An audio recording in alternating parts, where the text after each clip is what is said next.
What are your predominant concerns going into the election? Do you see either one of these candidates as having it in the bag? I certainly do not. Now, before I continue on and start taking callers in the box, what I do want to say is I am on a few platforms because some folks have been trying to find out, well, how the hell can I actually get through other than TikTok? We're now on Instagram. I don't know if any of you folks use Instagram, but right now we're simultaneously on Instagram Live in addition to YouTube, vertical and horizontal on YouTube as well. 24 hours. 24 hours until we vote. How many of you folks, by way of yes or no in the comments, before I go to the caller, by way of yes or no in the comments, how many of you have already voted? Or better yet, how many of you have not voted? If you have not voted, put a 1 in the chat. I'm curious, how many of you have not voted yet and you are saving your vote for the actual day of the election? Wow, there's a few of you. There's a few. I would have thought, because I mean, well, some people, I like TikTok so that, what does this says? So that I can talk shit to MAGA. I like MAGA. How about that? Not necessarily that I like TikTok so I can talk shit to MAGA. I like talking to MAGA, period. I like hearing the other side. You know, I tend to lean left on a lot of social issues, but I do like to speak to folks that have an opinion, sometimes different than my own. I learned a lot from MAGA. I've had a lot of enjoyable engagements with MAGA. Some on that side might say the same of me. So I don't believe in ever being so locked in your own mindset that you're not willing to talk to other people. So you'll never get that here, which is why I always make it clear. I don't talk down to guests. I don't ban free speech or any of that because I don't believe that my opinion ranks any higher than yours. I do believe everybody here is entitled to free speech. We've ran a program like that from day one, and we always will continue to do so. So going to the box, your map is trapped in 2020. Yeah, true. This is a 2020. Well, no, this is, wait a minute. No, I'm looking, you got me confused. You actually confused me with that. No, this is the actual map now. This is the actual map now. The yellow areas are the swing states. This is the current map you're looking at. You see the dark blue? Those are the states, obviously, that are strongly Democrat. The light blue are states that are leaning towards the Democratic Party. The dark red are the states that obviously are Republican, the states that are somewhat pink. And on this map, the only pink state is Florida. Every other Republican state is dark red. And the states that are yellow are the swing states. No, this is the actual map. Now, I see someone said that what was it? Georgia and you said Arizona and Nevada are going Republican tomorrow. Well, you could be right, but I would tell you this: you need a lot more than Georgia. Out of all of these states, Georgia and Arizona are two of the lowest in terms of electoral college votes. So you may want more than just Georgia and Nevada. You want Pennsylvania and North Carolina, to be honest with you. You know, this kind of reminds me, before I go to the try to call again, this kind of reminds me of a game of Monopoly where you want to buy Boardwalk and Park Place as opposed to, you know, some of the lower properties. Angle Fan Gaming, good evening. Welcome to the program. So how you feel going? Hey, what's up? So how do you feel with this coming up less than 24 hours? I mean, now you lean towards Trump, correct? Yeah, I think nothing's guaranteed, but I think I've heard a lot of different sites talk about it, and I think they say Trump has 3 different pathways to win, and Kamala has 1. So wow. I think Trump is pretty secure. She has, okay, why would she only have 1? I'd be curious to know why they came to that conclusion. And I would like to know what the 1 is. She has to win Pennsylvania, and if she doesn't win Pennsylvania, it's over for her. That can't be true. Now, before I brought this map up, because this map here that you're currently looking at, which is the way things are laying out right now, based on the states that are red and the states that are blue here, Kamala Harris has a few more votes than Trump, electoral college-wise here, and then there's pathways, as you're talking about, to get to 270. But Here's the pathways I heard that she could make it. She could either win the what they call it, the Great Lakes states or whatever, or she could win the Sun Belt. So in other words, if she wins, I believe if she wins Pennsylvania, Michigan, and Wisconsin, I think that gets her pretty damn close. I think that might be what she needs. Or she could win North Carolina, Georgia, and Arizona and Nevada. I think she has more than one path. We're just assuming that she has no chance in North Carolina and Georgia. But there's more than Yeah. one path for her. She has more than one path. I think it's hard to tell because I think if one state like I don't know, Michigan, like say Michigan turns red, Right. a lot of the That would be bad for her. coordinating states, yeah, a lot of the coordinating states follow pretty much that same voting system, so it's usually like Pennsylvania. They say usually, I think they call that the firewall, Right. and they usually win that about by 1 million. Right now, I think they said she's only up by 300,000. So that's a huge difference. What they usually, lead that by. Yeah, but at the end of the day, Yeah. yeah, I get your point. But at the end of the day, a win's a win. I mean, I hear you though. She wants to win it. Either party wants to win it by as much as possible. But a win is going to be a win, no matter how it's done. No, I Go ahead. understand that, but I've seen different charts also that she's underperforming in different demographics too. I mean, come on, man. They got the Amish voting for Trump. You The got Amish. You know what percentage of American voters are Amish? You said the Amish are I voting know, for but Trump. Go ahead. yeah, Amish don't vote. They never vote. And now I seen that the Amish are voting for Trump. I'm like, what the hell?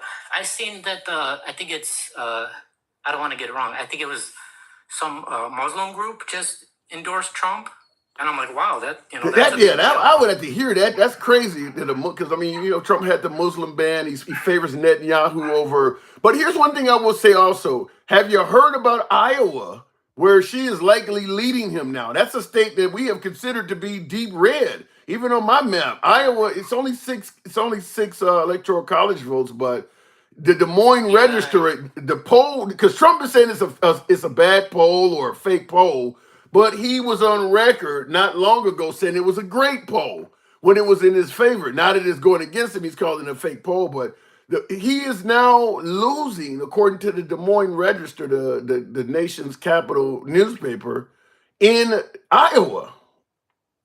Yeah, I mean, if that's the case, usually Iowa is very red. I Yeah. know, like you said, it's only 6 points, but I wonder how much that would affect the trajectory, And my point of all of this is, like, she has a lot of things on her side, and the fact that everything is so close is really, it says a lot about her as a candidate. What does she have on her side? You said she has a lot on her side, and it shouldn't be this close. Yeah. What does she have on her side?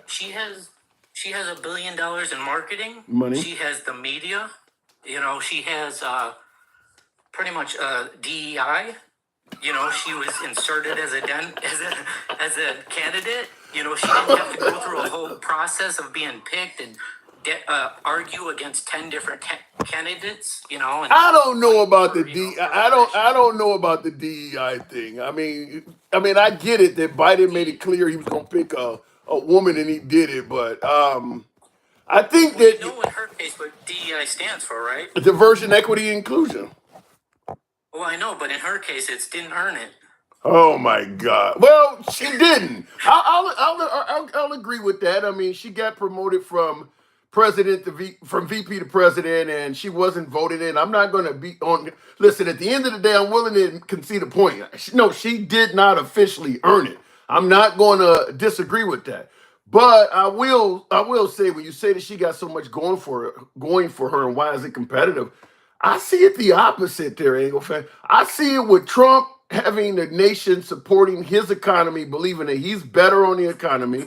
I see it with Trump having a lead where folks believe he was better on the border. I see it with Trump having a lead where people believe he is better in terms of global security and keeping this nation safe, yet it's competitive. Kamala Harris doesn't have a long resume because she hasn't been president. Yet, for some reason, despite people believing Trump did a great job, he's not really running away with it.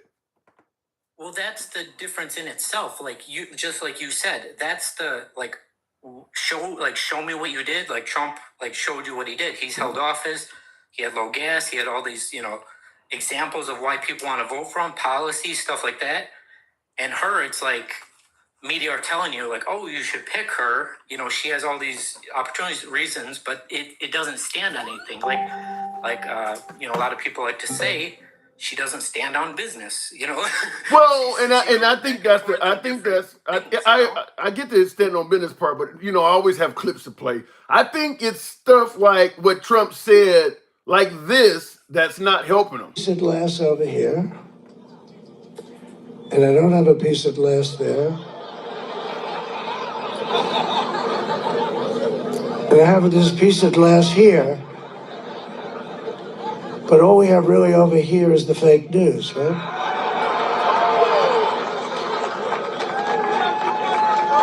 And to get me, somebody would have to shoot through the fake news. And I don't mind that so much. Now, obviously, that ain't got nothing to do with a strong economy or protecting the border. But people don't like that stuff. That's why I believe Kamala Harris is competitive with him, is because even though he has he allegedly has the better resume of what he's accomplished, people don't like that stuff.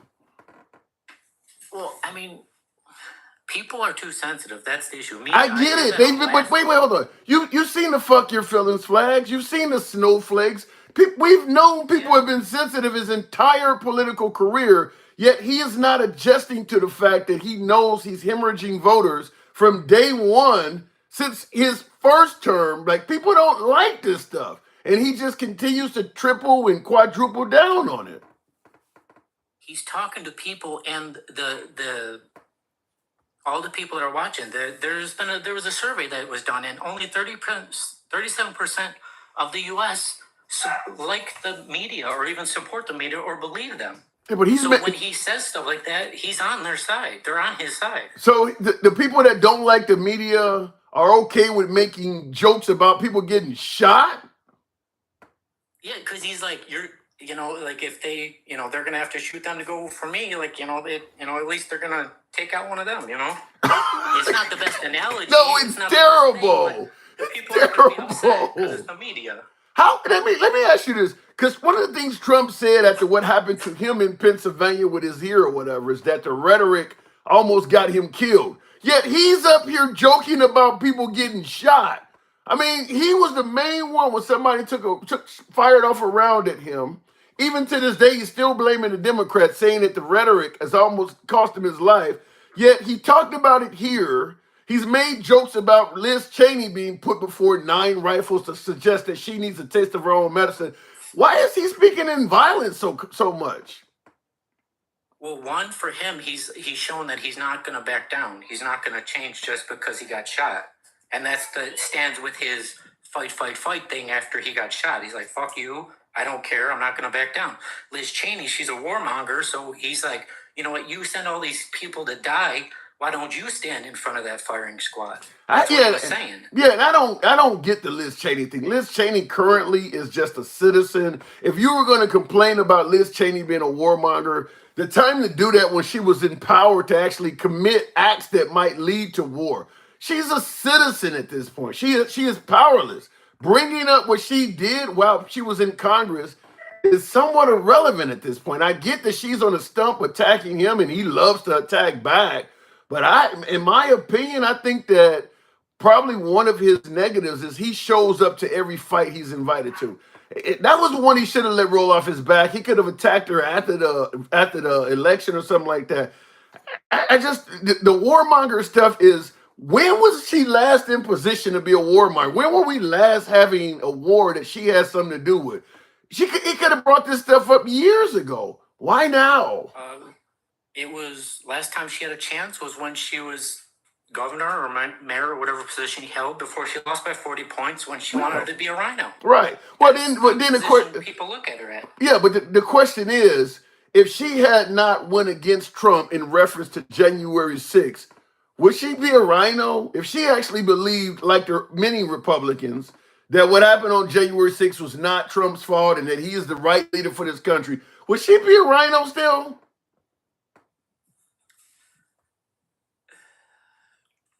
don't know. That's hard to say because like she shouldn't like blindly support him, but she shouldn't try to throw him under the bus either.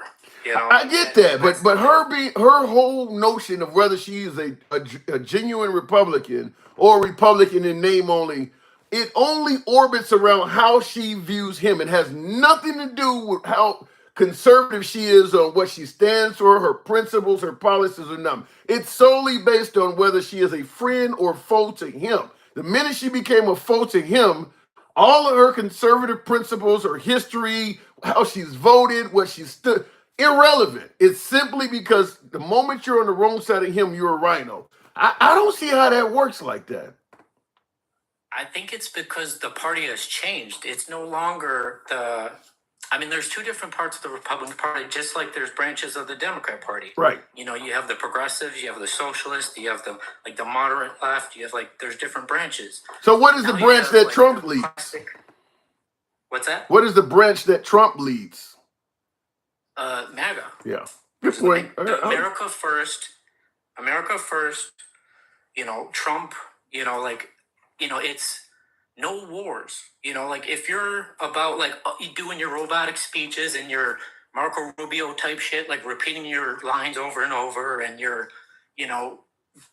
been in office for 30 years, and I couldn't pass that bill because this guy and that girl, and vote for me again, even though I haven't done shit for you. That is a rhino. That is a Democrat. That is a swamp creature. You know. What does vote for me again because I ain't done shit? What does that have to do with the Democratic Party? Somebody might say that about George W. Bush or something. I mean, that ain't like it's specifically tailored to the Democratic Party. No. That's what I'm saying. It's not specifically against the Democrat Party. It's against all of them. That's why there's MAGA, and then there's rhinos, and then there's the Democratic parties, and then there's socialists, and there's progressives, and they're all insane. What about the traditional Republicans? Where are they at? What about the traditional Republicans? Do they exist anymore? They do, but they're politicians. That's the point. There's a difference between Trump that basically at least presents himself like he's for the people. But are there traditional Republican citizens? You say politicians, but can you actually be a loyal conservative, a loyal Republican that does not like Trump? Is that possible to be that? Yeah, I think. Give me an example of somebody that fits that narrative. Give me an example of somebody who you would say. I want to say the Pauls, Rand Paul and Ron Paul.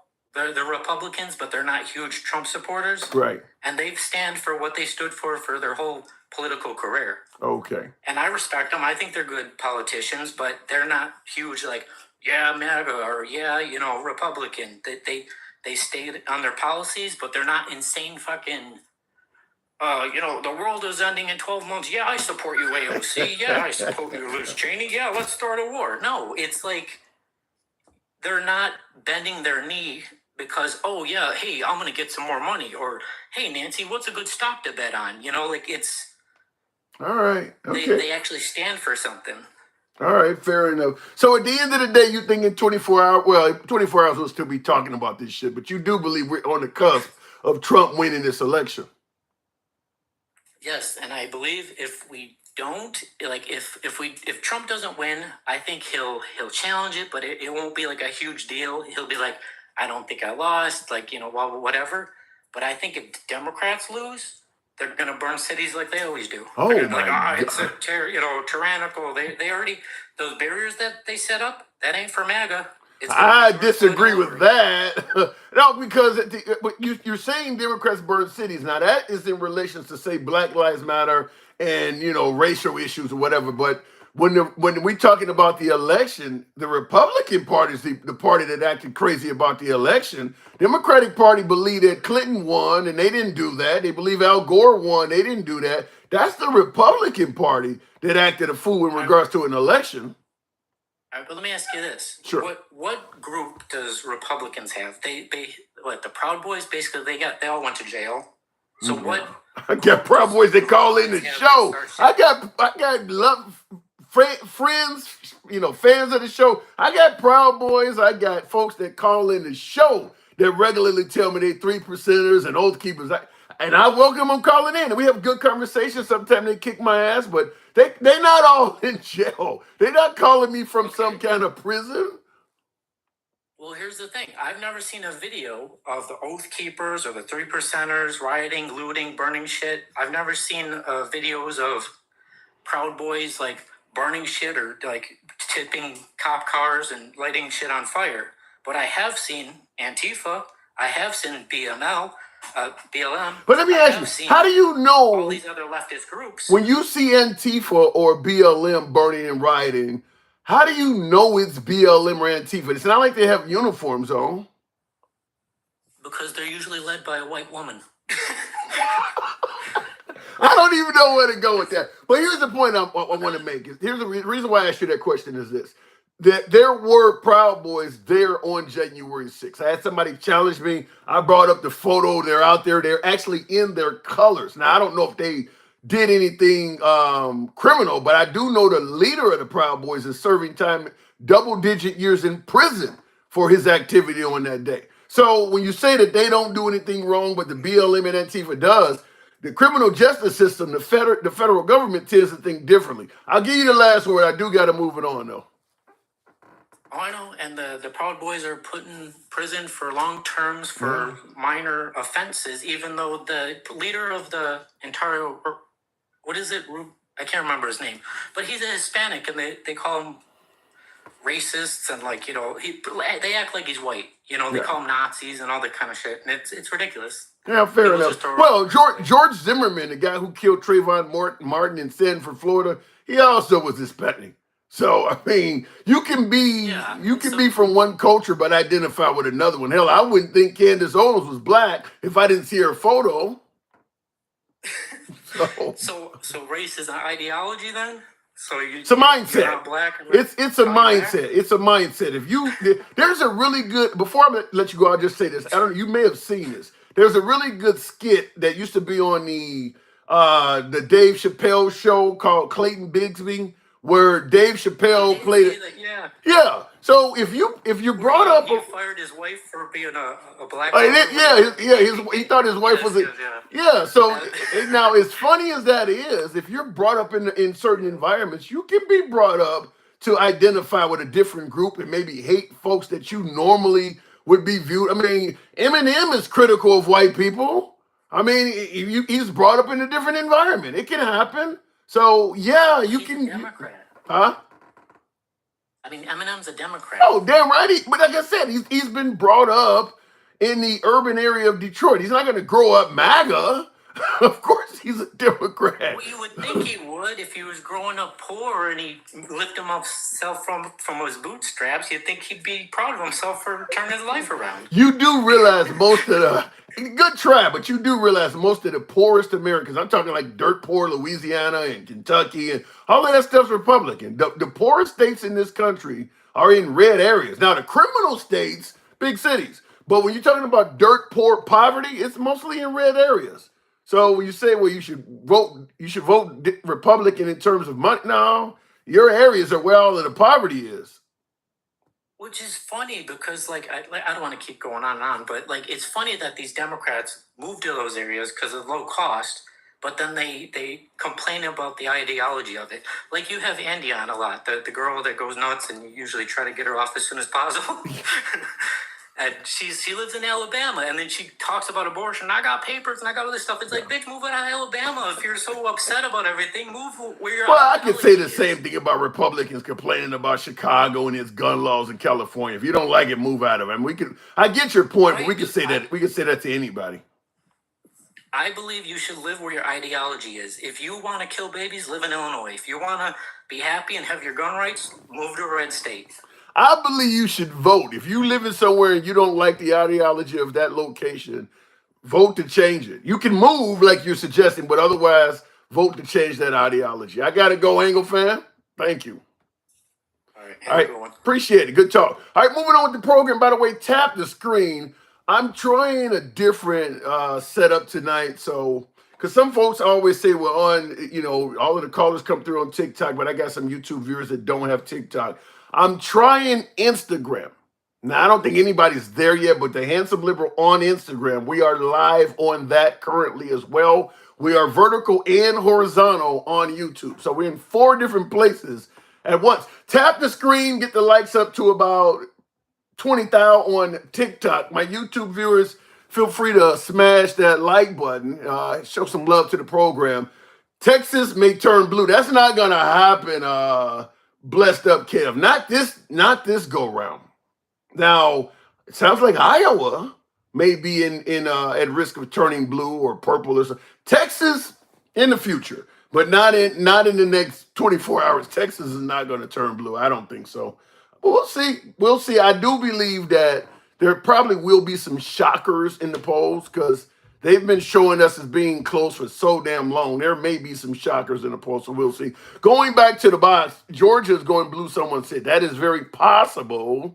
But I think right now more people see Georgia as staying red. Denkel, one of my subscribers, good evening. Texas will be very close. Wow.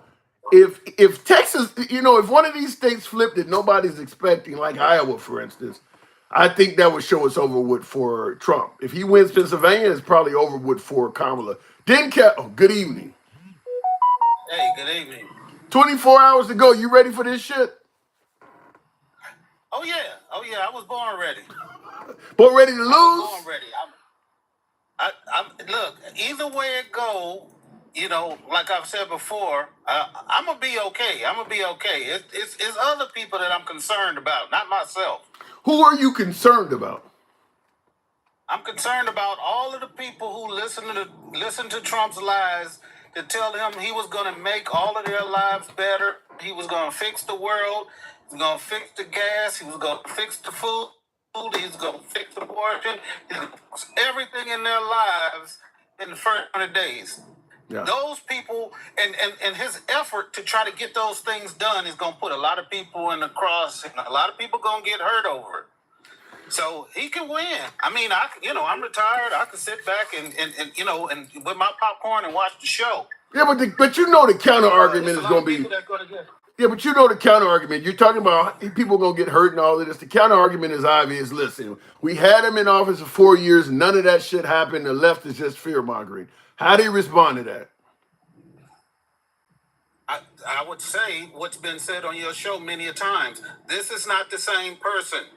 This guy that we're watching today, he may look the same, but he don't talk the same.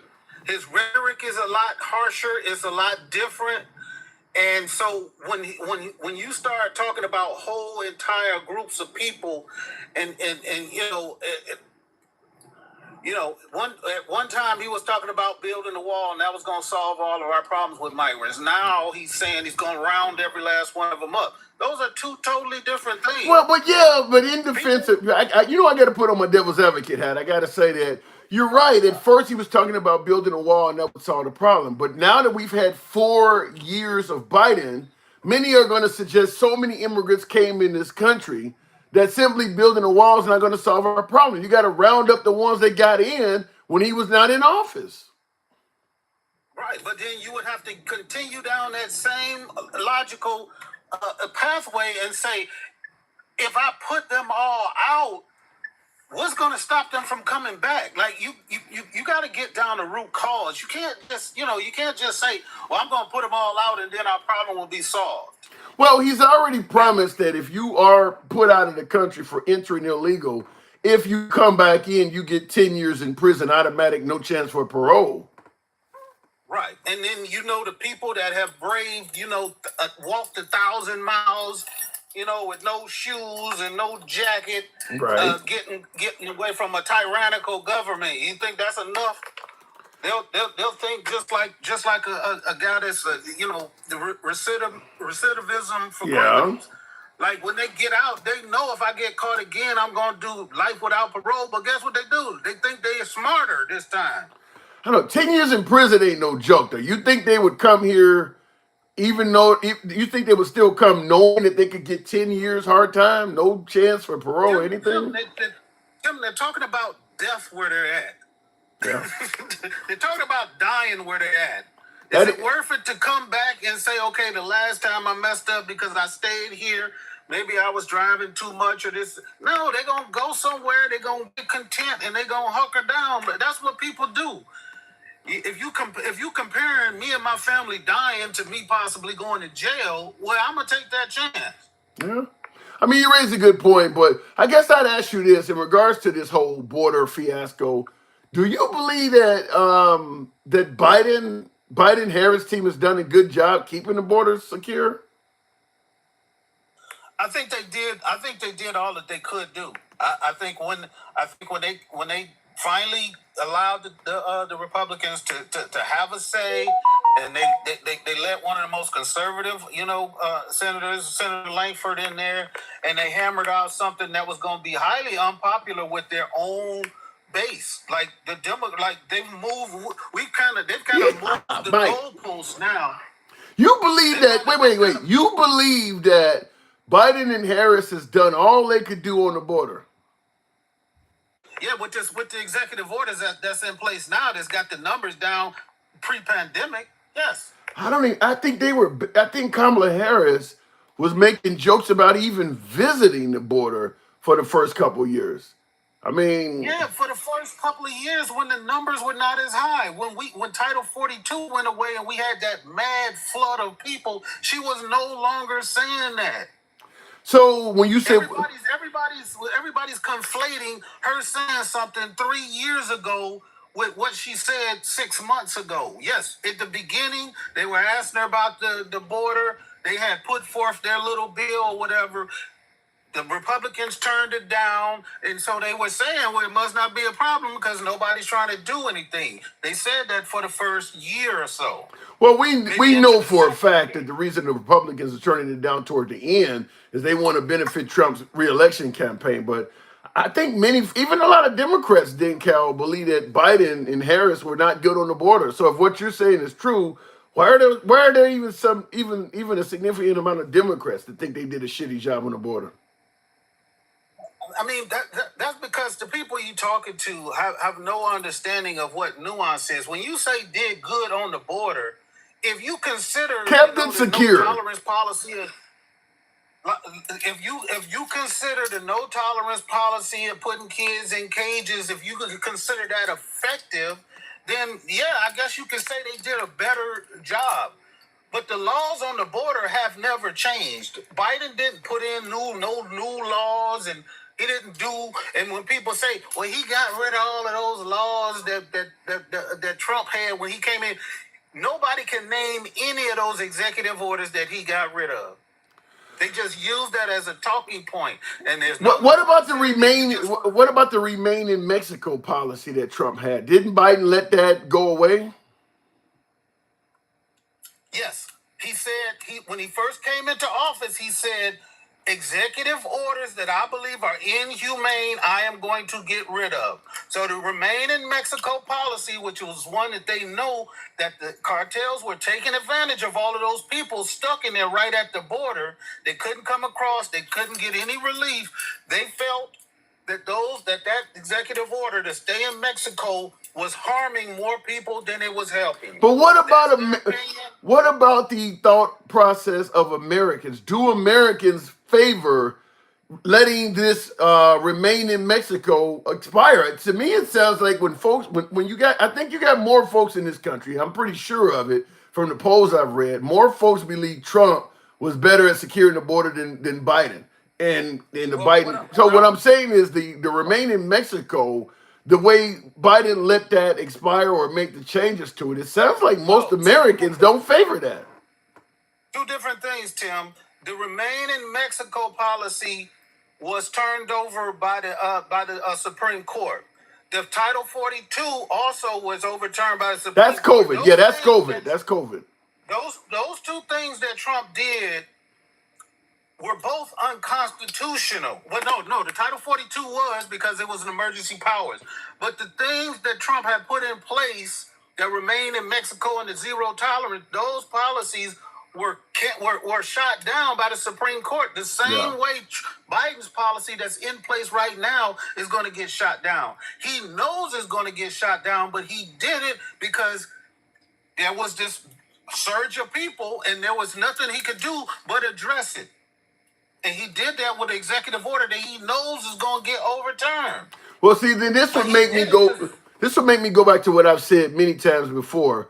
A lot of the way the voters and the constituents, the voting public thinks, a lot of that has to do with the fact that Biden has not been out talking to the people. He's kind of left it up to the people to do their own homework and their own research. And that's not going to go well when you got Trump out there telling folks the narration that he wants them to believe. He's talking to the people. Whether it's true or not, he is talking to the people. Biden is leaving it up to you to kind of do your homework. And that's going to fail every time. Yeah, well, you know, people can look at it how they want to. I look at it like this. The Democrats sometimes they don't get their point across because they do what you said. They don't communicate well. Right. But what I'll say is that they normally communicate to people that have a simple understanding of law and in common sense. See, Trump talks to people like third graders, and they like that. Yeah.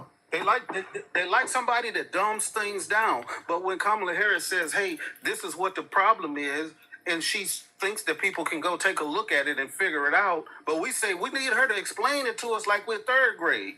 Well, that's not normally what politicians do. Obama didn't do that. Obama didn't explain it to people on a basic layman's terms, but people understood. Well, and that's the thing. That's the thing, though. That the reason Obama got it across because he was such a significantly better speaker than Biden, and with Biden's age and probably his endurance levels, he just could not hold the kind of rallies. Trump never stopped holding rallies. The whole time he was president, during the off season after he lost, he has never stopped holding rallies. So his side can describe to you everything they like about him, things they don't like about him, because he has constantly been advising the people. He's probably had 10 times more gatherings and rallies than Biden. I mean, so that has not worked in Biden's or Kamala Harris's favor. Well, that's not true. If you take a look at the number of rallies they've had in the last 3 months, she's outpaced them 3 to 1. Well, yeah, now over the last, but I'm talking about over the whole course of things. Trump has been out there talking to the public. Yeah, now that Kamala Harris is in it and she's running from August till now, we can talk about that. But going before August, when Biden was at the top of the ticket, you weren't hearing from him very often, anywhere near like Trump. Even Trump as a citizen was talking to the people more than Biden as a president. Yeah, he was. There's no doubt. There's no doubt about that. I just think that there's enough intelligent people in the country that we can overcome that communication problem, because I think the women will be saving us this election. The women are going to save the country. Women are going to save the country. All right, I got to move it on. I think I kind of agree with you on that. Some of the numbers I've seen, I'll talk about it, but I like that. The women are going to save the country. I don't know, some people would say the men, particularly the white men are going to save the country because Trump is doing very well with white men, but I've heard a lot of people say what you just said about the women are going to save it. So you do feel like Kamala is going to pull it out? Oh, yeah. From all of the numbers and the different sources I've looked at, people are underestimating. They keep saying how the polls are so close, they're so close, they're so close. And there's a reason and a rationale behind that. What people don't understand is that once Trump, the MAGA people, got authorization to early vote, they blew their load. All of these tight numbers you're seeing right now is because all MAGA, when they got the ability to go out and early vote, they went and did it. They're not going to have the same surge on tomorrow like you would think you would from regular Republican voters, because everybody they got permission. So now with these races so tight, where are all of these extra votes going to come from that Trump needs to elevate over her? I don't know. We'll know in 24 hours. I'm not totally on board with that, but we'll know in 24 hours or so. Didn't Cal? Taking that into consideration that we got about 20% more women that are voting than men. What the hell is that? Somebody made me a jive turkey. That's nasty work right there. I ain't heard jive turkey in a long time. All right, then, Cal. Appreciate it. All right. All I'll right. talk to you tomorrow. You too. Definitely, I'll be on here tomorrow for the. That's what he was about to say. Certainly, I will be here. Didn't count starting at I believe 7 p.m. We'll be here till about 3 a.m. By the way, tap the screen. Haven't asked you guys to do that. Smaller audience. I don't know whatever the hell's but tap the screen on TikTok. Get the likes up to about 20,000. Smash that like button on YouTube, horizontal and vertical. We're on both platforms, and of course, we are on Instagram. Just trying on Instagram. I don't know if anybody's on Instagram yet. This is my first night ever being on Instagram. I believe I can take callers on Instagram. That's why I'm trying it, because some of my YouTube viewers. But you got to follow me there. It is the Handsome Liberal on Instagram. We are live there as well right now. But before we continue on, I did want to play a clip, but I don't know what the hell's happened with my audio. I'm having a bunch of equipment things going on at the same time. But what I was going to discuss is that Trump did indeed promise 10 years in prison for anybody caught entering this country illegally for a second time. He didn't say the first time. So if you enter the country illegally the first time, you get deported. But if you enter it again a second time, 10 hard years, no chance of parole.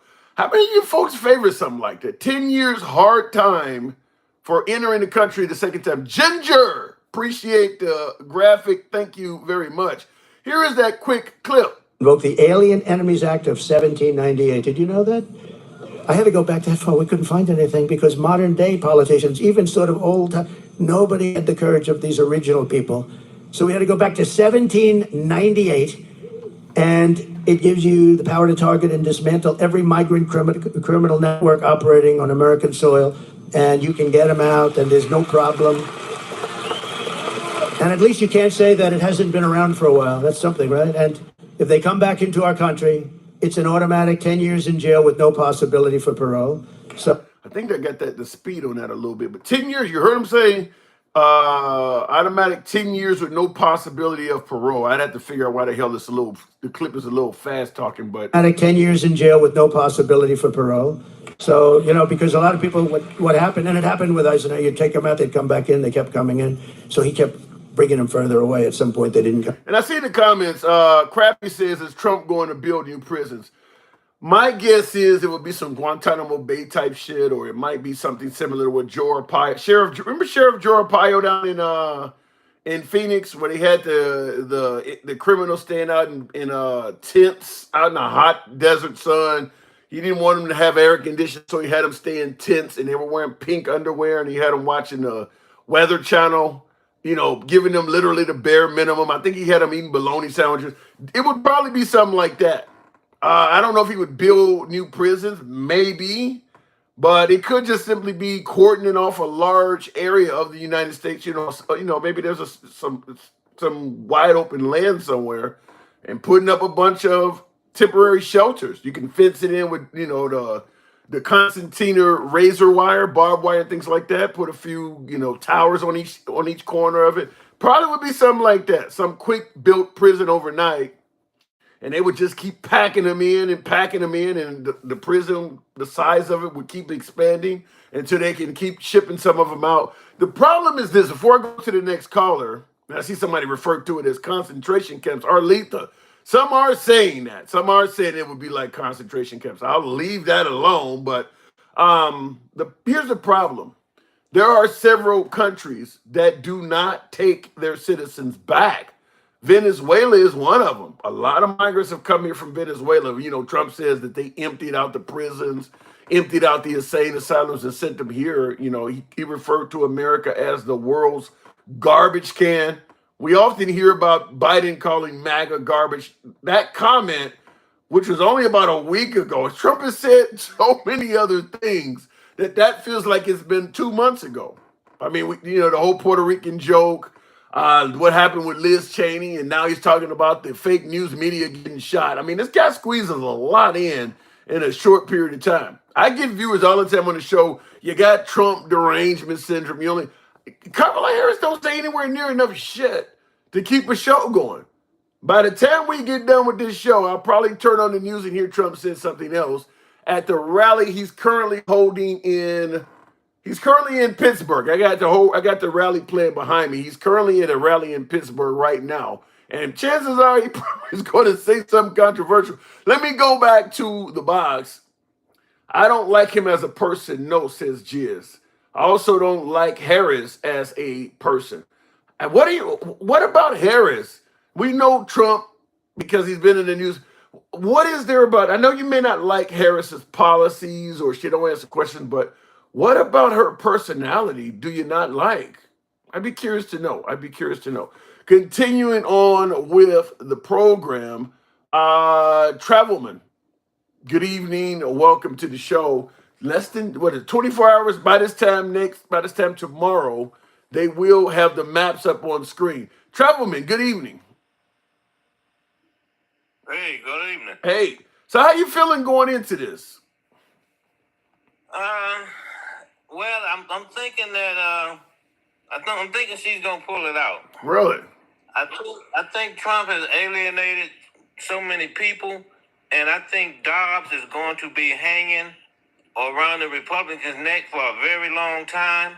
And one of the problems they have right now, I believe personally, is that when you see these commercials, you have middle to upper middle class white women out there talking about what happened to them when they had a miscarriage or they needed to end the pregnancy and not being able to get care.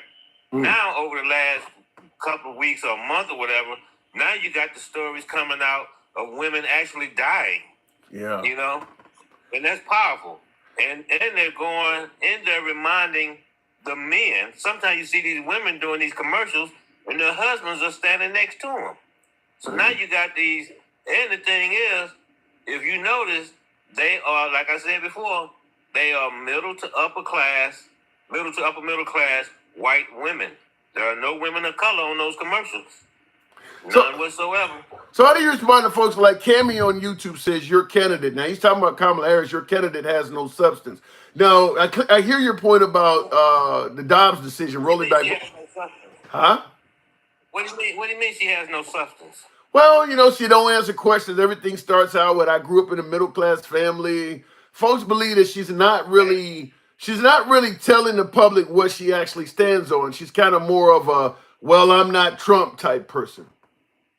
Well, every time Trump opened his mouth, what substance have he came out with? I'm going to be your retribution. I tell a lie. I'm going to end the war in Ukraine. I'm going to suck up to Putin. What has he said? I'm going to suck. That's the thing. Everybody. Why is there a double standard? Why is he not held to the same standard she's held to? When he said he called those people scum and he called them garbage. Nobody said a word. Who did he call scum? Trump. He said it last week. About who?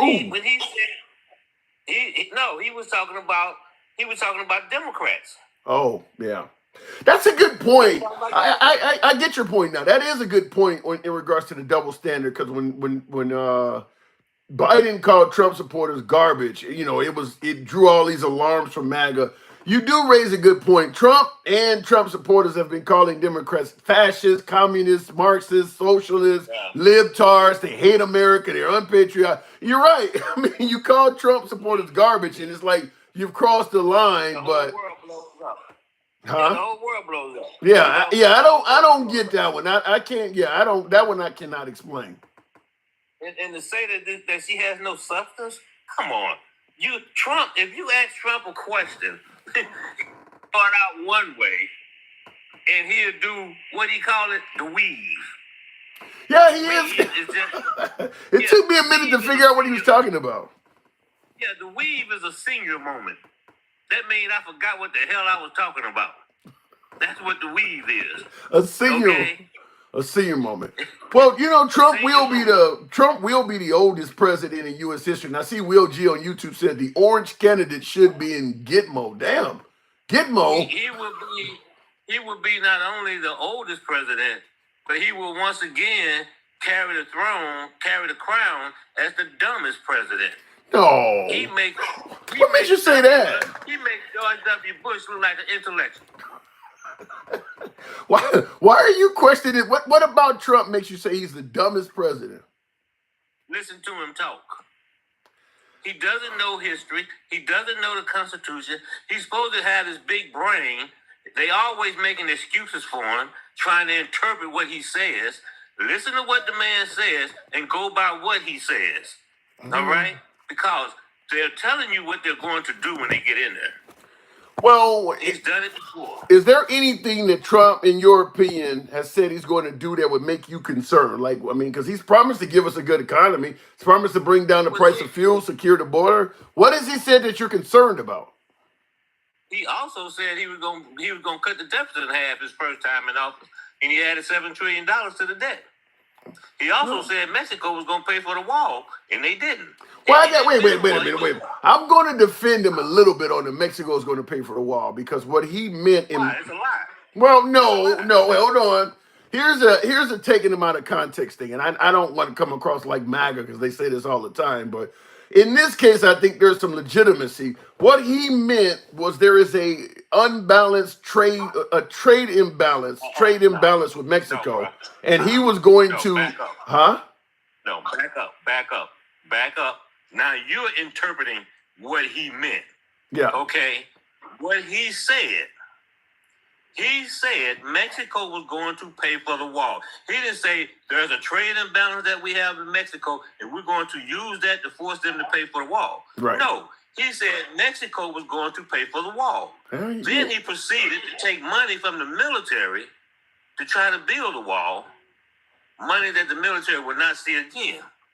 So you're doing the same thing MAGA doing. So I am doing the same thing, Mac. I'm admitting that, but I'm doing it because I think that the notion that we were expecting Mexico, all of the negative shit he said about Mexico, they were just going to come out and write him a check. I think it didn't take much. It only, a little bit of common sense would have had. We knew that he wasn't talking about them writing a check. You said the key word: people with common sense. The MAGA people believe believe Mexico was going to pay for the wall. You think MAGA believed that Mexico was just going to give him money? They believe everything he tells them. Oh my good. I'm looking, and by the way, I will announce this. I'm looking at News Nation, one of the channels I watch, if I'm not watching Fox or CNN. Right now, they got Kamala Harris 3 points ahead of Trump in Iowa. Huh? You know what Trump did? What? Trump attacked all of our institutions. He attacked the institutions that this country is built on. He attacked the free press. He attacked DOJ. He attacked the FBI. He even attacked the leadership of the military, because I know more than the generals. His dumb ass don't know shit. Okay? He attacked our institutions. That's what he did. He was a little hard on some of the three-letter organizations. No, he's a little hard. No. You dressing it up, bro.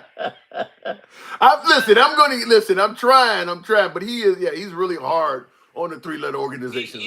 I can't argue with that. He attacked our institutions. That's what he did. And then he lied. He didn't have the best. We had the most secure border in the history. No, you didn't. You're lying. The most secure. That is not true. Yeah, I did hear him say that the other day. Yeah, I heard him say that, and I'm like, that's not true. Go back and look. 2019, that was a spike at the border in 2019. The migrants. If I remember correctly. The migrants. Yeah, if I remember correctly, he was still president. Yeah. Okay. Yeah. So there was a spike when he came into office. Once again, I think we said something about this before. Illegal immigration when he came in was at a 50-year low. Well, Obama was pretty damn tough on the border. They weren't giving Obama credit, but it probably was most secure under Obama. Now, let me tell you what he did do. He caused legal immigration to go down. So we're losing H-1B people, these technical people that would normally come to this country. We're losing them to Canada, to Great Britain, because they check it out. H-1B visas drastically went down, which is legal immigration. That went down when he was president. What you said? He changed the law? Why did that go down? Because they reduced the numbers. Yeah, and that's what I heard too. illegal immigration went up while he was in office, but legal immigration went down. Yeah. Well, and I've said that before, that I do believe that if Trump was president again, I think he would be stronger at securing the border because I believe he would break the law to do it. And I do believe, because when they say, hold on, hang on, when he says, I'm not against immigrants, I just want you to come here legally, I'm with you. I don't believe that. I believe that if Trump is reelected, he's going to make coming here legally difficult as well. And so I believe what you're saying about him reducing the numbers with the H-1B visas. Yeah, because he's not favorable of immigrants coming across the southern border in any way, fashion, or form, legal or illegal, because he's doing it to the Haitian migrants. But those people that's coming in, those ones that's working on their PhDs, those are the people that usually that start businesses in this country. Yeah. But instead of starting businesses in this country, they're going to their home country, or they're going to Canada or Great Britain or somewhere else, and they're starting the businesses. We're not getting that because of the policy that he had with that. Well, that's what it now. Hey, that's what he did. Right. And his thing about what are you gonna do? He's gonna wreck the freaking economy. Oh, I'm gonna do a mass deportation. No, he's not. You know what I put that up with? Mexico paying for the wall. I don't buy that. I'm gonna have to move it on, but I disagree with you vehemently. I think if Trump is elected, you're going to get a large I don't know about the most in history, but he's going to make an effort at that. And then you know what's going to happen? What? Recession. Maybe. Who's gonna clean up the hotels? Yeah. Who's gonna work in the chicken processing plants? Yeah. Who's gonna do the landscaping? Okay, the construction job's gonna come to a halt. Honestly, as bad as that sound, I think some folks want immigrants gone so bad that they would be willing to trade a recession for that. I think that. And who's gonna go work those jobs? I'm not arguing with you. I'm just saying I think people are willing to chop off their nose to spite their face. I do believe that. Because they're stuck on stupid. All right, I got to move it on, Travelman. Appreciate you coming through. I don't know. Right, Anytime. So we're talking about a little bit more than 24 hours. Just the whole spiel of this. How you feeling? Do you feel like you're a candidate of choice? You feel confident? Because the polls are saying that neither party is really running away with it at all. Will G, thank you for the generosity there, Will G. Appreciate the support. There was a point in Trump's speech where he's talking about an app to the cartel and where to drop the goods off. He's telling the truth in plain sight and projecting what did I say. I think he is paying and coordinating. I'm trying to get what you're saying here. Sounds like you're suggesting that Trump is working with the cartel for money? Now, reading your comment again, there was a point in Trump's speech where he's talking about an app, APP like on a phone, an application. Where there's a point in Trump's speech where he's talking about an app to the cartels and where to drop the quote unquote goods off. He's telling the truth in plain sight and projecting what did I say. I don't quite get that. I think he is paying and coordinating. What are you saying? He's working with the cartels and he's going to give them back people that they want to harm?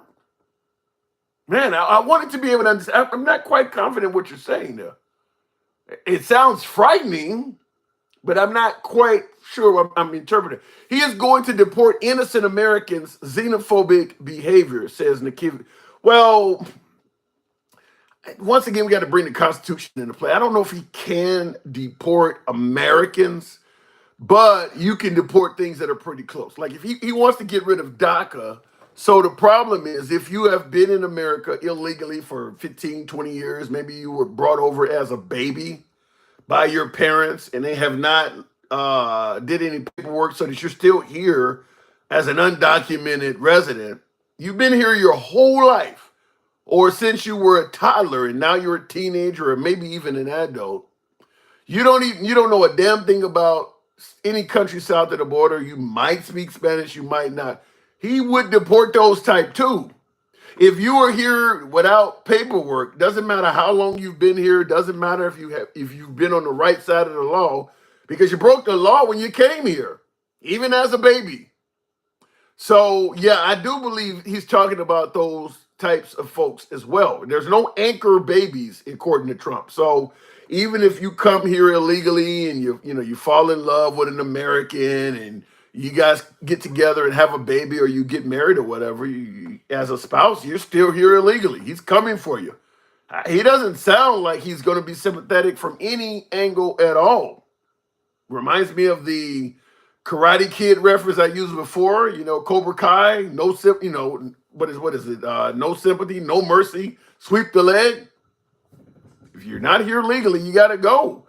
And I do believe most MAGA have that mindset. If you didn't come legally, I don't care how long you've been under the radar. You didn't commit any more crimes. You committed one to get in here, so you got to go. Looking in the comments reminds me of 1940s Germany. That's scary. He may deport his wife. That's not going to happen, Edward Kemp, because she is here legally. Yep, out you go, says Jared. So Jared on YouTube, you do agree that it doesn't matter how long you've been here. Out you go. And I do believe that most MAGA, I don't think having a woman on television that's crying, that she's been here for 15, 20 years or some kid, I came as a 2-month-old, why should I don't think MAGA would give a damn about that. If you're here illegally, you gotta go. You gotta follow the rules. Sorry. I don't speak Spanish. They're sending me to Mexico. I've never been there. I don't know any. So what? You should have came legally. Blame it on your mom. Trump, JD Vance, Elon Musk, RFK, now Rogan. Y'all got a Diddy party at tampons on the man's room. Stevie D. Is Joe Rogan endorsing Trump? Did I miss that? No, I know he did the interview. Did Joe Rogan come out and officially endorse Trump? I have not heard that. If you are not legal, you have to go. Legal immigration is perfectly fine, says Cedric Haney. It's not. It's not perfectly fine. I understand your point. You should follow the law. But at the end of the day, if you only come here legally, probably damn near 99% of the immigrants coming to this country would not be able to come here. Either you don't have the qualifications to get here or you don't have the money to get here. If you had to only come legally, most folks that are in this country would not be here because the legal method of migrating is that difficult. I'll tell you, as someone myself personally, I have migrated to another country. It was very costly, very time consuming. And yeah, as a poor person, there's no way I would have been able to do it. It cost me thousands of bucks to migrate. So, and like I said, it takes a long time too. It takes years. So if you're running from, somebody for your life or something, you don't have all that time. There's no way you can make that happen. Rogan won't help Trump's bleeding numbers. Before I go to the next caller, I agree with that focus. Just like when Kamala Harris, what is the podcast she went on? I think it's the second largest podcast. It's a female podcast. Somebody let me know in the comments. She went on a podcast, Two Women or Two Broke Girls, like the TV show. I forgot what it was called, but Kamala Harris went on a female podcast that a lot of women watch. And just like Rogan, I tend to think the same thing. I don't know what the name of the podcast was. Somebody let me know in the comments. But yeah, I don't think Rogan really gave Trump any extra votes because majority of the Rogan viewers are straight, white, conservative males. I mean, there's some Democrat males. I watch it sometimes, but most of the viewers of Rogan's show are straight, white, conservative males. People who are already going to vote for him. Yeah, she did the Breakfast Club. Ain't gonna fan. I saw that one, but she did another one that's bigger. I cannot think of the name of the podcast. She did another podcast that's bigger than the Breakfast Club. But yeah, I mean, if Kamala Harris goes in a women's forum, chances are, if you're watching, strong women's-based programming, feminism and things like, you're already going to vote for Kamala Harris. I mean, she's way out in front of him with women. So that's not going to, she needs to go on Rogan, and Trump needs to go on a women's program. You'd have to have Trump on a program like The View or something like that, where he's incredibly unpopular, to soften up an audience like that. Putting them on Rogan, I mean, like I said, most of the people watching Rogan were going to vote for Trump anyway, and he's not going to go on The View. So at the end of the day, I don't think going on Rogan gained him any votes at all. You got folks, he sounded great on Rogan. It was a great 3-hour interview. Yeah, but were you really going to vote for Kamala? Were you even considering Kamala before the vote? No, but okay then. So he didn't gain anything from you. You were already there. You just strengthened your resolve that he's a good leader. Continuing the program, Renee says The View. Yeah, okay. Well, it ain't got to be The View, though. It could be, there's a host of other women's programs. He could go on, what is the one with George W. Bush's daughter, NBC in the morning? Kind of like the NBC version of Good Morning America. He could go on something like that. There's a bunch of women's programming. The View is fair. The View is certainly skewed against Trump. It's skewed against the right. I get it. But there are places he could go where women tend to watch. Fact is, most women's programming is going to lean left. It's just the way it is. Any environment you go to that is pro-woman, chances are it leans left because the right is kind of like in favor of the alpha male, in favor of the evangelical mindset. All of that stuff is not necessarily pro-women's equality. The evangelical crowd, for instance, who Trump is doing very well with, they're not for women's equality. They're kind of for the hierarchy: God, man, woman, child. That's not women's equality. That's kind of like where the woman is in her place. Let me see if I can bring up another caller. Alex Goradio. Good evening. Welcome to the program. Kamala doesn't have any original ideas. I don't know if I can count it. I'm trying to think of an original because she got up there and said she wouldn't change anything from Biden. So I can't necessarily push back. I'll keep the mind tinkering. I might be able to do it before this conversation is over. Alex Goradio, good evening. How's it going, Tim? Hey, I'm doing good, doing good. 24 hours out. How you feeling about this whole fiasco? I'm trying to keep calm. No, I'm feeling okay. Of course, there's the anxiety. I did want to... Before you ask that question, now you're leaning right or left? I'm leaning left. And I've already cast my vote. Oh, so you're leaning to... I thought you were going to say Trump. All right, what's your question? No, so I was listening earlier, not too long ago, and there was all that conversation about him. It was the first time I heard it on your show just a couple minutes ago, about him wanting to put these people away for 10 years. Yeah. 10 years. MAGA loves it. MAGA loves it. Yeah, totally. Does anybody think about how expensive that will be? These are the people that complain about their tax dollars going every which way.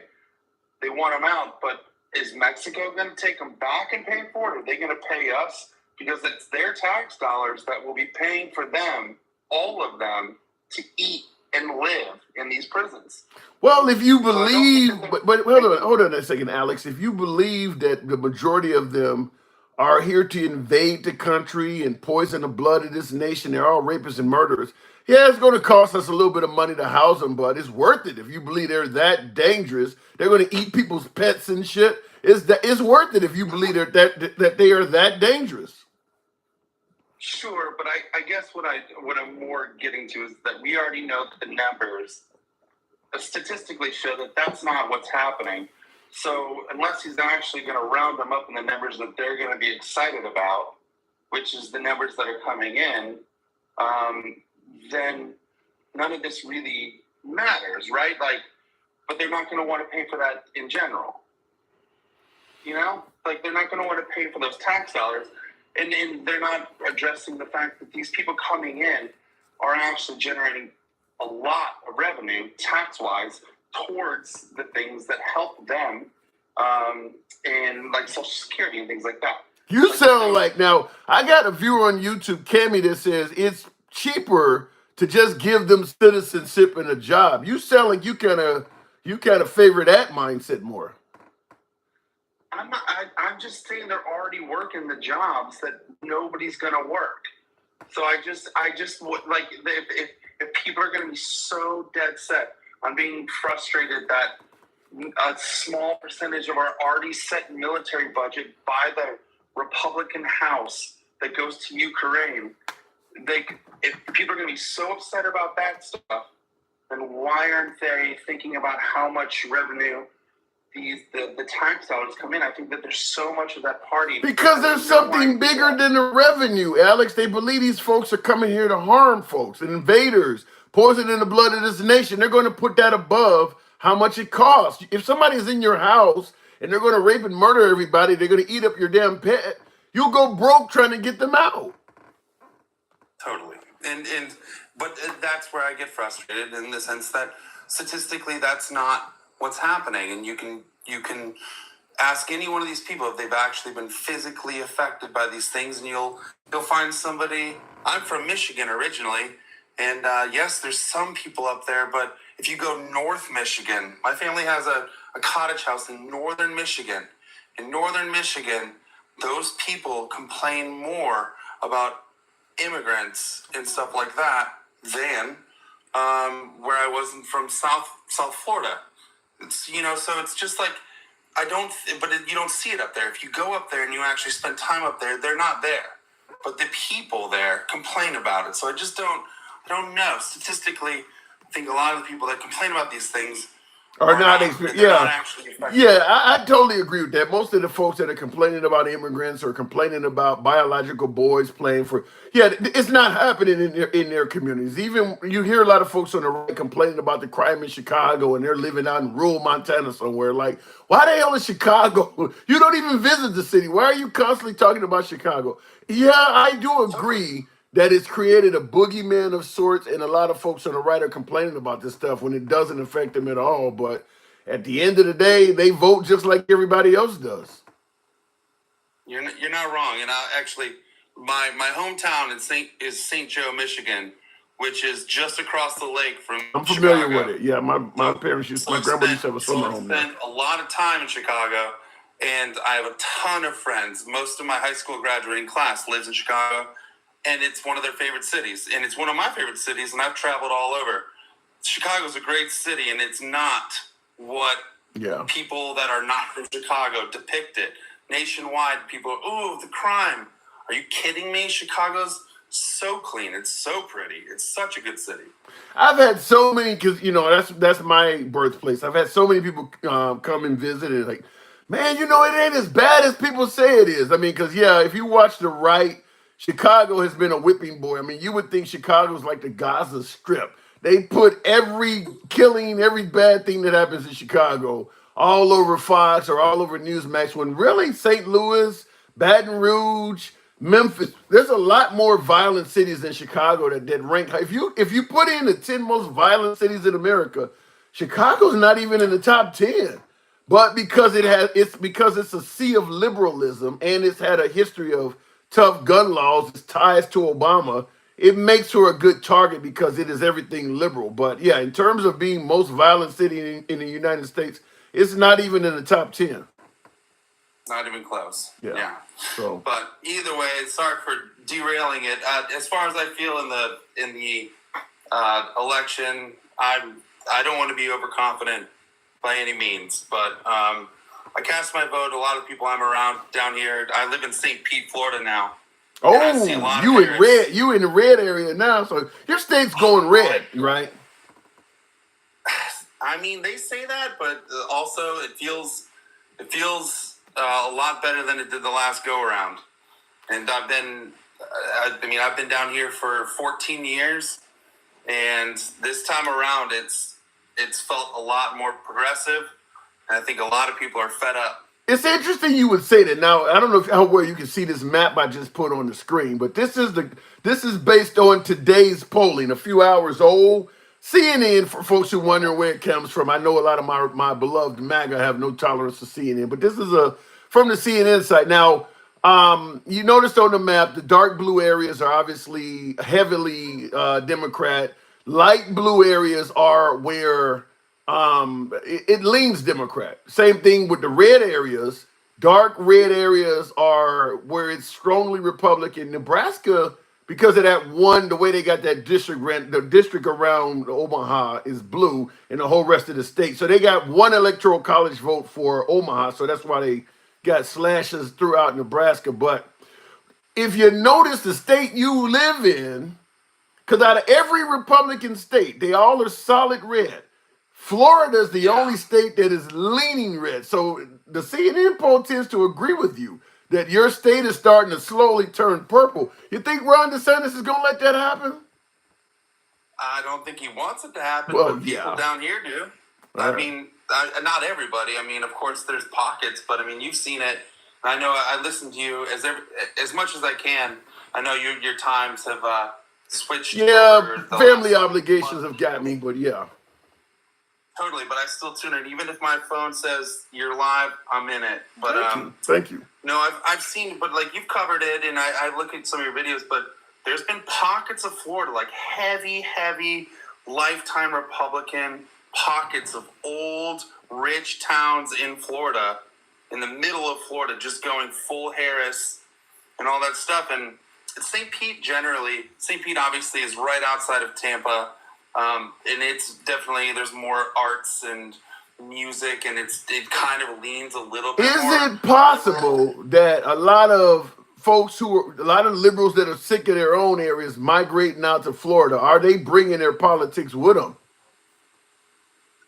I mean, I might think so. I mean, a lot of people came down here during COVID. I know a lot of people have left too, but I think a lot of people are sick of the rhetoric, and I think a lot of people are sick of Trump, and I don't think DeSantis made a lot of good. DeSantis isn't very popular right now down here either. So that's interesting, because Yeah. I've always heard the opposite. And I've seen the comments. Focus Dome, I guess he's Focus Don rather, Don Me or something like that. I guess he lives in Florida as well, because he says we're sick of the Satan. Wow, I'm assuming that's a bad spelling of DeSantis, but he took off the IS, so it says D Satan. We're sick of D Satan. Yeah, we called him that. So what do you think now? He's up for re-election, what, 2 years from now, or when? He can't. I think this is his last term as governor. Really? So he He's on his cannot second. run again? No, he's got to finish out what he's got. That's Wow. it. I think that was his Hail Mary for the president. Now, honestly, we're elated. Like, we're trying to get Rick Scott out of here because he's a bad man.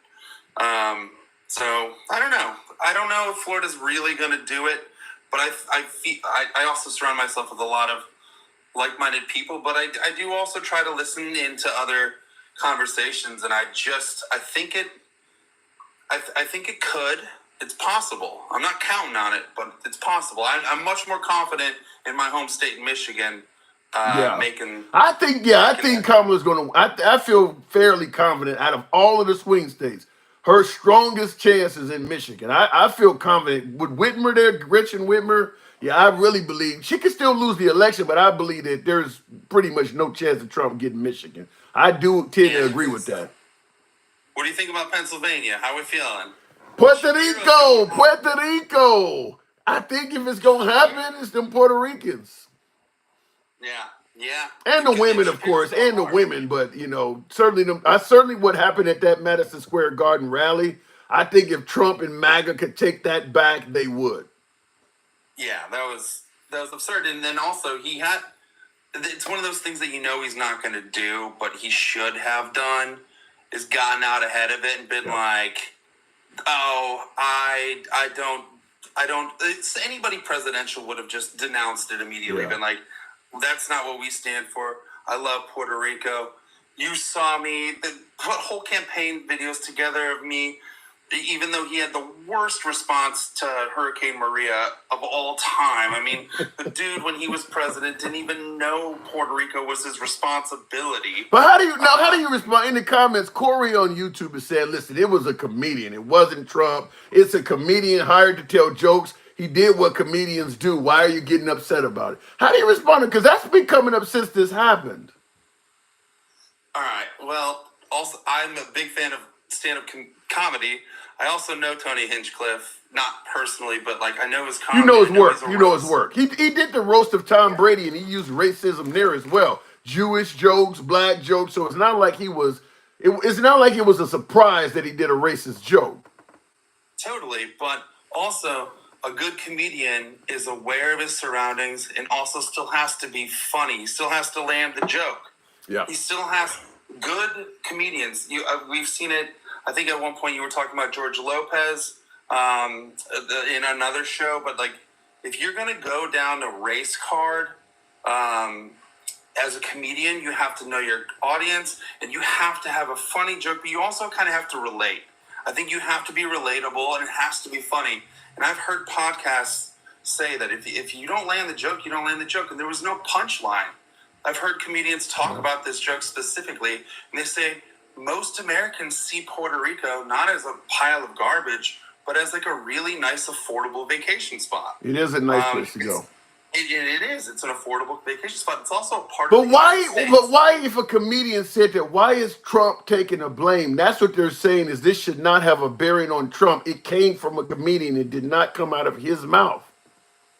Well, if you're going to say that, then I would say to them, then you can't blame Biden or Harris, or you can't blame Biden for everything that happened at pre or post COVID after Trump left him what he left him. Not that it was Trump's fault, but if we're going to place blame, you can't blame Biden for certain things. You can't blame Harris for Biden's things.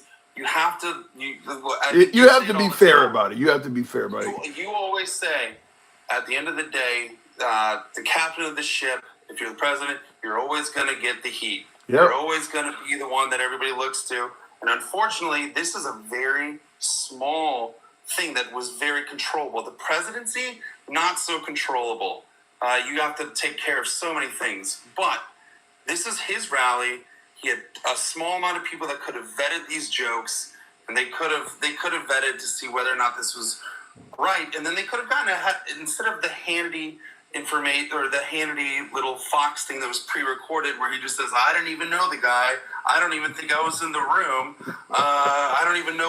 Nobody's buying it. I got to move it on. But yeah, that's just like I didn't know Stormy Daniels. I didn't know Michael Cohen. He says that anytime somebody is unpopular next to him, he says, I didn't know who that person was. I don't think anybody's buying him not knowing them all. I mean, he's the one that decided to have these impressive numbers at one of the largest venues in the country, Madison Square Garden. You're going to tell me you don't have any idea who the talent that's being hired is something that you plan?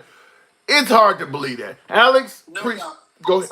Also, just to last word, Madison Square Garden, I used to be in a band. I have performed there. It's 19,500 people as capacity. Oh, it's not that big then. It's big. The 19,000 people is nowhere like. Well, yeah, but that's the seating capacity. They're on the floor too, though. No. That's what it would be for a seating capacity. It's not that big of an arena. It's in the middle of the city. Okay. Look it up. The All right. capacity is not that large. Look at some of the ones that Kamala has done. Her crowds are sizably bigger. Also, it's very Trump and very Trump team to say there were 30,000 people. There were 40,000 people at Madison Square Garden.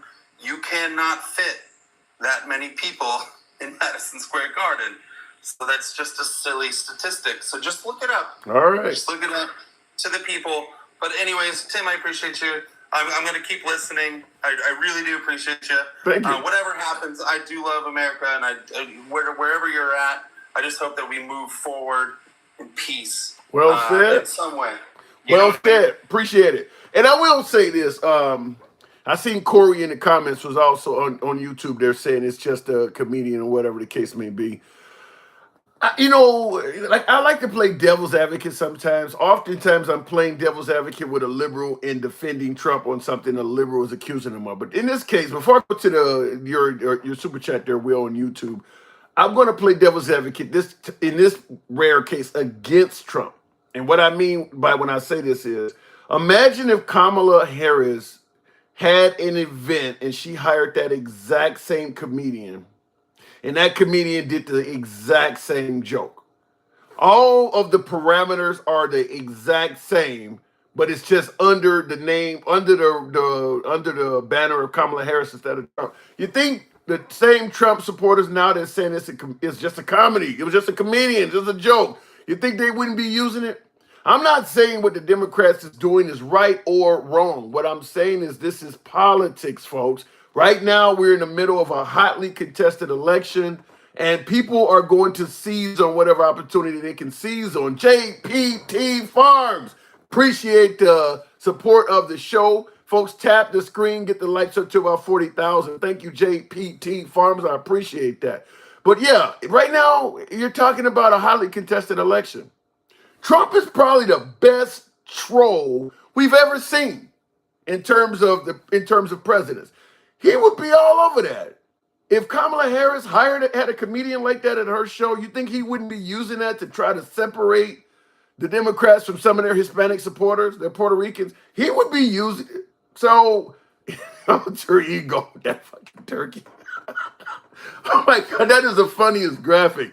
But yeah, I just want to point that out. Remember Obama, the tan suit?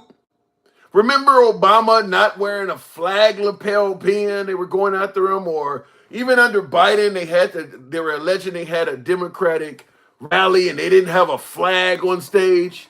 But you expect them to skip over this? I mean, in my opinion, Trump gave them a pretty easy piece of low-hanging fruit.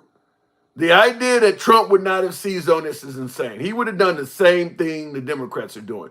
Now, in the comments I seen, I think it was Corey on YouTube said, well, listen, have you ever been to a comedy club? That wasn't a comedy show, though. That was a presidential rally. It was almost like a closing argument before an election.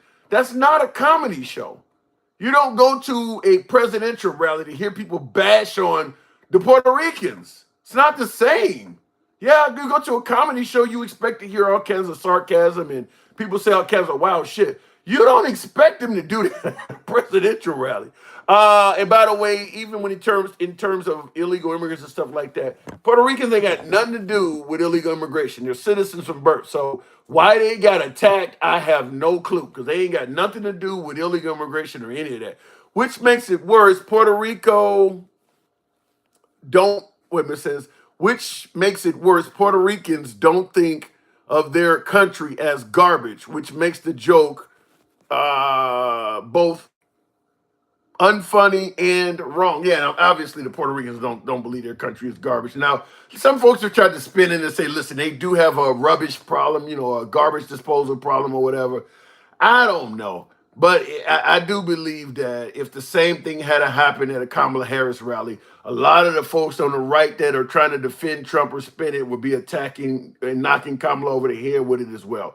It's just an easy target. It really is easy. Purple Lion 420. Good evening. Welcome to the program. Real quick before we bring you up, Purple Lion, Will G says Trump talks about a trafficking app in his speech. If he's talking about, he's mostly likely a part of it. So you're saying Trump is giving a speech. I don't know if I can say it on TikTok. What is a trafficking app? An app where people are deliberately using to traffic people? How is that even allowed to continue? It seems like the feds or Homeland Security or somebody would be all over that. A trafficking app. I just wanted to make sure I got everything. Okay, Purple Lion, good evening. Good evening, Tim. How you doing today? I'm doing good. Now, I see in the comments, Angle Fan said Joe Rogan has endorsed Trump. Have you heard anything about that? Not me. I haven't heard anything about that. I haven't heard that either. Now, are you leaning right or left? I lean right. Okay. Finally, we got somebody to support Trump. What do you think, though? Do you think that Trump is going to pull it out? No, he will lose. But you want him to win. Sure, I want him to win, but he's not going to. Why do you think that? Why do you believe he's going to lose? You're the first Trump supporter I've heard that says he's going to lose. Why are you saying that? The women is the reason why he's going to lose. Damn. Plain and simple. Damn. Ooh, I'm trying to think of a counter to that. I don't think I have one, because I do believe there is no counter for that. It's just reality, unfortunately. Wow.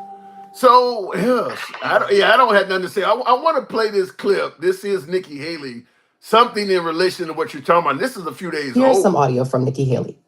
Last time I talked to them was back in June. They're very aware that we're on standby. They know that we would be there to help. I've helped with some fundraising letters and text messages and those types of things. So we've done that. But look, we're on the same team. It is their campaign's decision on what he needs in these last final days. It does not bother me at all. They also need to look at how they're talking about women. I mean, this bromance and this masculinity stuff, I mean, it borders on edgy to the point that it's going to make women uncomfortable. You know, you've got affiliated PACs that are doing commercials about calling Kamala the C word, or you had speakers at Madison Square Gardens, you know, referring to her and her pimps. That is not the way to win women. So you tend to agree with all of this stuff. Oh yeah, without a doubt. And just like he said, he will protect women. No he matter. didn't go far enough to say like, I will protect women's rights. If he just said women's rights, it'd have been a different story. Well, and then the way he said it, I'm going to protect women whether they like it or not, or something like that. Yeah. Yeah, I mean, And my people told me about 4 weeks ago, I was saying, no, I this want to is that protect the clip. people. Oh, I don't know. It stopped, but yeah, the idea for him, the idea that he said I'm going to protect women no matter what, that almost sounds like, you know, I don't know, like male domination. I'm going to do this for you no matter whether you like it or not. I mean, it doesn't come out good. No, it doesn't. So women are going to kill him. Now, I've already heard that that women are supporting Kamala by well into the double digits. But do you think women voting against Trump, you think they have a legitimate reason to do so, or are they voting perhaps against their own best interests? No, they have a legitimate reason. Ever since the Roe versus Wade got done away, that has been the biggest burden against the Republicans. And they have not rebounded correctly from it either. Have they even tried? No, they haven't tried. That's the problem. You don't sound like MAGA to me, man. You're the first MAGA I've heard that's so sensible I'm on this. MAGA. Okay. I'm a Republican, but not MAGA. Okay, all right, because yeah, I'm like, you don't sound. Most MAGAs like fuck the women. And my people. So yeah, you don't sound like MAGA. But okay, so you're a traditional Republican, but you favor conservative values, but you do realize the detriment of this. Oh yes, and my wife went through it too because she needed an emergency hysterectomy. Oh no! But with the Republican laws put in place, since she wasn't married at that time and did not have 2 kids at that time, she couldn't have it. Now, your wife, is she voting for Trump? Yes. Even though she went through that and knows that by supporting Trump, she could be sending other women through the same thing. Yes, and that's because we're both in the trucking business, and we see the recession coming. And if you look at the stock reports from the trucking companies, the overall tonnage being hauled in the United States has gone down 10 to 20%. And our fear is that the Democrats are not seeing that. They're kind of like Mark Cuban, and all they see is what the stock market's doing, but the stock market doesn't affect everyday people. Now, the tonnage is not being hauled by the trucks. Wait, hold on. Let me just interrupt you and say this. Even if everything you're saying is true, I was going to say what someone in the comments said, and that's Stop Playing With Me says all they care about is money. Now, what you're talking about in regards to what happened to your wife, that could be something that could take her life. You're voting, even though you're admitting that they're doing things that could cost women their lives. You went back to how much money you might make as a trucker. So you do understand you're kind of putting money, profits over people's, basically humanity. Yeah, you could say that because like it or not, okay, like it or not, your family has to have money in the United States. They got to be alive too, though, don't they? They got to be alive too, though, don't they? They got to be alive too, but we also look at it that we're both in trucking, and it's the most dangerous job in the United States. Oh, okay. And there are ways around it, and you can also go to other states the theory of the Republicans on that is that each state can hold its own rules and laws, which is fine. So we could go to the next state, Illinois, and get it done. Mm-hmm. So it's still there. It's For not now, like it's completely banned. yeah. For now, I'm. You can tell me if you disagree with me. You know, I don't block, ban, or censor, but I tend to think that if Trump gets another 4 years, those states where it is illegal, they're going to start seeing challenges. I expect if Trump gets in for another 4 years, for us to head towards a federal ban as opposed to it just remaining at states' rights. I do not see that happening. You know, Just because. Go ahead. Yeah, because the Senate will probably still be Democratic. What if it's not? And What if it's not? That could be a different story. I don't think there'll be enough to do that. That's just too much, because there are Republicans in the House that know if they did that, they will end their political career. Here, now let me give you my see that. Yeah, but let me give you my spiel on why I think it will become federal, and it's a different route than the route you take that you're talking about, and the route that many people think where you got to have a 60 majority or whatever. I don't think it's going to come by way of the Senate or by way of a vote like that. I believe it's going to come by way of the Supreme Court. And for folks who say, well, they're not the ones that make laws. No, but they can adjudicate based on what has already been pre-litigated. And here's what I'm talking about. In several states right now, if a woman is pregnant and in the commission of a crime, maybe you beat her up or something, and you cause the baby to lose its life, or maybe you're a DUI driver and you hit her car and the baby loses its life, you can be charged with manslaughter or murder for taking the life of the unborn. It is already considered murder in many states if you take the life of the unborn. So that's already determined law. So here's how I think it'll be presented to the Supreme Court. And we know the balance of the Supreme Court currently. We know that's a very pro-life court. So here's how I believe the way you deal with this is. If it is a crime for a criminal to take the life of the unborn, if you consider taking the life of the unborn as a second murder charge, why is a doctor getting away with it? If it is an unnecessary elective procedure, why can a doctor take the life of the unborn, but a criminal cannot? You've already deemed it as murder. And I believe if that is presented well enough, you can make it so that now it is also considered murder if a doctor does it. And then once you do that, then even in the states where it's legal, those doctors are committing murder, meaning it ain't legal anymore. You don't need to go to the Senate. Just use the laws that are already on the books. But my personal opinion is that both parties are flawed on this.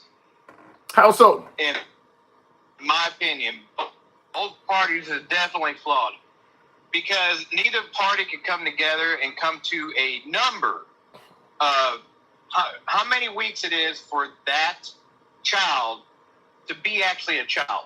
Because the evangelical right have an abortion unless there's some kind of emergency. Yeah, because the evangelical right believes it's a baby at conception, so they're not going to give you any weeks. In fact, they don't even favor the morning after pill because that's taken at the conception. So you don't get no weeks with them. The minute you have conceived and there's a baby in the left, better yet the left, but the right is not going to go against the evangelicals because that's a large portion of their base. So there is no solution. You're not going to come to a middle ground because the evangelicals are not willing to bend at all. And you got some on the left that go too far into the weeks.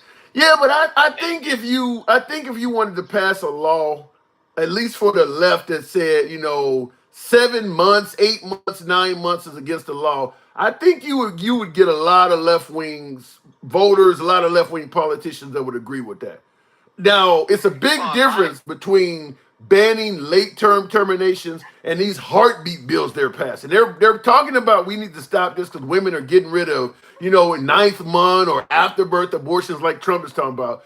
Fine. But they're using those extremes to pass heartbeat bills. Like in Florida, it's like 6 weeks. It's nowhere near late term. If I had all the power, I could make one rule that would fix all this. Which is? And on this, I would say no man can vote on that bill. Woo! It's only up to the women politicians in the Senate and the House that can vote on that. You just won the women's That will vote. solve it. You just won the women's vote. That's right. Purple Line, I got to move it on, No but man has those organs, so how can they vote on it? you just won the women's vote. I got to move it on, but you talking like a liberal with that. You ain't going to hear that from the right at all. True. I'm still a little bit more right than left, but you are right. All right. Appreciate it, Purple Line. Good talk. Tim, you have a great evening and be safe. I'll see you tomorrow. Thank you. And by the way, folks, we certainly will be here tomorrow for an extended broadcast. Anybody want to, while you're watching all of this shit on TV, feel free to drop in and say hello for a minute. We'll bring you up. Click on the like button a little bit, and you can bounce and go along your way. We'll be putting the maps up as things go on. By the way, for folks who may normally follow the program, we now have added another platform. We are currently streaming live on Instagram as well. So currently, the Handsome Liberal Instagram, we're there right now live as well. We're both vertical and horizontal on YouTube as well, in addition to TikTok. So look at it in the comments. By the way, tap the screen. Should be around 50,000. See if we can make that happen. I'm going to ask you guys on YouTube as well to smash that like button, get the likes up. Talking like you got some sense with that. Yeah, I don't know if you're talking about me or NT Mac, but I liked his opinion on that. Suggesting that we let women make that decision. But too many men are suggesting from several angles. First of all, it takes two to make a kid. So why should only women get a say so? A lot of men are saying that. You know, at the end of the day, if she has that child, she's going to demand I have to pay child support and I have to participate. So why should she be able to terminate it without my input? A lot of guys are saying that. So here's the other issue that needs to come into play. If it's deemed a baby at conception, can the woman sue for child support at that point? Obviously, it would have to be backdated because you don't have a DNA test when it's still in the womb. But once she gives birth, she can probably sue for the expenses for the 9 months she was carrying. I mean, it can lead to a lot of things. And then, of course, I always bring up, if you are irresponsible while impregnated because you deem this as a child, no different than if you're irresponsible with a live baby in your hands. Driving in a car with no seatbelt on and you get in an accident and your kid goes flying through the window, you're going to be charged with endangering a child, neglect, or whatever happens to your kid. I'm talking about like if you had a 1-year-old, 2-year-old in the car and you don't have them strapped in, get in an accident, whatever happens to that child, you're going to be charged with all kinds of neglect. Well, if you're pregnant and they've deemed that as a baby inside of you, let's say you don't have your seatbelt on. You get into an accident and you have a miscarriage. Well, it was a child now. You should have worn a seatbelt. You should have taken precautions because your lack of precautions, you caused the loss of your own baby. They could charge you with that. Maybe you're a pregnant woman that does drugs or goes out and gets drunk. I mean, once they deem it a child, anything that you do irresponsible when it causes a miscarriage, you can be charged with murder or manslaughter. Gotta assume that's going to come. Looking in the comments real quick, do want to address a super chat there. Appreciate the support of the program. I always do that. It's weird stuff. It's just weird. Can't we transition to women to participate? I like that one. That's funny. Ed G's, well, my last caller said no men should be able to have an input on the abortion issue. Ed G said, well, can't we just transition and become a woman? I identify as a woman so I can have a say so. Oh, my God. Giovanni Soriano, Trump talking about protecting women whether they like it or not, was about the border and illegal immigrants and their crimes. How is that wrong or bad of him to want to do? Illegal immigrants are bad. Because his reputation is about taking away women's rights. So when he starts telling me he's going to do it whether they like it or not, it's just bad wording. You know, the thing about it, hang on, Will G, I answer your other comment as well, but the problem is this. It's too easy to make bad sound bites out of a lot of the shit Trump says. MAGA is constantly trying to reinterpret something Trump said. When we talk about speaking to people like a 2 or 3-year-old, maybe he needs to perfect that a little bit more. Because, I mean, just this week alone, we went from the Puerto Rico comment, to Liz Cheney comment. Now we're talking about I'm gonna do for women whether they like it or not, followed by the fake news media. I wouldn't care if they get shot. All of that is like in the last week.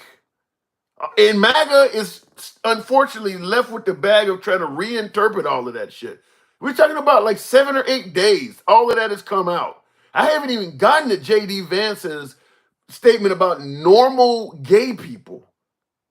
The folks who say I have Trump derangement syndrome, I get it. I 100% understand it. Always talking about Trump. Kamala Harris don't say enough shit to compete with that. Kamala Harris has been on the scene since August. I think Trump has said more shit in about the last 2 weeks than controversial stuff.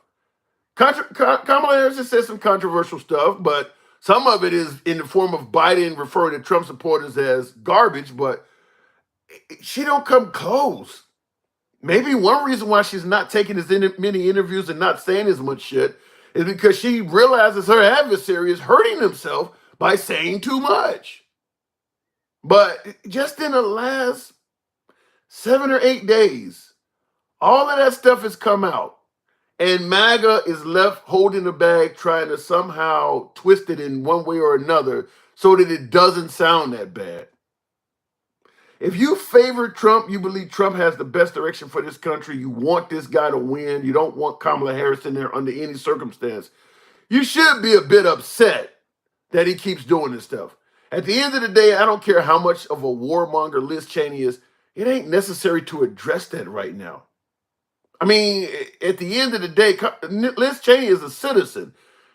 Even if she's a hardcore warmonger, that shit's over with. She is a citizen now. Her political career is on ice. You don't need to punch down at her right now. You got a political campaign to worry about. That didn't need to happen. That's just a self-inflicted wound. He's pissed off that Liz Cheney is on the campaign trail trashing him in favor of Kamala Harris. So he figured I'd swing back at her.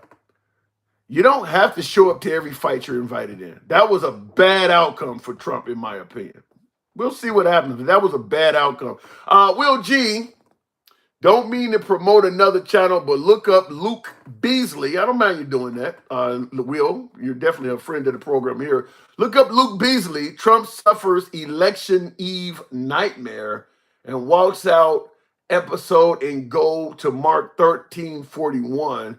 That's what Trump is clipped about trafficking app. Now, you've been talking about that enough. I'll see if I can, before I go to the next caller, my laptop, because I got so many platforms running at the same time.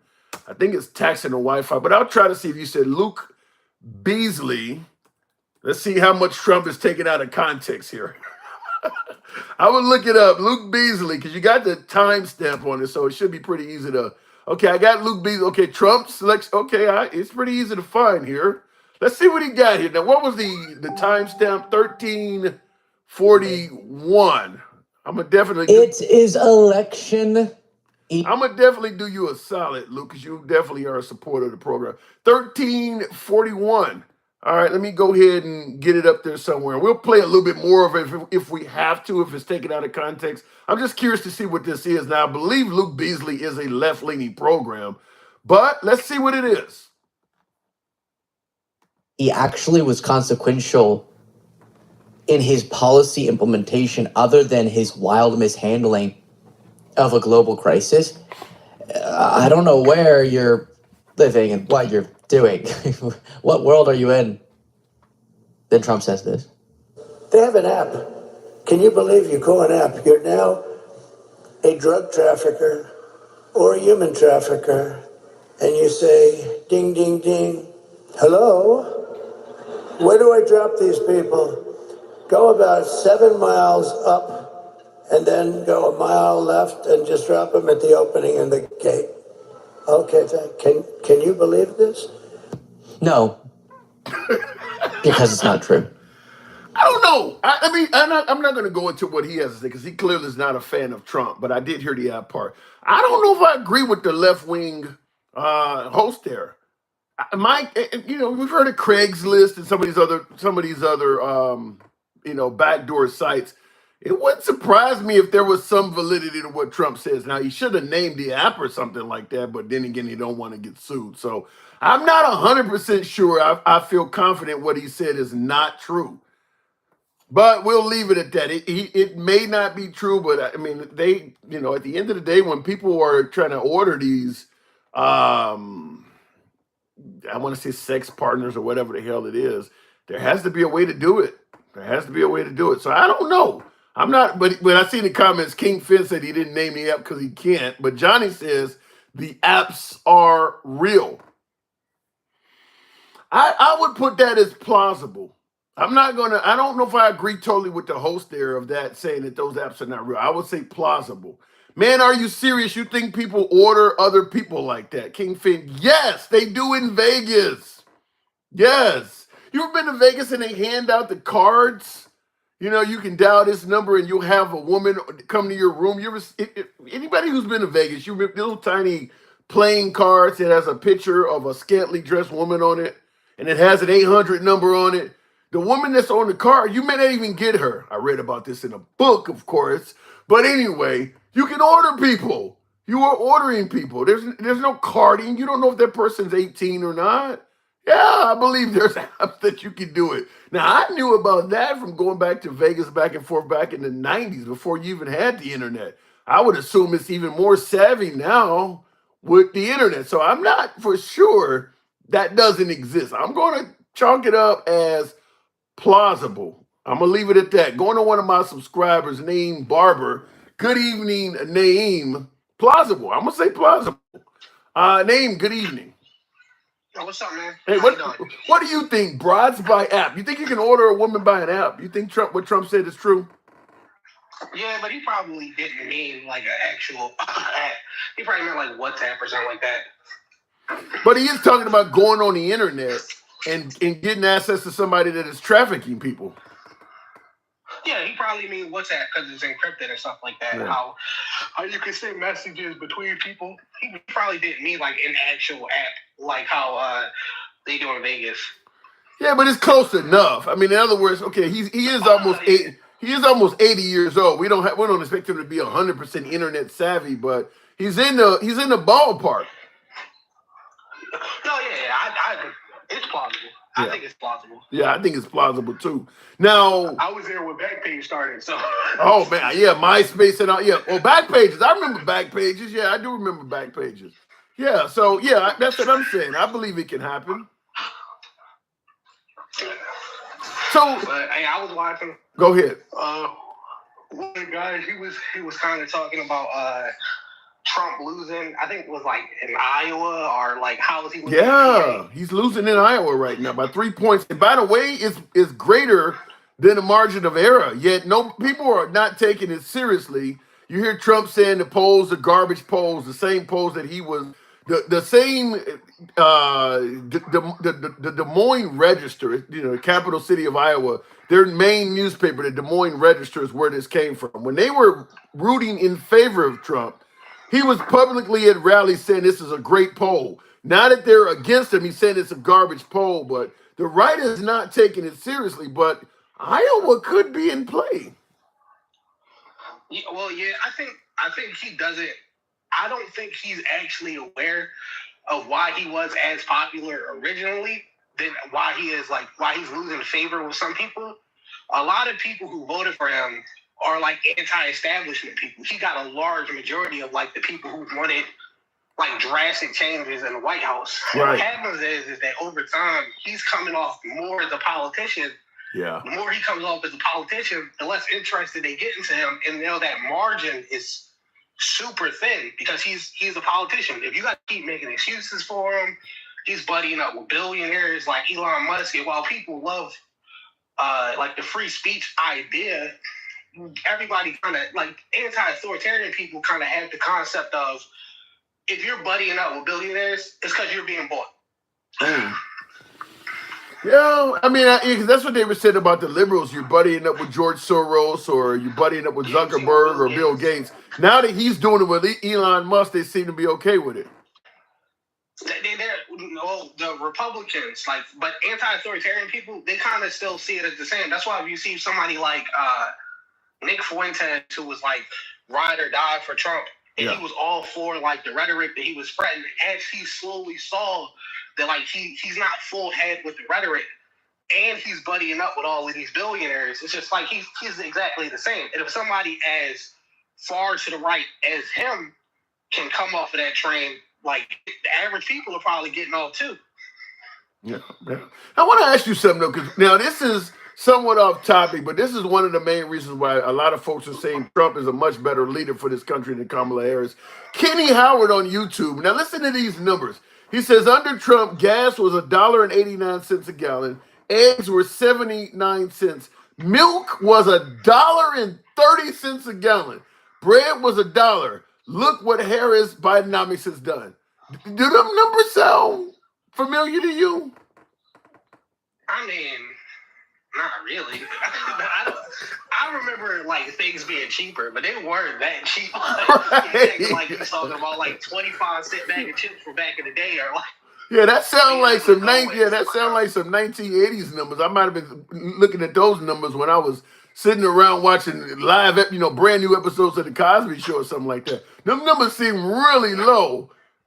He said they're romanticizing it. Like I get it, dude. Like things were better, gas was a little bit cheaper, but you were not buying a house for like $1,900 back in the day. You got to cut that off.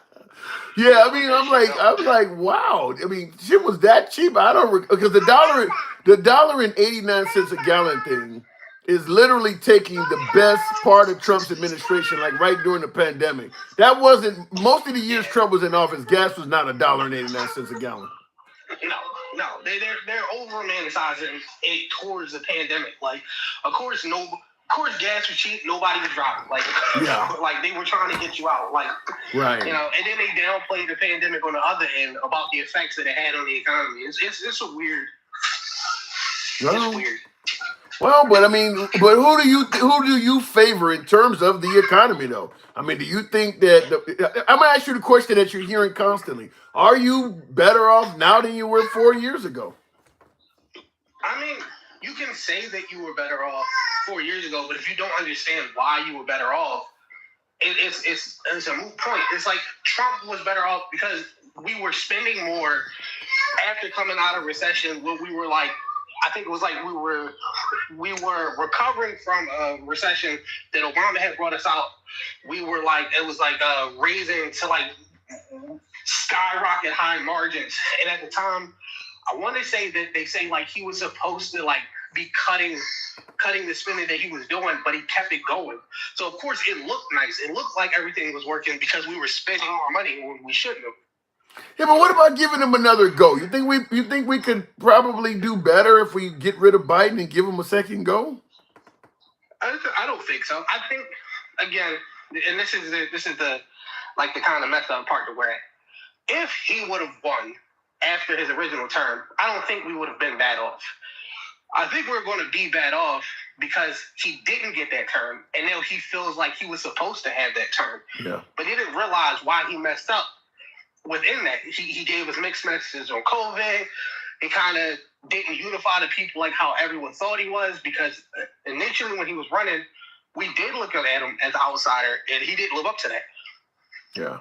Some would say that, but a lot of folks are suggesting that the reason he didn't live up to it is he hired bad people, ineffective people, and they stirred his administration the wrong way. I mean, they're suggesting that this time he would hire better people. No, but he can't though. Like his track record is terrible. You can't say look at his track record for all of the policy that he passed and then forget the administration that he hired when he had to let go of like 90% of it. Like that's his track record too. He can't hire people. Everybody he backs in elections tend to underperform and do horribly in places where nobody expected them to do horribly at. People don't understand is that like it's him. It's not really his ideas or his ideals. It's what he represents, which makes him popular. But it only is him. You can't pass that on everybody else. Yeah. And you feel confident. Before I move it on, you feel confident that Kamala Harris is up to the job, or are we just doing this because we don't like Trump? Yeah, it's a mixed bag. Of course, there's people in there who don't think that she's up to the job. I think she is. I think she's a regular politician. I think she's going to go and put people around her who know how to do their job. What has been time and tested. Do I think we'll get like progressive bills passed? No. Do I think we'll have like amazing changes or turnarounds. No, but I think they'll do what Democrats always do, which is when they come into office as a Republican, they'll fix things up. People will bitch and complain that everything is ruined. Then everything will get ruined under the next Republican that comes in, and then the Democrat will come in and clean it back up. So in other words, she'll do a decent job. You think she'll be worthy of re-electing? You think we're gonna get 8 years of Kamala? I mean, it depends. It depends on who the Republicans send up. I think Democratic candidates, like most candidates, are defeatable. You can come up with a formula to defeat them. I think just trying to throw Trump at the wall and hoping he stick is not it's not going to keep working. Like Yeah, I see in the comments. You got a counter. Giovanni Soriano says. So with this caller's logic, Kamala is probably the most corrupt and most bought. BlackRock is a donor to her campaign. The most corrupt company. So he's saying because she got a very corrupt. What about all of the money? What about all of the money the Trump kids took for the Middle East? But we don't talk about that. Like, they don't care about that. They don't care that he didn't put his company into a bond trust, something that we've never let a president get away with. Yeah. He just told him, "Nah, my kids got it." Like, and then he had his kids right there. Yeah. But we'll never look at stuff like that. Well, he promised that he was going to not run his businesses and put it in a bond trust. Yeah, he reneged on that, but he did promise he was not going to be running business. Kind of like Schwarzenegger. When Schwarzenegger became governor, he promised that he was not going to be doing movies. Now, he kept his promise, but no, Trump continued focusing on his businesses. Yeah, but they won't hold. That's not a standard they'll hold him to. They'll say something like, "Come on, he's a businessman. Of course he was going to run the company. He's a businessman. Of course he was going to charge like the CIA and other intelligence agencies who had to stay in Mar-a-Lago and other foreign dignitaries who had to come and do business. Of course he's going to charge them. He's a businessman." Even though that's high levels of corruption too, like you're exploiting the system. I think you talk about all the time about how like we ran our presidency on honor codes, and it's just like he just proved that nobody's enforcing these codes, and nobody also cares when they're not enforced by their guy. Like, of course, you see Trump go and do what he wants, and then it's just like, oh, like he's the guy. Let's let him go. You guys are nitpicking. I can't argue with that, and yeah, that's one of the things that I think they will have to correct once Trump is out of the picture is this whole honor system thing, because I do believe that Trump pushed the envelope in many, many ways that the founding fathers never thought we'd be dealing with. I think that he really pushed the envelope. And yeah, from this point on, it would not surprise me if Trump, if he loses, if all of a sudden you start getting bipartisan support from both sides of the aisle to pass laws that prevent Trump from doing something, well, not Trump, but that prevents the next president from doing some of the things that Trump showed that could be done. He exposed because folks say he was here to drain the swamp, and then they said, well, no, he exposed it. He exposed a lot of weaknesses in our checks and balance system. He exposed that the president has the ability, if they want to exploit a lot of shit, because nobody ever expected a president to go in as many directions as Trump did. But Name, appreciate you coming through. All right, thank you, man. Anytime. And for some folks who wonder, well, what the hell did he do? How did he push the envelope? Well, he's shown us that certainly when we talk about the fact that he was indicted numerous times on some things that are kind of considered treasonous. Now, I'm not saying Trump's guilty. I get folks are going to say it's a witch hunt or whatever. We can talk about that. But the fact is, until those cases go to court and we find out if you actually did it or not, a lot of people would say, including me, I would say you shouldn't be able to be president until we know if you're actually guilty of this stuff or not. Because at the end of the day, once you're president, you can make sure that we never know. Tap the screen, by the way. I'll go down the list, but I do appreciate you folks tapping the screen. Get me up to about 60,000. You know how the program is ran. We don't block, ban, or censor anyone. We are MAGA friendly, been that way since day one, always shall be. You don't have to worry about anybody on the program trying to block, ban, or censor you because you got a difference of opinion. We damn sure believe in free speech. You can be critical of anyone on the program, including the host. That's how free speech is ran. You enjoy that kind of dialogue. Feel free to follow the program on TikTok and subscription on YouTube, if you will. We're here Monday through Friday. We'll be here on the long haul tomorrow night. but certainly Monday through Friday. So feel free to follow the program, a subscription on YouTube. And by the way, for some of the newer viewers, we're on Instagram now. I think there may be a possibility of taking calls on Instagram for some of my YouTubers. So we are on Instagram. I would encourage you to follow us on Instagram. Handsome Liberal, same name on all platforms. The Handsome Liberal. So it's on Instagram now for the first night. I'm still figuring out Instagram. I'm not totally aware of how it works. So it's going to be a learning progress. Yeah, and she had the most tie-breaking voters out of all vice presidents. Okay, she made, what does it say? She can make suggestions to the president, but he's under no obligation to follow those. Yeah, that's a good point, because folks say, well, Kamala Harris was vice president for 4 years. Why should we trust her when she didn't get nothing accomplished those 4 years? And they're debating that on TikTok, on YouTube, or YouTube horizontal, and that's a good point. Vice presidents do not have the power to pass all these laws. Yeah, they're doing tie-breaking laws. That's about it. If there's a tie in the Senate, they can pick a side. Other than that, all she's doing is making suggestions. Like when Biden, she was the border czar, and all she can do is go down to the border and come back and make a suggestion to President Biden. You don't have to take it.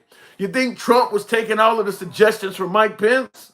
You don't hear anyone suggesting that Mike Pence was this fabulous vice president, even though a lot of folks believe Trump was the best president we've had in recent history. They don't give Mike Pence any credit at all. So, yeah, it's not the job of the vice president to do all of these great things. They're blaming the economy on Vice President Harris. The vice president doesn't affect the economy. That's not their job as a vice president. But anyway, before I go on to the next caller, what I'm talking about in regards to loopholes and weaknesses that I believe Trump has exposed that the founding fathers never intended. Number one is the fact that he's been indicted on some treasonous charges, such as, documents and things like that. Like I said, we can talk about if it's a witch hunt, if they're bullshit charges or not. But until you actually hear the case from Jack Smith, we don't know. So the idea that you can become president when somebody is already saying that you may have done things that are harmful to this country, that's something I don't think the fathers ever intended. In my opinion, what you should have is that needs to be adjudicated before you can get the job. You couldn't become a bank teller if you got outstanding charges for financial crimes. Well, we need you to first be found not guilty of that. We're not going to put you in charge of money when you got financial crimes hanging over you. So that's number one. He's been indicted of, crimes that might be harmful to this nation. We need to first hear the answer to that stuff. If it's a witch hunt, so be it. But we need to hear the answer, because if Trump becomes president, we already know what's going to happen. He's going to fire the prosecutors and or pardon himself. Fire the prosecutors and or pardon himself, which leads to number two. If you do commit a crime while being president of the United States, if you commit a crime, maybe something that is a crime to the country, such as documents or working with the enemy, you shouldn't be able to pardon your own self. I wouldn't be surprised if they work on eliminating that. If you commit a crime of treason or something against this nation while you're president, you shouldn't be able to pardon yourself for that crime. That's two. Number three is if you are convicted of the actual crime. First, I talked about if you're indicted, we need to hear the case before you can become. Well, what about if you're found guilty of the crime or you're found guilty of other crimes? Like in this case, Trump is a felon 34 times over. Once again, it might be a witch hunt. I know how you folks feel, but he is officially convicted of nearly 36 felonies.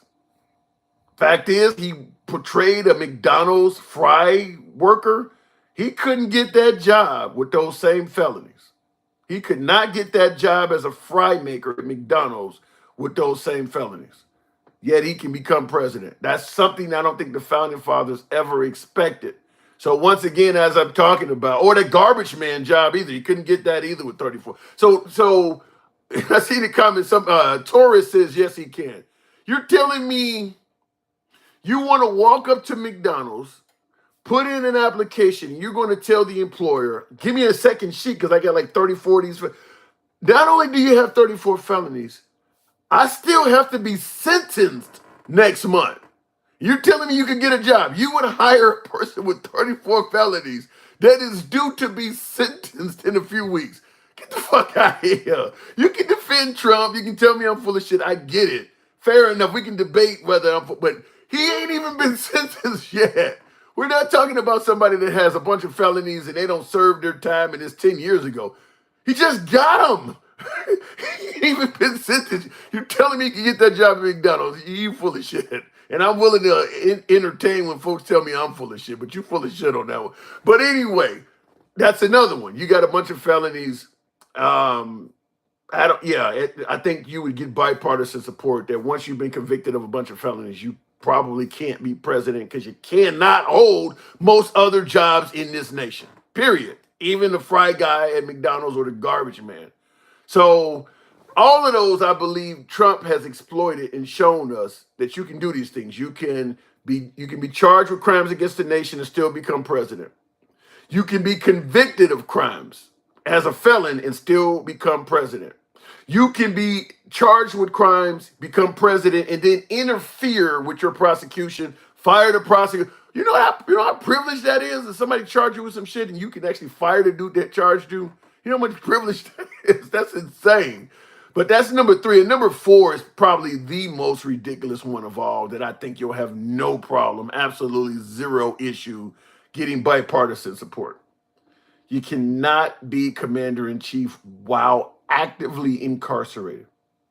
The idea that folks tossed around he could still be president while in jail is insane. I don't know what kind of man George Washington was, but I'm going to assume you disagree with that shit. You can become president while you're in jail.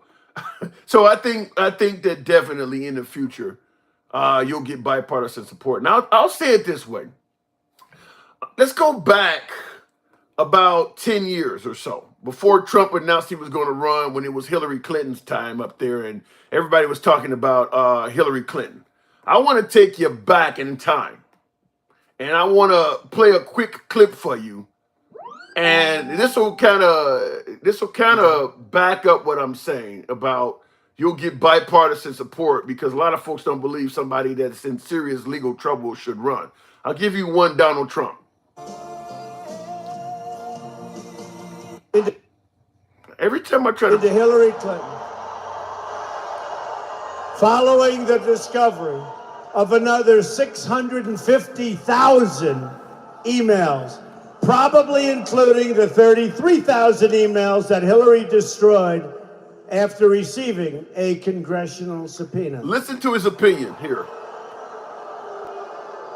They are also... There's a little bit of lock her up. This is a few years old, obviously. This is referencing Hillary Clinton. But I want you to hear his opinion on her, because this is in reference to what I'm talking about. Somebody in trouble not being able to run.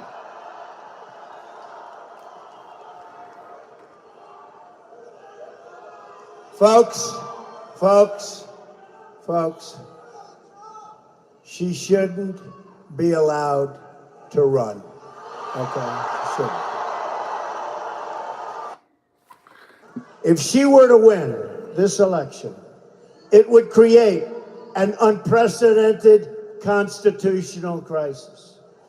In that situation, we could very well have a sitting president under felony indictment and ultimately a criminal trial.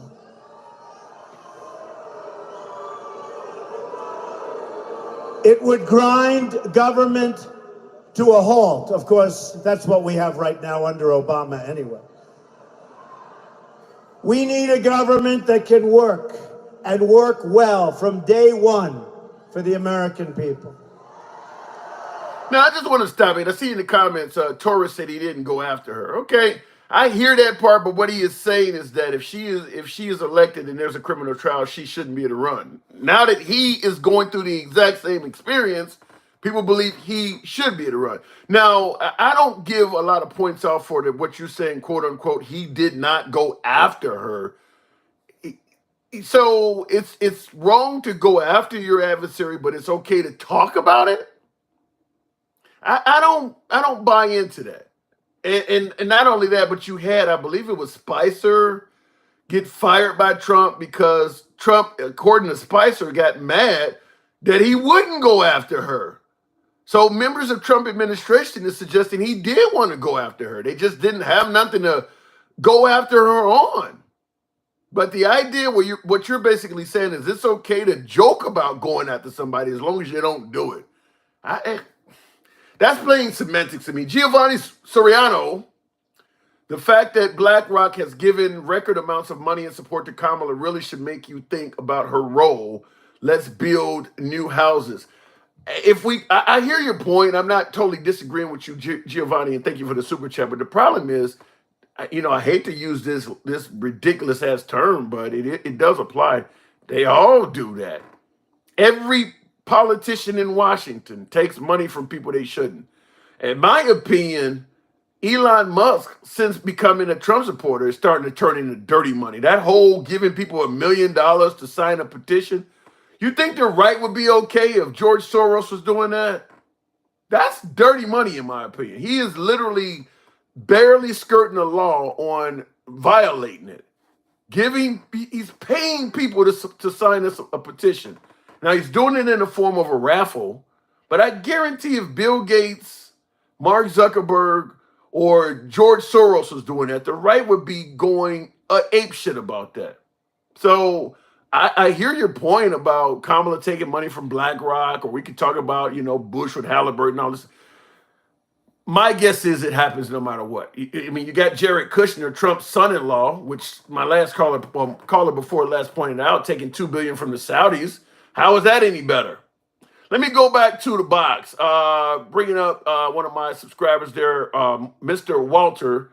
House arrest at the White House, says Will G. Jesus Christ. The hypocrisy is loud. I do agree with that. Trump in this statement here, very hypocritical. I don't give any credence to this. What he didn't officially go after. He's clearly talking about it, and he talked about it for months. Mr. Walter, good evening. Hey, good evening, Tim. How you doing tonight? I'm in the trenches as usual. Election Eve. Got any concerns? Honestly, I'm 90% sure that Kamala's going to take this thing. 90%. You gotta explain that. 90%. Right. So, look, I can't really say other than, this Iowa poll, and then you look into the data that this person has talked about, and you look at her record about predictions. This is solid.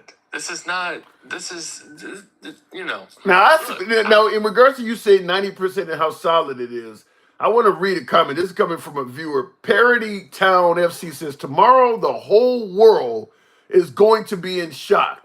This election is going to show the amount of women is going to come out and vote.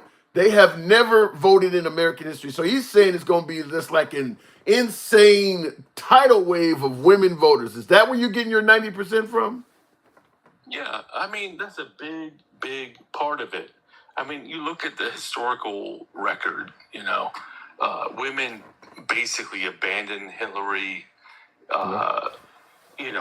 Every demographic kind of came behind Obama, and Kamala in the, and if you look at all of the enthusiastic,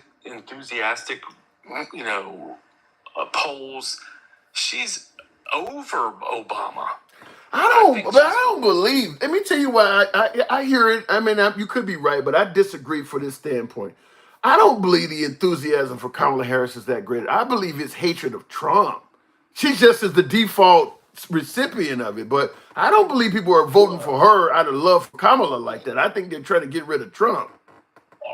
Look, if you, put those two things together. Right. There you go. That's what I'm talking about. Yeah. That's what I'm talking about. Yeah. I'm not saying, it's this and that is what I'm saying, Yeah. But I honestly, I mean, who knows? if I honestly think it's about if I had to guess, maybe 90% though. 70, Wow. 30. Huh? 90% though. Wow. Well, in my opinion, yeah, I think she is going to take it 90-30. However, I mean 90-30. I mean, I'm saying maybe 70-30, but I just feel like she's going to take it. Yeah. And I see on YouTube somebody 91 poop head that said Trump already won. Well, that's one of the things I will say about that. Now you're at a 90% margin. I'm nowhere near where you're at, but I do think it is trending toward Kamala winning. But here's something I don't understand, and I get your opinion on this. You talk to a lot of Democrats. They're not like you. They're more concerned. They're nervous if Trump's going to win, and they're concerned.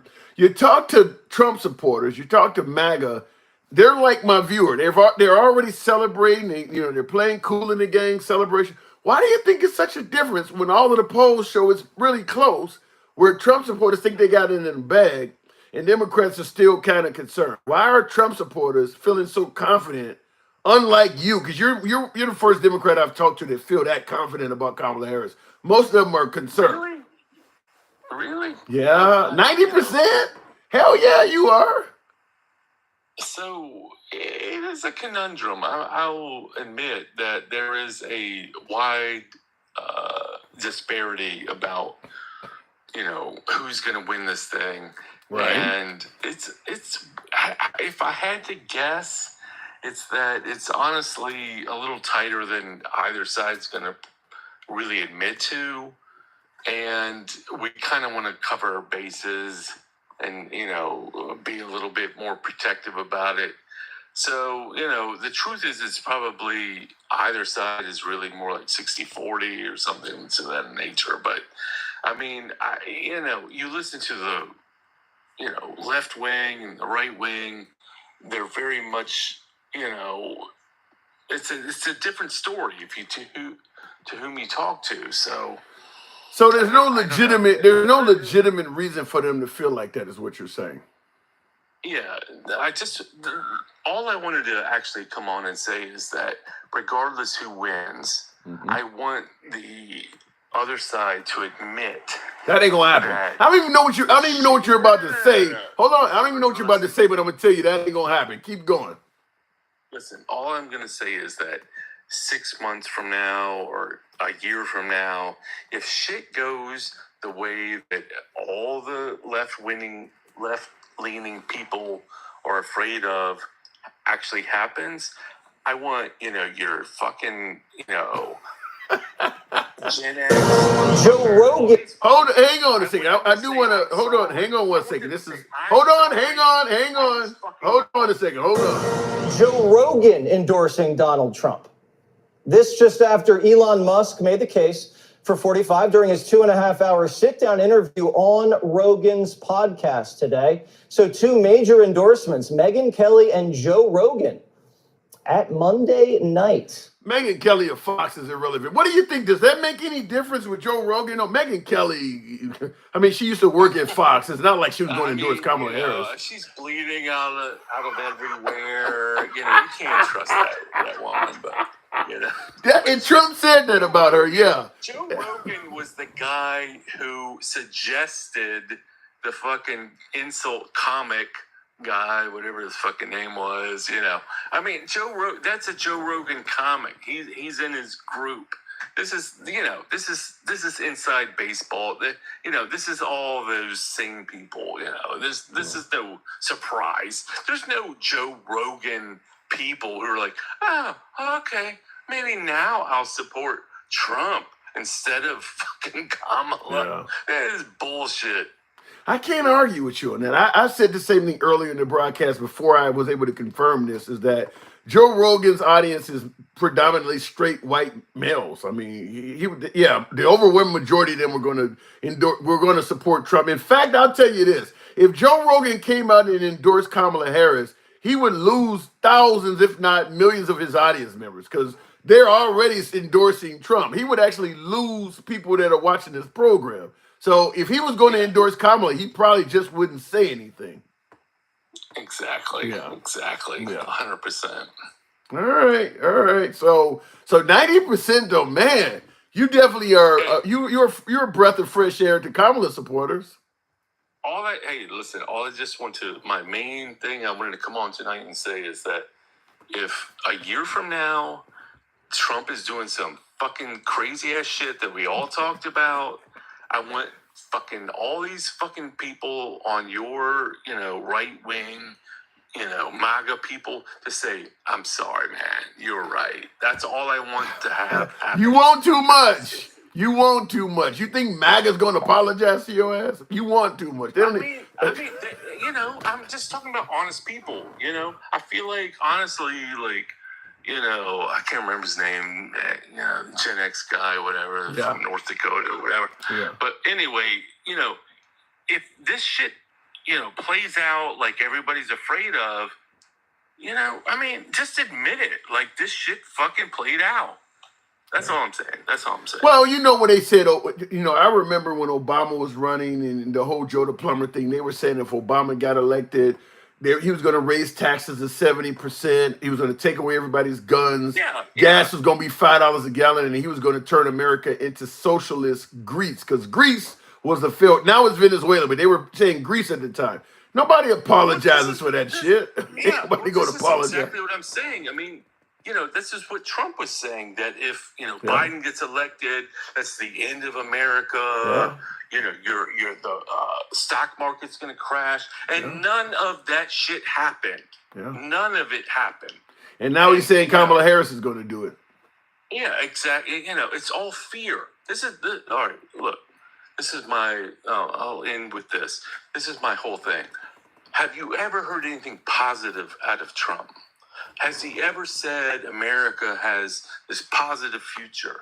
And when he's in office, he says it. When he was in office, it was doing best. We were doing the best in history. Okay, that's not what I'm saying. I'm saying his message for the future. If he is leading in the future, his message is positive. If he is not leading, it's negative. All right, that's cool, Tim. I'm just saying that, I think people appeal generally to a positive message versus. I agree with that. I agree. His messaging has become really dark, and it has a lot of doom and gloom in it. People are complaining about that. I know what you're talking about. I'll give you the last word. Go ahead. Buddy. Appreciate it. That's it. That's all I wanted to leave you with. All right. Thank you. Good talk. Thank you. And the doom and gloom thing, some folks are starting to speak out about that. Whether it's immigrants, poisoning the blood or invading us, or there's asylums and coming out of jails, or eating pets. Obviously liberal cities with people that look like me are setting the whole damn town on fire and burning everything up.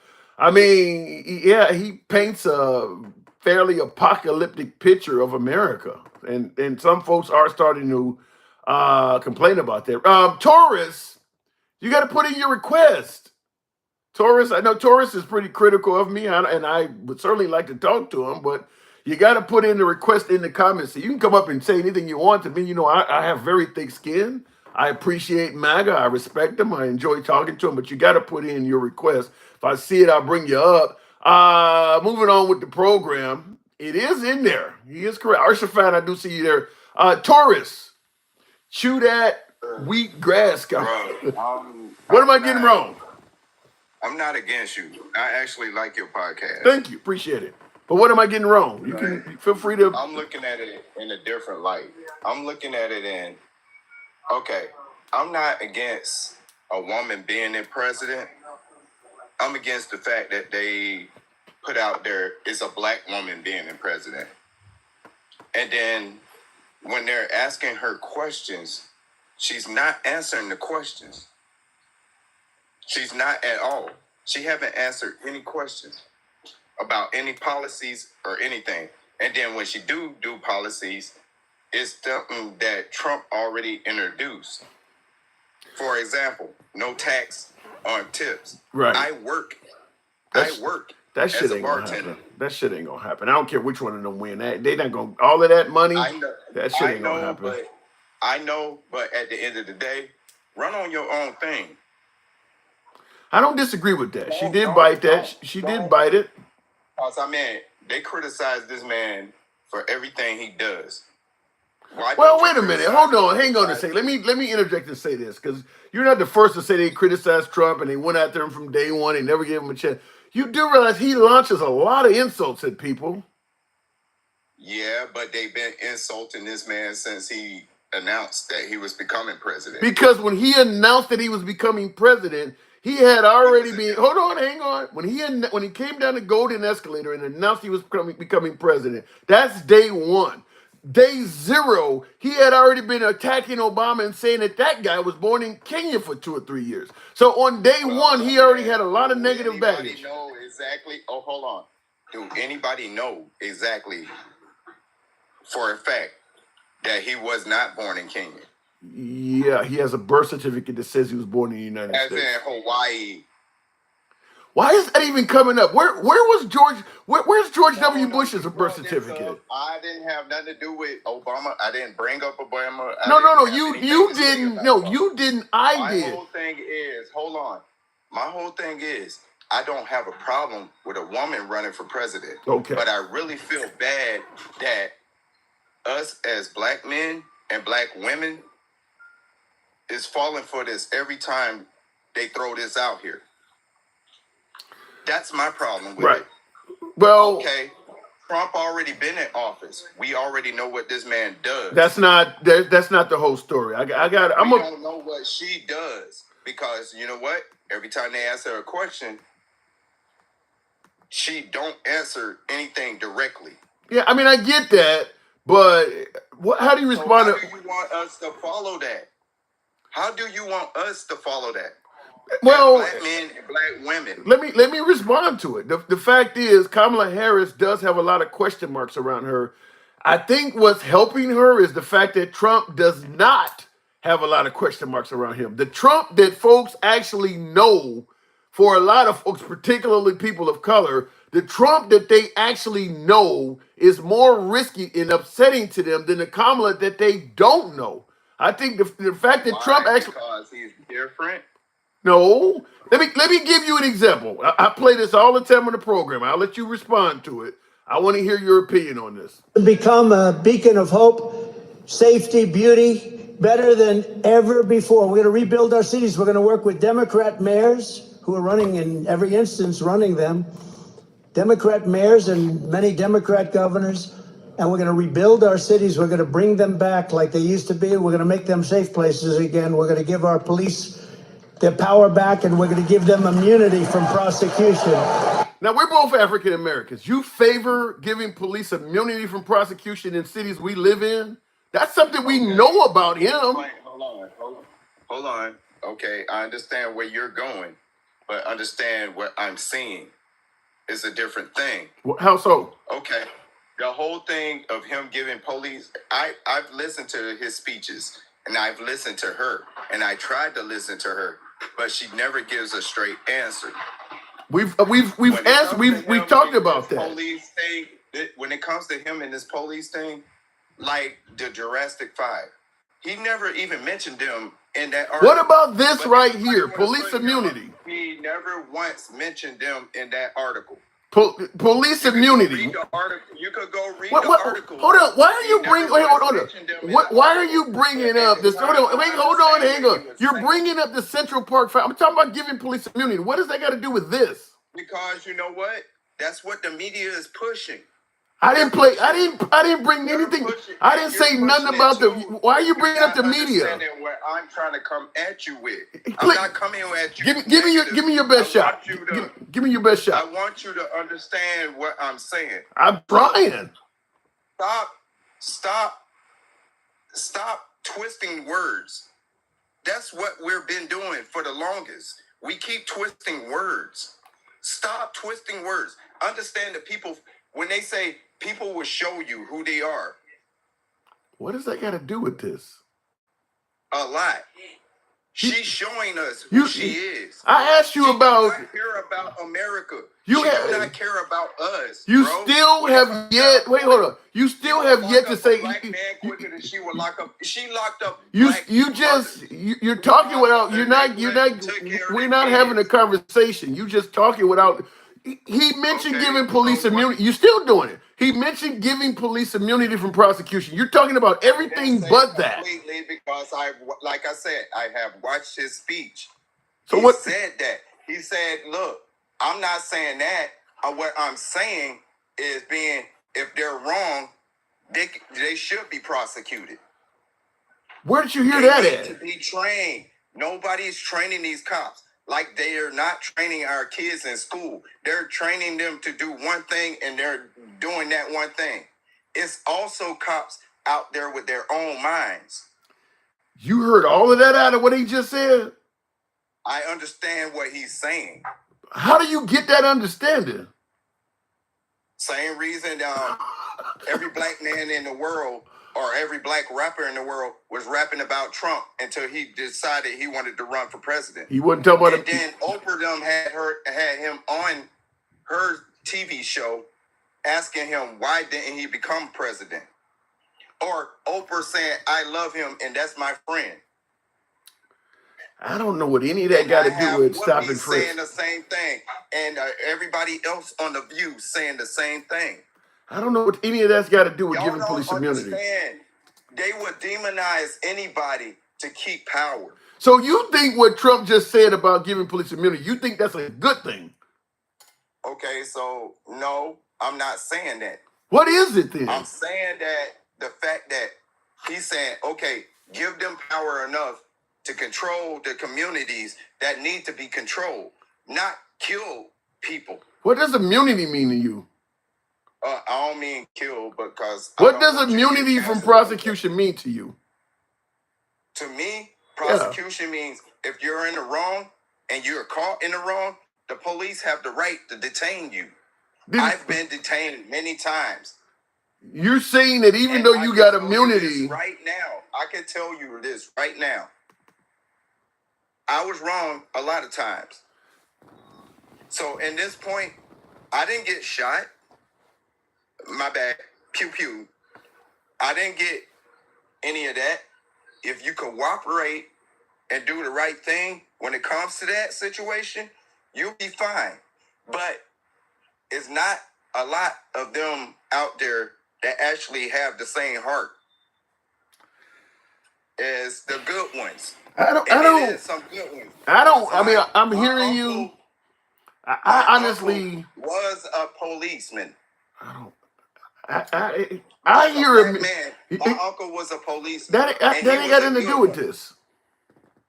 It has a lot to do with it, bro. Because everybody keep pushing this narrative. He's giving them all immunity. He said it. Anything they do wrong. It's not what he's saying. It's just like he said. He did not say that.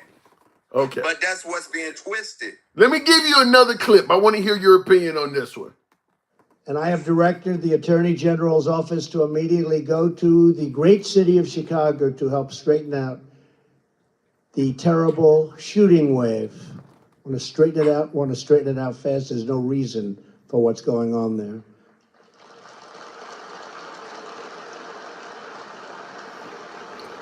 I've told them to work with local authorities to try to change the terrible deal the city of Chicago entered into with ACLU, which ties law enforcement's hands, and to strongly consider stop and frisk. It works, and it was meant for problems like Chicago. Your opinion on that? Okay. How many gangs are in Chicago? A lot. Okay. So most of the time, most of the shootings are coming from the gangs, right? Yeah. Many times, yeah. Okay. Say you lived in Chicago. I Say do. you got a Yeah. family. Yeah. Say you got a family. Okay. In Chicago. If you know those gang members are running rapid around or all over the city or whatever, do you not want protection? Do you have to randomly stop innocent people to give it to me? If they're gang members? What about the innocent people? That's not what's saying. What's saying is gang members driving cars too. What is your definition of stop and frisk? I have a gang member in the car. So no innocent people ever get stopped and frisked. I'm quite sure it has. I'm quite sure I've been pulled over. Do you care about those people? But the whole thing is, y'all not understanding. Are you understanding? If you have a family member that's a gang member, even if you're in the car, you're associated with that? I get your point about solving gang crimes and things like that, but the idea is you're pulling people. Hold on, hang on. I'm trying to respond to you. I don't want the police trying to determine whether I'm a gang member or not and just randomly stopping people. Maybe they get it wrong. Do you care about them people? What if one of your family members is a gang member? Okay. And you in the car with them, with your kid. Right. What if they involved in the crime? What if there's no crime being committed? What if they're involved in the crime? If they're involved in the crime, it's not stop and frisk. They get probable cause. That's a whole different setup. That's something totally different. Bro, that ain't stop and frisk. Already done committed a crime and the cops are looking for them and you're in the car with your kid. That's a different situation. The bro? What's the difference? Let me explain the difference to you. What you're talking about is probable cause. Stop and frisk, what's the difference? Stop and frisk means you can stop anybody without cause. You don't have to have any gang member. You can have somebody that you're out. Let's say you're going to work and you got to be at work at 7 in the morning. So you're waiting on a bus at 5 a.m. and it's still dark in the wintertime. What the hell are you doing out here at 5 a.m.? They can stop you and go through your pockets and demand you show ID. They can stop innocent people. That's the difference. They got nothing to do with gang members. It can be an innocent person. I'm from Florida, and I'm from Fort Myers, Florida. Trust me, it has happened to me. So you support it? The thing is, to me, what happens when you're in Chicago and you got all these gang members, and then they're driving around their family, but they have committed a crime, and you're innocent. And you're in the car with your kid, with that gang member. What if you're not around any gang members and they stop you anyway? Well, now then that's a different game. What? But like I said, how many gang members are in Chicago? How many shootings go down in Chicago? There's a ton of shootings go down in Chicago. Okay. So like I said, what if one of those members is your family member and you're in that car with them? Do they not have the right to stop and frisk? Yes, but at that point in time, are you thinking about your kid? But you keep bringing up somebody being in the presence of an active criminal. That's not stop and frisk because that's not. Hold on, hang on. If you are in, that ain't got nothing to do. But that's not stop and. The example you're using is not stop and frisk. You're talking about an active criminal. That's different. That doesn't fall under what we're talking about. We're talking about you can stop somebody that's standing on the street corner that you think is a gang member. What you're talking about is an active crime that's been committed. That's a different situation you're using. So I got a question. If you ain't do anything wrong and you get stopped and frisked by that policeman, and you just go on about yourself after all that's said and done, are your feelings hurt? No, my pocketbook might be hurt. Let me give you an example. I told you about being outside at 5 a.m. going to work. I'm waiting to catch my bus or my train to go to work. He stops and frisks me and runs my ID and it causes me to miss my train. I show up late to work and I get docked 20 minutes pay. Who the hell's going to cover that? Yeah, exactly. Nobody. I'm going to eat that charge. But I meant 20 minutes versus your life. I don't have an answer for that. 20 minutes versus your life? I don't have an answer for that. But you could sit there and argue with him and he get pissed off because he's just mad and he might shoot off. Like I said, he didn't say that he was going to pardon everybody. 20 minutes versus your life. So take away people's Fourth Amendment right. Tell them, well, I'm saving your life while I'm doing this. 20 minutes at my job, a place that don't really give a fuck about me anyway, than to lose my life. All right. Okay, so every time they stop and frisk somebody, they saving a life. Not necessarily. Then why you bring it up? Because I feel like if you're going to bring up the police and the whole thing, There's a lot of black cops out there too. Okay, all right. Do you believe in the Fourth Amendment at all? Yes. But you're But okay now I with got a question. you're Do okay you with believe in the violating Second it? Amendment at all? Do you believe in the Second Amendment at all? Not in an environment where they stopping and frisking. I wouldn't be happy. That's and you know some to answer your question, me specifically, because I do carry. That's probably one of the biggest fears I have in life is having to tell a cop I have a gun on me. I am dead frightened of that. And in a stop and frisk environment where it could happen in the middle of the morning, that's just a recipe for disaster. Because if a cop is stopping and frisking you, they generally think there is something bad about you. Having to tell them you got a gun, I can't tell you how much I'm against what you are promoting. I'm frightened of that, I'm not promoting this, bro. I'm just asking questions. and I'm answering asking them. I'm answering them. Do you carry? Yeah. If you carry, then at that end of the day, look, you have a reason to protect yourself, just like everybody else. That's what the Second Amendment is for. Okay. So at the end of the day, just to get clarity, you are in favor because you believe it's saving lives of stop and frisk and giving police immunity. You are in favor of that. I don't give all police immunity. Like I said, it's certain cases where I know cops are scared of us. But at the end of the day, Trump is not giving immunity to all cops. Because cops are scared. He got the gun. He got the backup. He got the long rifle. And you know what? They're quick to shoot if they're not comfortable. Jesus. All right, I gave you. You think I'm lying to you? Any white man could do it. Any black man can do it. Gang members are doing it daily. Okay. Gang members are doing it daily, bro. What's their excuse? They're criminals. Okay. But now you're turning the cops into criminals with the stuff you're talking about doing. Some cops are criminals. Once you start giving them immunity and allowing them to randomly search people, they become criminals. Cops are criminals. And like he said, it depends on the situation. Okay. Let me just say this to you. We obviously completely disagree on this, and I don't give a damn about this. You're totally fine to come on the program anytime, but you wonder. Hold on, let me actually say to you. Let me say what I'm going to say to you.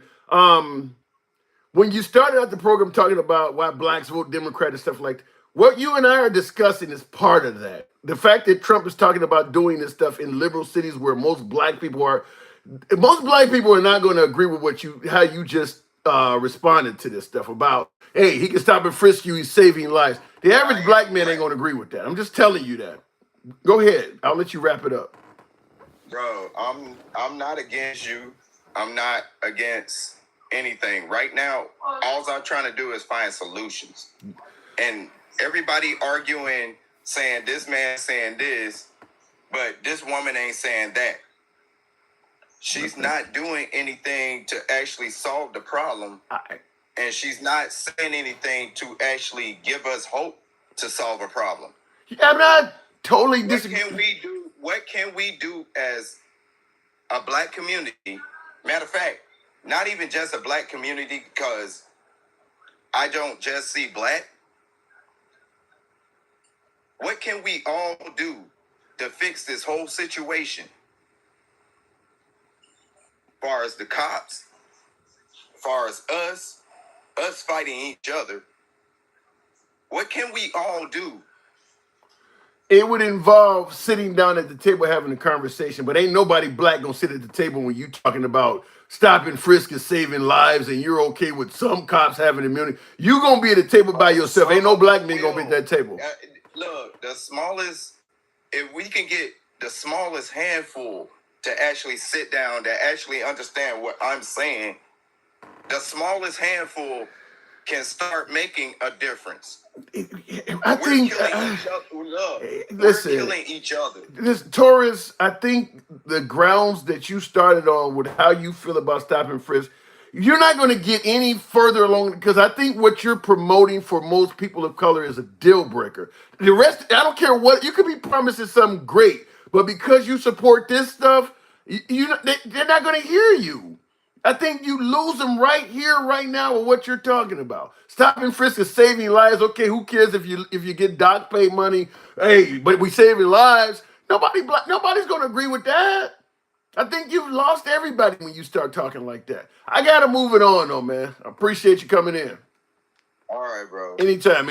Yeah, okay, looking in the comments. Listen, I believe in free speech. I didn't expect him to go that wild with it. I just did not. I mean, but he was really defending stop and frisk and giving police immunity. And now I will, in his defense, I will say he's not the only one that believes Kamala Harris doesn't answer questions and things like that. But the reason I gave him this clip is because of what I said before. When Trump is promising to do this kind of stuff in black neighborhoods, even though they may not feel 100% confident of who Kamala Harris is, this stuff right here is so bad to a lot of African Americans and people of color, they'll take a chance with an unknown Kamala. That was the point I was trying to get to him, because he's saying, well, we don't know what the hell she's about. Why would we? We do know what he's about. And what he is talking, this is a clear violation of the Fourth Amendment right, by the way. You're talking about randomly stopping innocent people. Well, as he was saying, well, it's going to save lives. You want somebody to take away your Second Amendment rights on the grounds that it'll reduce shootings? No.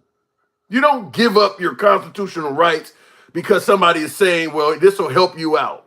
And that's what he was saying. Well, it'll save lives. Then why have the Fourth Amendment at all if they can just come up with a reason to take it away from you? So I think that even with Kamala Harris not always answering questions, or I grew up in a middle-class family or whatever they are, when he's talking about giving police immunity from prosecution, which is colossal in liberal cities, Kamala Harris is going to have to say something really awful to compete with that. Now, my last caller is no different than many other callers that support Trump that have tried to spin that to say it means something else. I've had callers say, well, he's talking about preventing cops from being involved in frivolous lawsuits. Well, he says prosecution. You don't get prosecuted in a frivolous lawsuit. That's civil. If you're being prosecuted, that means you've committed a crime. So what Trump is saying when he says immunity from prosecution so they can do their job, he's basically saying there are things right now that if a police do to you right now, it's a crime, that I want to make it so that they have immunity so they can do that to you.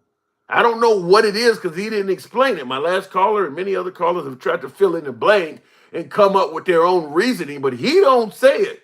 He just says, I want them to have immunity from prosecution so they can do their job. Who knows what that is? Now, in addition to that, he's also talked about he believes crime can be reduced by allowing police to be really violent to citizens for an hour. What does that mean? Does it mean roughing them up a little bit? Does it mean breaking arms and legs? Does it mean taking a life? He just said allowing police to be really violent for an hour could lower crime. The terms are very general. They're not good if you're a citizen. So I hear the whole thing about Kamala Harris not answering questions, but this stuff is frightening to some folks. Now in the comments, Johnny 11 says it means behave or face the consequences. Your response is general. Behave or face the consequences. What's the definition of behave? What's the definition of consequences? What if I get into an argument with police? Why are you pulling me over? Get the fuck out the car. No, why are you pulling me over? I'm not getting out first. I'm not behaving. What are the consequences for that? Do I end up like Sandra Bland, where she ended up at the police station deceased? I mean, what are your response is general. You got to be as clear and concise with this stuff as possible. What is your definition of not behaving? What are your definition of consequences? Could mean you get arrested. Fine. But he's talking about being violent. That's different. Like I said, I don't.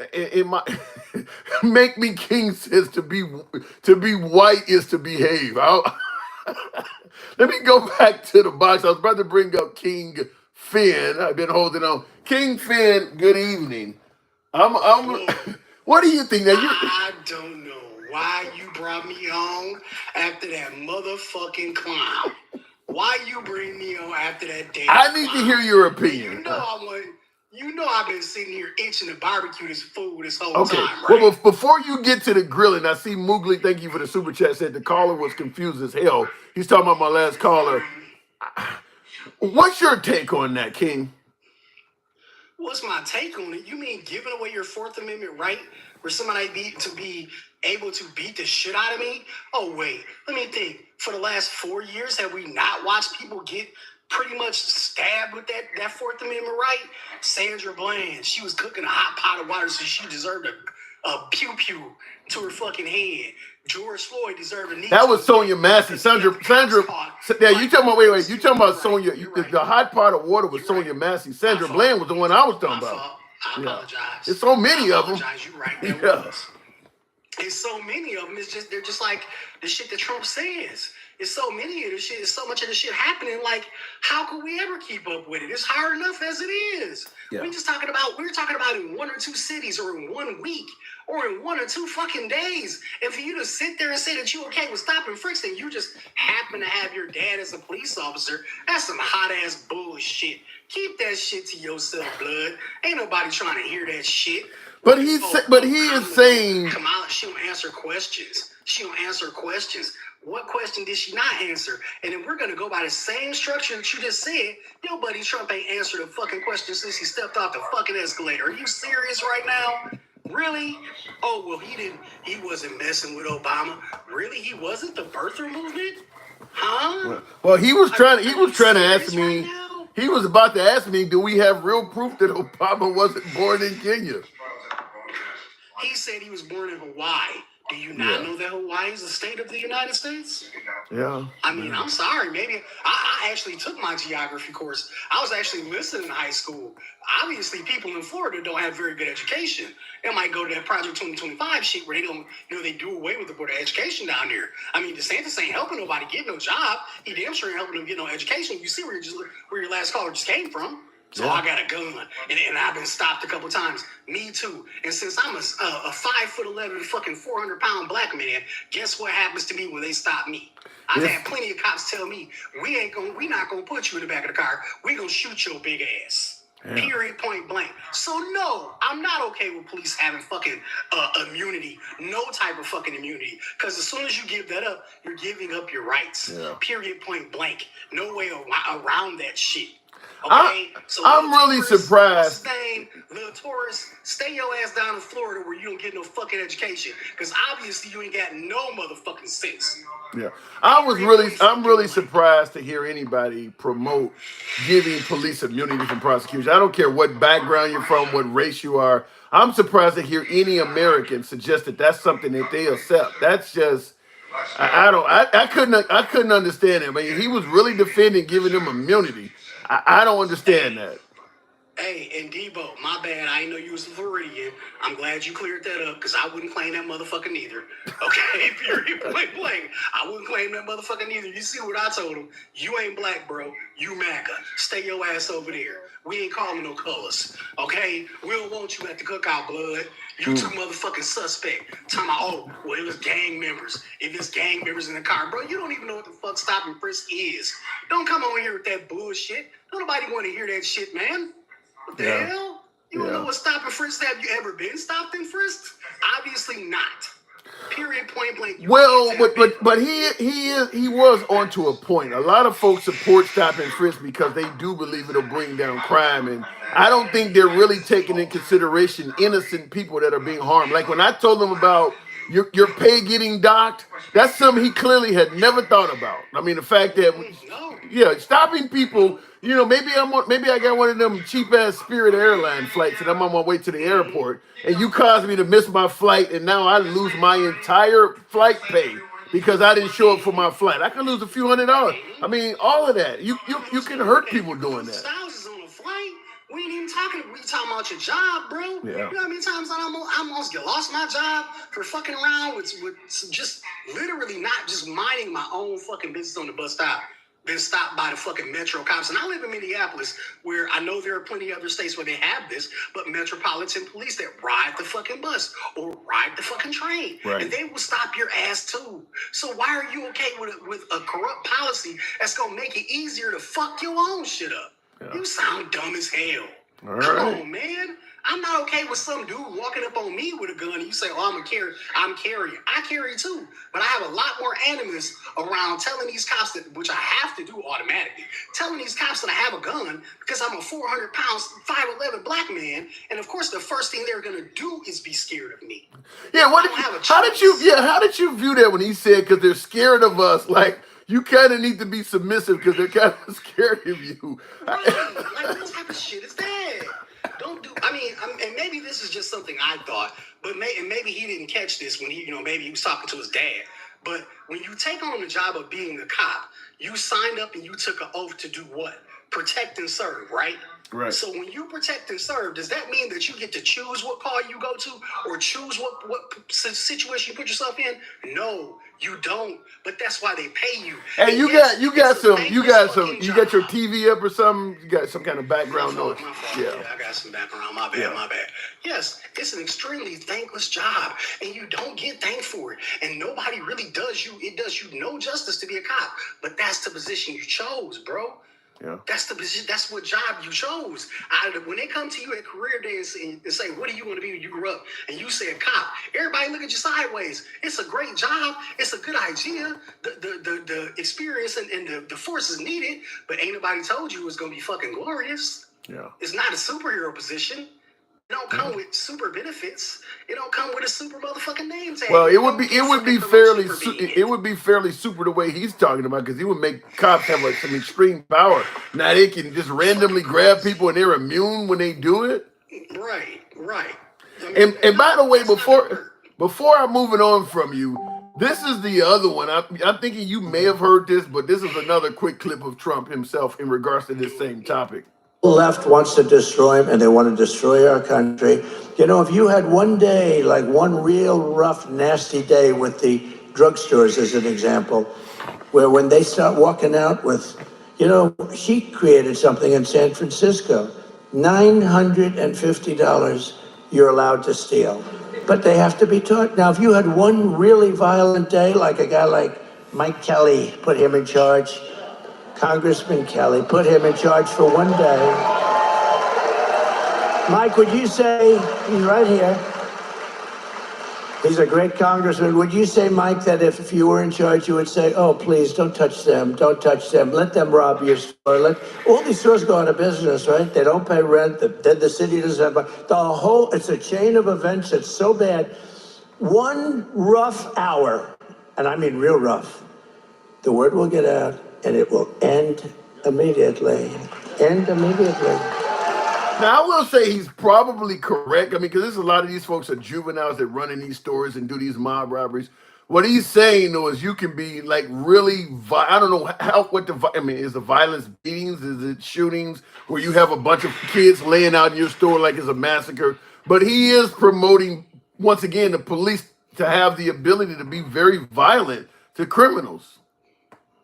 That's sick. It's completely sick. And if we told the truth as not even as Americans, not as black people or white people, and we actually did teach our kids to have some fucking manners, we wouldn't need that to happen. Not every last one of these robberies are coming away are being done by juveniles. But I will agree, there's a lot of fucked up shit that happens in this world. But that don't mean we need a whole police force of people running around with guns and the ability to be able to shoot people with no fucking reason. If you rob somebody over in the Middle East, they cut off your hand. If you rob somebody here, you go to jail. That's what the penal system is made for. You do a crime, do the time. I don't need nobody roughing up my son because he might have been in an area where somebody pulled a mass robbery. Because let's not forget that we are at the age where we all have kids, and they might be in the wrong fucking place at the wrong time. So how does it make it right for him to be able to say, oh, well, we should rough him up? He was at the store. My son was at the GameStop with another person who robbed the GameStop. He wasn't with him, but my son was black and he was in the store. Does that mean my son needs to have a violent hour, quote unquote, violent hour with the police force? No, it doesn't. Because that's why we have a police force, to detect, protect, and serve. Period, point blank. That's a mic drop. What are we talking about? All right, Finn, you got it hot in here. Peace. Appreciate it. Good talk. And that is a good point he raises. He certainly raised a good point that giving the police a violent hour for somebody that's committing a mob robbery when they come in there, like say for instance, you got a Coach purse store, or let's say a Foot Locker where the kids are running in there, they're stealing boxes of shoes everywhere, 20, 30 kids in there doing that. What my last caller was rightfully pointing out is it could be some kids in there that are actually legitimately shopping. When the cops come in there with this anger, first come, first serve. And the likelihood that innocent kids could get maybe a billy club across the head or something. Yeah, and what he is pointing to absolutely is likely to happen in that case. And I'll tell you another example of that. Largest deportation in U.S. history, guaranteed, 100% guarantee you, American citizens will get caught up in that. Guarantee you. When you're trying to get people that quick and that many people that are 100% American will get caught up in that. It's a guarantee. Looking in the comments, stop and frisk only reduced crime 2%, and over 70% of the people who were stopped were innocent people, as reported by the New York PD in 2015. Yeah, I believe that too. I do believe that. But some folks believe that, like my other caller, the previous caller was saying, look, if you ain't got nothing to hide, let them stop, let them go through your shit and be on your merry way. We're trying to bring down crime. A lot of folks that favor stop and frisk, they don't really care about the innocent people that get stopped. The goal is to bring down crime. The collateral damage, it is what it is. For you, some of you folks that have probably seen the old 1990s movie Boys in the Hood with Ice Cube and Cuba Gooding Jr. Perfect example in that movie. Now, the cop that did it was an African American, but you probably remember for folks that seen the movie, the scene where Cuba Gooding Jr. comes back home to his girlfriend. I think it was Nia Long, and he's swinging at the air because he got stopped and frisked by a bad cop. The thing about it is, when you give police the power to stop and frisk, it's not generally going to be a peaceful interaction.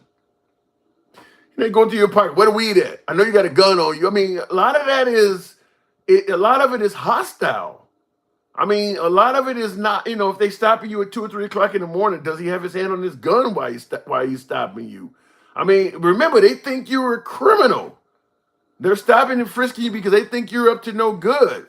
So the interaction is not only the interaction, but the initiation of the interaction, how they come up and approach you, is probably not going to be good. What happens if they're stopping and frisking you and you're frightened and you take off running? Now they're running after you. Now you're likely to go to jail. And this is where I'm suggesting also that stop and frisk likely will lead to people going to jail that otherwise would not have if they weren't doing that. Because at the end of the day, if somebody is in a rush or in a hurry or having a bad day, everybody ain't going to be happy-go-lucky when they're getting stopped and patted down and they're running out. Somebody's going to cuss out a cop or say the wrong thing, and we know the cops don't always handle that very well. So now all of a sudden you're getting arrested for some misdemeanor or lewd action or something that would not have happened if they weren't doing this. I would assume that stop and frisk actually puts a lot of people in the system that would not, if you hadn't been fucking with this dude, he would have went on his merry way, went to work, whatever the case may be. Maybe his baby mama just pissed him off, or maybe he's pissed off for something else. Maybe he lost his job. He was not happy, but he was gonna walk on his merry. Now you fucking with him, and now he don't get mad at you, and he don't found himself in the back of a police car. This wouldn't have happened if you wasn't fucking with him. This is what I'm saying. We don't care about those people, though. We only focused on they're taking criminals off the street. All the innocent people that get harmed by it, well, so be it. I see Moran said this fool just like to hear him talk, not listen. He was talking about the caller that was promoting stop and frisk. I can't imagine any person of color that is under maybe 70 being in favor of stop and frisk. There are some African Americans, there are people of color that support stop and frisk. In my opinion, a little bit more legitimately. You're an elderly person and you got folks dealing drugs in front of your house or something like that. Maybe. But my analysis on it is this. People who favor stop and frisk are generally people who are in no danger of being stopped and frisked. But like my last caller, the guy who was promoting, he's someone that they may grab. And he was like, yeah, they can do this. I don't get that. 1 cup, 2 beers. Haven't voted yet. So you say who you voted for, Kamala, bet. But I do got to say that this, for me personally, even with Kamala not answering questions, not being the greatest politician ever, the unexplained stop and frisk is for me a deal breaker. If he would explain what the hell this is, now MAGA has no problem explaining it. He's not explaining it though. He said it. He should clean it up, not some citizen trying to interpret him what he said. A lot of what he said is very general. It could be kind and fairly pleasant, or it could be mayhem. You just don't know. The fact that so many Trump supporters got to come behind and say, well, he actually meant this or meant that, that shows the problem. What the hell does giving police immunity from prosecution mean? He doesn't explain it. So for me, that's very problematic. I need to have an explanation for what that is, because that could really mean losing some serious rights. Going back to the box, Arshafine has been holding on. Good afternoon, or better yet, evening, or almost morning.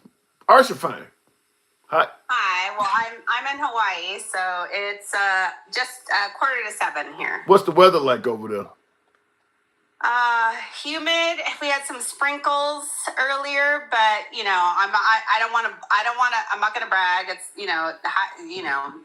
75 all the time. Oh. 75, 80. What a delight. Anyway. What a delight. So what about them Hawaiian PD having immunity? You favor that? Okay. I would like, because I'm not from Hawaii.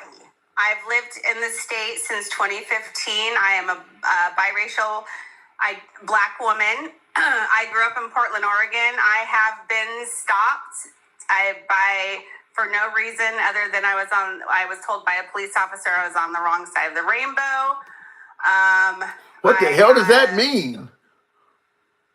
Well, I was on the white side of town. Oh. A little bit too late. Wow.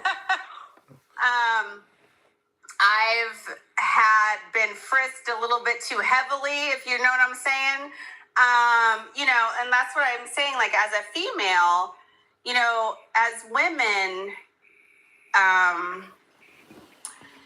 and of people of color or minorities, it is a very dangerous situation. My dad was once detained outside of his job by gunpoint.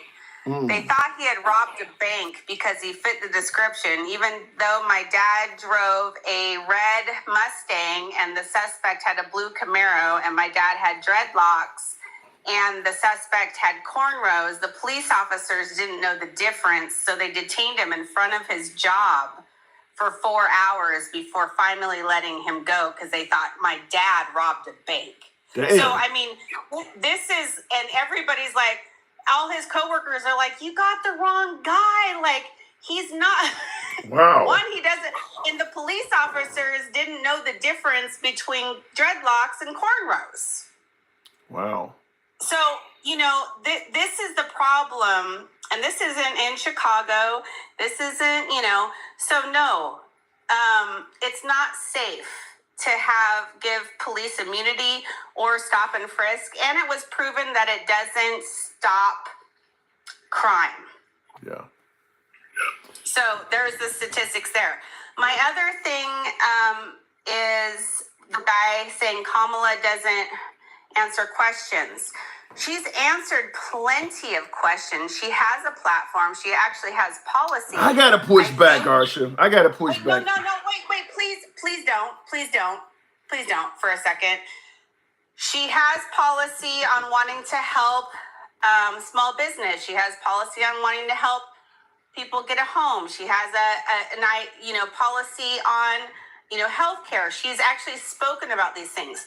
What I would like to say is, what other than tariffs and the immigration, what does Donald Trump truly have for the American people? Because, hold on, don't say something, because Elon Musk, which apparently he's going to have as his helper, has said, and I quote, the middle class needs to get ready to be very uncomfortable and willing to live amongst their He's means. not running for president. You're talking about Elon Musk. He's not running for president. No, but Donald Trump has promised to give him a seat and his cabinet. And that is, you know, whether he fulfills that promise or not. I don't want Elon. A billionaire cannot tell me to live amongst my means when we're already doing that. And you want me to give up more? Like, no. And no. Anyway, that's my stance on that. So that was my, listening today. I had a person, I stopped and I got gas, and same person I see once a week, or I was like, hey, and he's like, wow, you seem really down. I'm like, bro, he's Australian, so he can't vote here. And I'm like, I got freaking election fatigue. And I said, I'm at the point where I'm just waiting to find out if my doctor is going to tell me I have stage 4 cancer. That's like what I feel like. Wow.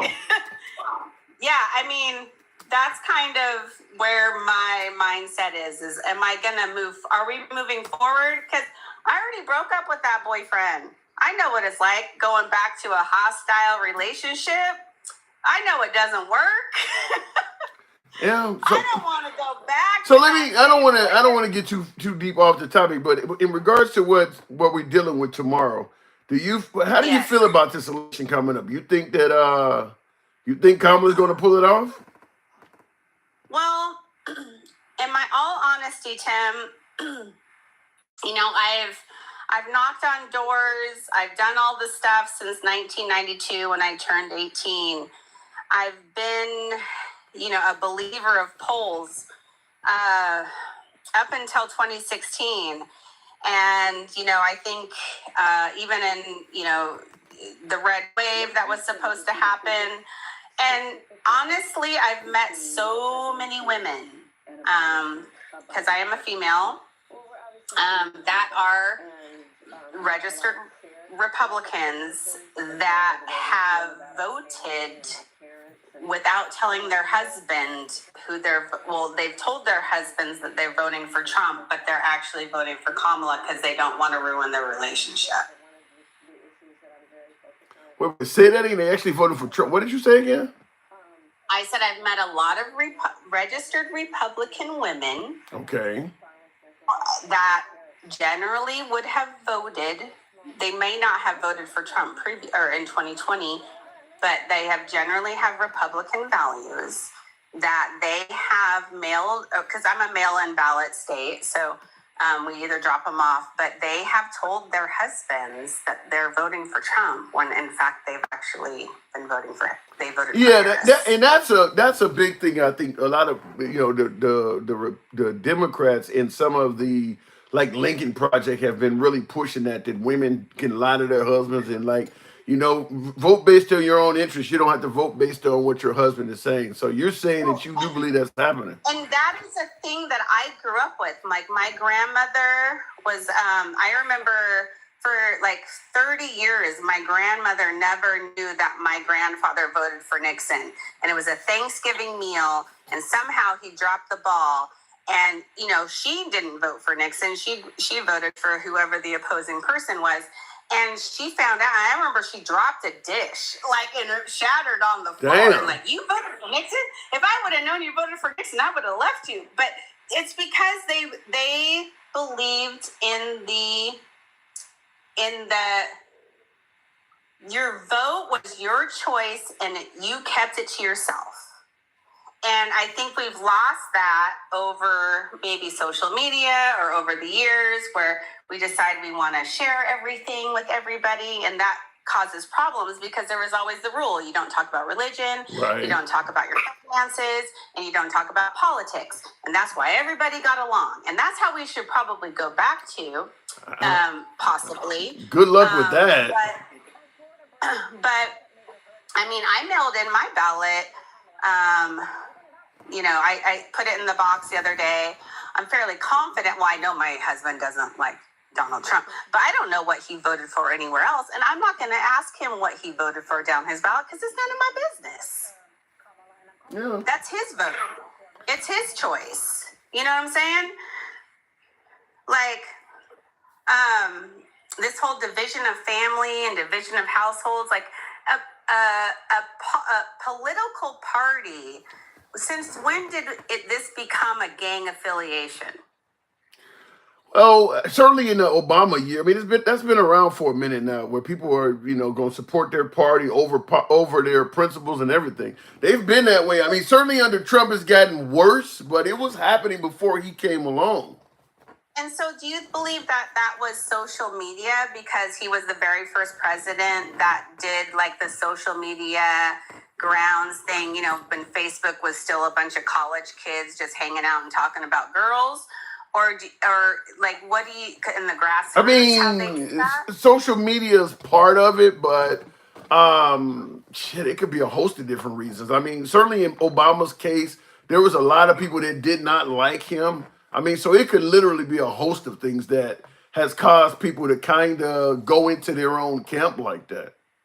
Yeah. I mean, again, I just think like listening to the Five on Fox and be like, if I found out that my wife is doing this and she says it's like her having an affair. No, it's not, bro. She's not sleeping with Kamala. Yeah, they tried to equate not telling your wife who you voted for to cheating. I mean, yeah, that was a hell of a stretch to do that. That's like, are you kidding me? Like you're basically telling me that your wife has no autonomy at all of thoughts. Like. In the evangelical environment, there is plenty of that. But Arshafat, I do got to move it on. But wait, real quick, go ahead. So this is my thoughts, Tim. I wish I could go in a cryo chamber like Michael Jackson and just have a sedative and like wake up on Saturday. But my thoughts are, there's a lot of unspoken, quiet voters. They pick up the phone, their husband's in their room, or their whoever, their family member that is a devout Republican, and they're like, yeah. But once they fill out that ballot, and once they go into that booth, it's a different story. And I'm actually, as nervous as I am, what I really wish for is, please, nobody get hurt. I don't want a poll worker getting hurt. I don't want anybody in government getting hurt, or anybody getting hurt.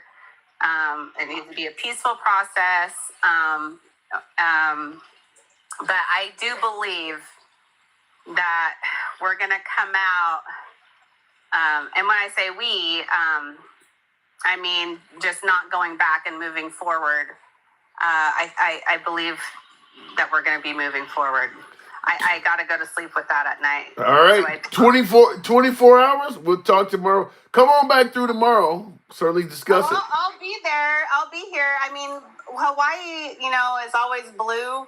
I mean, as far as my presidential vote, I don't know how, that's, the electoral college, but, we also have our senator and our representatives and blah, blah, blah. But yeah, I'm nervous. I'm excited. Like I said, I don't know what my test results are going to be. All right. 24 hours. I'll talk to you tomorrow. All right. Good night, mister. You too. All right. Moving on with the program. I don't believe MAGA will be peaceful if Trump loses, says, Bahamian Greek, I think that says. I like the name. Wow. How many folks think that? You think if for some reason Kamala wins, we know MAGA would be upset because the Democrats would be upset if Kamala loses. But civil unrest, you think that MAGA will misbehave if Trump loses? Or what are the chances that Trump would concede if he loses? I know how folks feel on that. I'm just going to ask the question. I already kind of know what your answer is on that.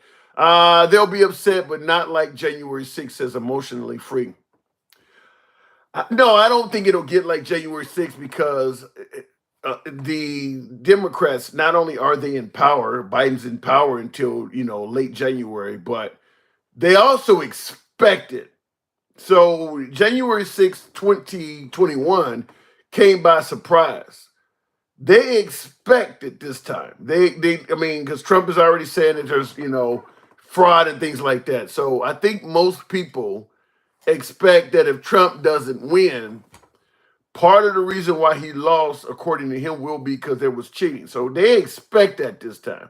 So no, I don't think it'll be like January 6th, because not only do I believe the authorities will be at the ready, I believe they've probably infiltrated. I believe that they've been probably, they've had their ear to the ground. It wouldn't surprise me if some organizations have already been infiltrated. Now, the Democrats can do this shit too. It ain't like MAGA's the only one that get upset. We can talk about Black Lives Matter. There are Democrats that when they do get angry, they can do some shit too. But political violence seems to be more along the right.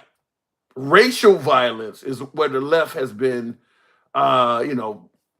striving for racial equality and things like that. That's where the left has gotten violent. But political violence is coming from the right, at least right now. So yeah, it wouldn't surprise me if the feds have put undercovers in certain agencies. I mean, where this kind of shit's going to come from. I'm not even going to name any names on here to piss anybody off or have anybody correct me, but there are certain groups that if there was going to be political violence, particularly in favor of Trump, there's certain groups where it's either going to originate from or that they will at least be in the know for for upcoming events and things like that. And my opinion is that the feds probably have infiltrated some of those groups just to be ahead of it. Looking at the comments, somebody says Triple K. I don't know if that's the group I would have thought about. Billions of damage from BLM, says Mamak. Yeah, well, I don't know about billions. Well, yeah, they were burning. There were a whole city. Yeah, it probably was. It probably was because you burn down a CVS, for instance, like in Baltimore. That's got to be a few million, just one business. It could have been, if you count all of the cities and things like that over the entire course of it happening. One thing I will say, though, in regards to BLM, keep in mind, since Biden has been in office, 2021, he took office in January 2021, none of that stuff has been happening. The overwhelming majority of those riots took place during Trump's term. Overwhelming majority of them did. Proud Girls. What is the Mr. D-Dog? What is the Proud Girls? Electoral is supposed to look like this. We vote people into power to vote on the behalf of us, depending on how many people, depends on how many representatives points they're supposed to vote in favor. Yeah, that's true. Where has BLM been since Dustin J? Satisfied. That would be my answer. BLM has been somewhat satisfied. Say what you want about the Biden administration, but they are favorable to BLM. The only reason why Biden didn't get the George Floyd bill passed is because of Republican resistance. But Biden is favorable to BLM. Trump was trying to ridicule BLM. I think Trump called BLM a terrorist group. So, yeah, they were naturally more upset during the Trump years than they were so upset during the Trump years. They ended up getting a whole street named after, was it BLM Way or something like that in D.C.? But, yeah, during the Trump years, it was horrendous. MAGA Reacts. Love the name. Good evening, MAGA Reacts. Act Blue was a direct link on their page. MAGA Reacts. Hey, what's up? Hey, what's up, man? Headset on. How do I sound? You sound perfect. You sound really good. 24 hours to go. Actually, less than that. By now, we may have a couple of states that have already called it. How do you feel going into this? I mean, I feel pretty good. But listen, this race isn't close. It's just no one no one really knows who's going to win. It's not going to be a close race. It can't predict the winner. Who do you think is going to win? You know what I mean? Who do you believe is going to win? I believe it's Trump because he's just a better candidate. She's been a bad candidate. The last 4 years under, Democrats have been horrible. And people are hurting. And, the answers the Democrats give you is like, oh, you're not really hurting. You're just not seeing things the right way. Well, you're taking that out of context. You're taking the economy out of context. How about that? Ain't that what It's Trump? like that, yeah. Even though they went from having record savings to record debt, so Records. Wait. When Trump. Wait. Hold on. When Trump left the office, we were in the middle of a pandemic. People were getting stimulus money. They were out of work. You're saying they had record savings under Trump? yeah. Even before that, it was only the inflation that really hurt us more than anything. I don't. Inflation hurt us way more than the pandemic.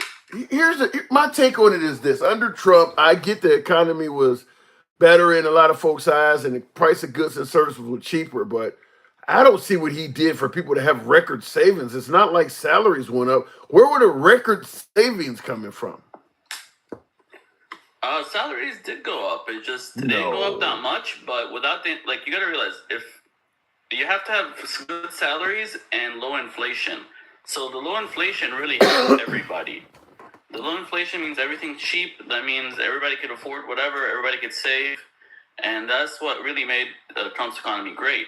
And then with Biden, everything that he's achieved, the bad inflation kills. Like the stock market, once you adjust for inflation, isn't really that up.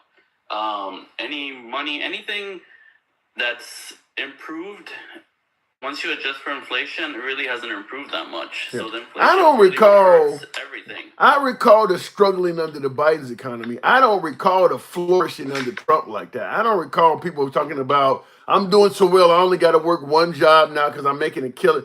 I don't recall it being that great. I mean, I get the Bidenomics. I get folks did not like that. I lived through that, and I seen the price of gas and stuff like that. But to portray it as if under Trump, people had a ton of money in the bank, and I didn't see that. I just did not see it like that. Well, whatever the case is, they have record debt right now. And then, people were doing so well. A lot of them were starting small businesses. McDonald's was having trouble finding employees because everyone had good business. No, McDonald's had trouble finding employees because when the pandemic hit, and you got wealthy folks like Trump, wealthy folks like Nancy Pelosi, they got insane amounts of money. So they're looking at the pandemic and they're thinking, okay, while the economy is shut down and while businesses are closed, we got to give these people at least a bone so they can get by. So they come up with this $600 every week, and then they give them $1,000 stimulus check. Biden did something like that too, but under Trump, you got more money. And so they gave people, $600 a week. I think it was an initial payment of $1,000 or $2,000. They, in my opinion, Nancy Pelosi and Trump because Nancy Pelosi is part of Congress that agreed with what Trump was talking about. They gave folks this money thinking it was just a bone so they could get by during tough times. What they did not realize is that American salaries are so damn low that if you give some people $600 a week, it's actually more than what they're making. And it encouraged people to say, fuck it, I'll just stay home. I'm actually getting more money from this than I was from my actual job. That's why McDonald's in these places had to pay more money to get people to come back to work. It's because they were actually getting more to stay home. $600 a week. That's $15 an hour, and that's actually is more because $15 an hour they would be taking out taxes. If they send you $15 an hour, if they send you $600 a week, that's probably equivalent to about $17-18 an hour. That is more than a large portion of Americans even make during the Trump administration. That's why they had to pay people more. It's because I don't think Trump and Nancy Pelosi and them realized how little Americans were making when they gave them that $600. Like this is actually a lot of money to these people. That's what I believe happened. I agree with you. I think both things are true, though. I don't think one really takes away from the other. And that only works for people who collected unemployment. Not everyone qualified for unemployment. I definitely didn't qualify for unemployment. It wasn't hard to come up with. That were still doing much better. It wasn't hard to come up with an excuse I know people that qualify for unemployment that did not qualify. They were too busy trying to make sure people were taken care of. They weren't really crossing all their T's and dotting their I's. It was pretty easy to get that money. Well, that's the other difference between Trump and the Democrats. The Democrats, the things they do work best for people who commit that kind of fraud. All their grants, all their discounts, all their tax credits, all that stuff is really good for people who are good at gaming the system. True. But it's not good for like regular people. Well, but I'll respond by saying this, and you are correct, and I've said this on the program all the time, that the Republicans tend to favor big business and favor wealthy people, and the Democrats tend to favor poor people. Because you're right, if you make it easy for poor people to get handouts and things like that, it gives them more ability to be fraudulent. I mean, now on the right is favorable to the wealthy, and they are very skeptical of the poor. When you hear the right talk, well, if we give her I don't food, think that's true because all the wealthy are donating to Harris. no, She's got like quadruple the money as Trump right now. well, You think she that's she gets all these donations from all these rich people? Do you think she gets billions and like she's got what, $3 billion right now? yeah, because And I think the reason why some wealthy people are donating to Harris over Trump is because Trump has promised some fairly far right stuff. I mean, in addition to abortion and in addition to giving police immunity, he's also talking about going after several elite members of society like generals, and I mean, he's also talking about CBS should lose their broadcasting license. He's doing things that is encouraging. He's scaring people. I mean, to be honest with you, okay, he's scaring some people. the broadcasting thing is really funny. I don't know a single person that watches TV off an antenna. I'm sure they exist. They do that exist. will only affect. I'm sure they do, but that only affects like people who are watching off the antenna, and I don't think he's going to waste his time with that. Well, let me just say this. as- I'll just say this. For the left, all of this stuff that you guys are saying that Trump is saying is just a joke. The people, I mean, they're trying to look into decide who's going to be president. Nobody's trying to elect a comedian. He's telling all these quote unquote jokes that people find offensive and not funny. I don't know why he's trying to turn into a comedian at 80, but he's constantly doing things, and you guys have said, well, that was a joke. I don't know why he's doing it. It's kind of like this is the part you guys misunderstand. Like, he's not really saying he's going to do that. He's just showing support for cops by saying he's going to give them immunity. Whether he gives them immunity or not, just showing support for them will help you get better cops, because He the did. bad No, cops he's- always find a way around. He said he said searching people. not once in his statement did he use the word support. He said immunity. No, but he's saying he's going to give them immunity and things like that because he's showing support for them. You're having a problem right now where nobody wants to become a cop, nobody wants to join the army, nobody wants to do anything, and he's just showing them support. You know, That's the way you show them support, is to remove accountability from them. Again, they're still going to be accountable for How something. do we know that? Giving How do we someone know immunity that? Doesn't give you the right to do whatever you like. He never said. It still has to be within. Yeah, but you're adding stuff that he never said any of that. He never said you're still going to be held accountable. He said immunity from prosecution. All the stuff you're saying is stuff you're adding on. He never said any of that. I think we're both guilty of that, of adding things that you're saying he's giving them too much. I'm saying he's not going to give them any of that. I think we're both guilty of that. Well, in the end, just saying it is showing support to them. Like, okay, I don't take it that thinking way. about becoming a cop, it's like, hey, I'll have Trump on my side, and these people, like, even if he doesn't give them the immunity, just having Trump on your side like that will make you want to become. I'm not gonna, to me, it's like when Beto O'Rourke yelled, "You're damn right, we're gonna take your AR-15s." He can't do that. But people on the right is like, I'm not gonna vote for somebody who's even talking about doing that. I'm not gonna interpret this immunity thing the way you're doing. If he don't explain it precisely and add in those protections like what you're trying to add in, I'm not gonna just put them in there like you're doing. He didn't say any of the stuff you're talking about. It doesn't work. What? If he explains it and tells you that he's just doing that so cops feel better and become cops, then the cops are like, oh, he's just trying to trick us, and it doesn't work. But according to you, that day of violence or the day of being a dictator and deporting people, he doesn't need to deport people. Just saying it is enough to get people to be scared of coming here illegally. So and same thing with the crime and the shoplifting thing. Just saying that they're gonna have a tough day where the cops are gonna be able to beat up all the shoplifters is enough to scare people. Ain't nobody going. Yeah. I hear what you're saying. Cure, You basically saying It's like that. the stop and frisk. It doesn't work, but the threat of stop and frisk probably works better than the actual stop and frisk. So what you're basically saying is Trump is lying about a whole bunch of stuff. He's just saying it to make people happy. He's just going around telling a bunch of lies, is what you're saying. Because the rhetoric works better than the actual action. It's just like with North Korea. He scared them.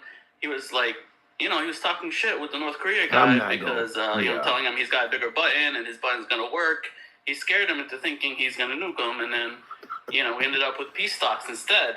He didn't actually go. He was supposed to go into war with them. Well, He talks rough, but in the end, the goal is to just solve the problem of crime. Well, then you got problem is. And Dennis Calhoun on YouTube is saying, thanks for admitting Trump is a con man. What you're basically saying is the reason why people ain't gonna vote for him. You said that he's not going to do it. He talks a good game. You basically are saying he is deliberately trying to scare people. He's not going to do it, but he's just trying to scare people. His con powers for good. He's trying to scare people. I mean, he might do some of it, but he's just using his power for good, because sometimes the rhetoric works better than the actual action. Well, then I go back to my original. Like bluffing and poker. I go back to my original statement. By bluffing. I go back to my original statement.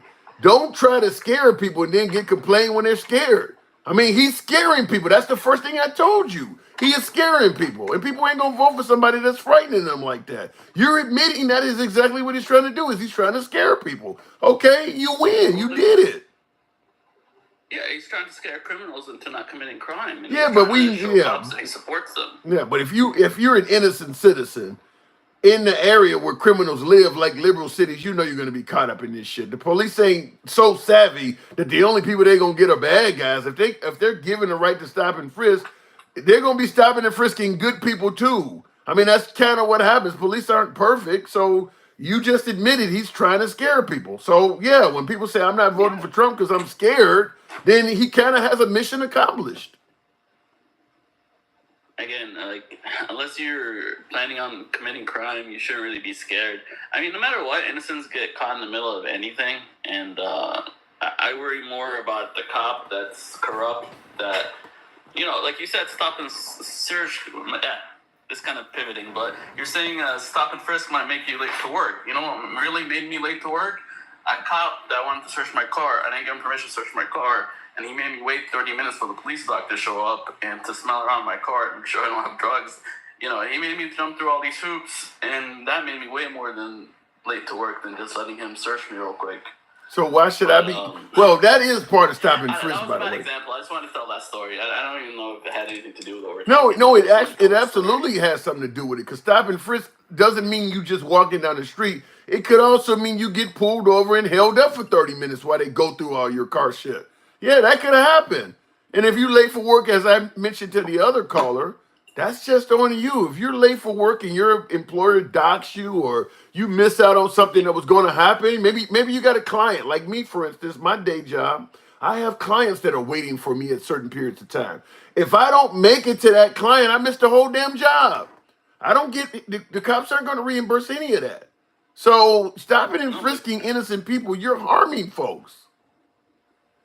Look, if I'm going to use, I'm not really pro stop. If I'm going to use that as a tool, I would put rules on it. Like, for one, don't take more than 5 minutes, because it shouldn't. Stop and frisk, you don't need to make up probable cause. You can just search the person. And then I would restrict it to only weapons. And honestly, I would make it where you can stop and search the person for illegal weapons, but you can't prosecute them. You can only use it to remove illegal weapons and maybe drugs off the street, but you can't actually use it to prosecute. I mean, if they stop you in a car, there's no way they're gonna be complete with that search in 5 minutes. I mean, it's just not gonna happen like that. I mean, it's gonna take longer if they have to make a probable cause. I just say don't allow them to do it. If I'm not committing a crime, you don't have the reason. You don't have the right to interfere with my day. You don't have the right to hinder me at all. If I'm not committing any crime, you don't have any legitimate reason to be dealing with me. Even if it's 5 minutes, you don't have the right to stop and detain me. Period. That's what I say. A bad cop will do that anyway, is what I'm trying to say. It's whether they have stop and frisk in their belt or not. True. A bad cop will find a way. True, but if I can show in court that they had no legitimate reason to stop me, they can be held accountable for violating my Fourth Amendment rights, or if they find something on me that's criminal, I can have it thrown out under the grounds that it's fruit from the poisonous tree. But if they have immunity, like somebody's promising, I can't get any of those protections. I'll give you that one. All right. But if you're innocent, you shouldn't have the issue either way. But I'll give you that one. I mean, it's not a perfect system, and it's a tool that's only supposed to use in the worst case scenarios, like Chicago and like I don't New trust York that. was. I don't trust that. And I agree with Dennis Calhoun on YouTube. He said, I'm not giving up my rights to make you feel good. That is well said. That's the way I look. Just like with the Second Amendment. The folks who support the Second Amendment believe that if you give them an inch, they'll take them out. But all of a sudden, when it comes to stuff like stop and frisk or even abortion, for instance, they don't want you to say the same thing. If you give them an inch, they'll take them out. It applies to the Second Amendment. For some reason, they don't want to admit it applies to this other stuff too. I mean, I go back to my first point then. I think it's more to show support for cops, to show that he's got their back. So you'll get better cops. Because right now, the only cops that are sticking around are the corrupt ones. The ones that can game the system no matter what. You're just going to end up with bad cops. No. And again, you're not going to allow stop and frisk everywhere, just in like the worst case scenario. Yeah, the areas with black people. Yeah, the areas with black people is where it's going to be happening there. Let's just be clear. It's going to be in gun shootings. I mean, it could be anywhere. It's going to, you heard him say liberal cities. Look, wait, hold on, hang on. You heard him say he's going to work with liberal mayors in liberal cities. People of color, come on now. That's who's committing most of the crimes in liberal cities is people of color. He's going to mostly protect people of color. He's also protecting them. I don't want to be white people. It's not going to affect white people either way. Whether he gives you guys the help or doesn't give you the help, the nice part of Chicago is always going to be the nice part of Chicago. You know, those people don't care about your side of the I don't, here's where you and I disagree. I don't believe giving police immunity from prosecution in black neighborhoods is quote unquote helping the people. I don't believe that. That's not helping anybody. That's helping the cops get away with beating your ass. I'll give you the last word. I got to move it on though. I mean, I think they're going to beat people's asses either way. I think giving them support you'll end up with better cops, and hopefully we'll get to a point where we don't need stop and frisk or any of this stuff. Again, it's going to be a tool used where needed, and honestly, without the city asking for it, without Chicago asking for it, it's never going to happen in Chicago, even if you says it. All right. Because in the end, it's your mayor and your governor and the people who actually run the city that actually decide these things in the end. And the people have to vote for that. I gotta say right off the bat, anybody offering to do it, my recommendation is don't vote for any politician at any level of government, president on down to alderman. If they are talking about they favor giving police immunity from prosecution, don't vote for that politician. That's my opinion. I don't care what level they at. Police don't need immunity from prosecution. That's bad. And if you gotta promise to give them some shit like that just to get them on the force. Them ain't the cops you want. The only way you gonna be a cop is if I give you immunity. You ain't the cop I want. To me, that sounds like you a cop that's planning on doing bad shit and you want to feel confident that you won't be held accountable for it. I don't want those kind of cops. MAGA reacts. Go ahead. I don't think immunity means that they're gonna get away with bad shit. It just means they're not gonna get in trouble for stupid shit that they're being a cop. And maybe he should explain that. And it's just showing general support for them. If you keep demonizing them, you're just going to get the worst of the worst becoming cops. All right. Appreciate you coming through. And take care. Yeah, thank you too. And yeah, for me and him obviously have a totally difference of opinion on that. In my opinion, because he's talking about getting good cops doing this stuff. In my opinion, that would ruin the reputation of police officers among the African American community. Would ruin the reputation. Because the innocent people you stop are going to have a bad taste in their mouth, and they're going to pass that on to their friends and family that they got stopped. As I pointed out, some people might get docked pay, or you get stopped by the police and it's embarrassing in the public. I mean, it's not a good look for innocent people. A lot of folks believe, well, if you ain't got nothing to hide, just let them search you. Police make mistakes. There are people who have had rock salt on their floorboard in their car mistaken for meth and had to go down to the police station until they tested it. All of this stuff can happen. Cops are human beings. They make mistakes. I mentioned this before. There's a reason why defense attorneys tell you to not consent to searches, because At the end of the day, stuff can go wrong. I mean, you might say the wrong thing, not thinking it's incriminating. I brought up the case I once mentioned about the Hispanic man that was traveling across the country. He was a former Marine, had left, got out the Marines and sold his business. He wasn't a fan of banks, and he was going to go live with his family on the West Coast, driving across the country, and he got stopped. I think it was either in Utah or New Mexico somewhere. And the cops wanted to search his car. And no criminal record. He did exactly what people say, just comply.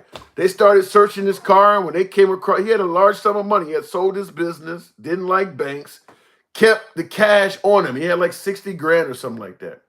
The minute those state troopers, those highway patrol officers came across that money, and this is on video. This stuff is on body cam. I'd have to see if I can find it because it makes for a good YouTube video. But when they found that money, all kinds of red lights went off. The minute they found that money he had in his car, they started talking about this money. We believe it's drug money. We believe it's ill-gotten. They didn't give a damn what he was trying to say about. That was his money, and he had sold his business. They ended up taking his money.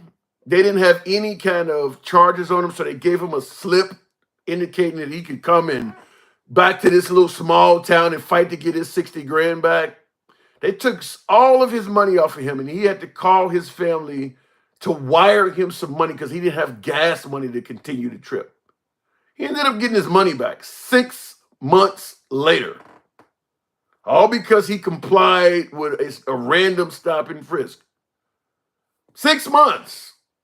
Not to mention, I don't know how much attorney fees he had to pay, how much money he had to pay going back to that town in Gad. You don't get none of that back.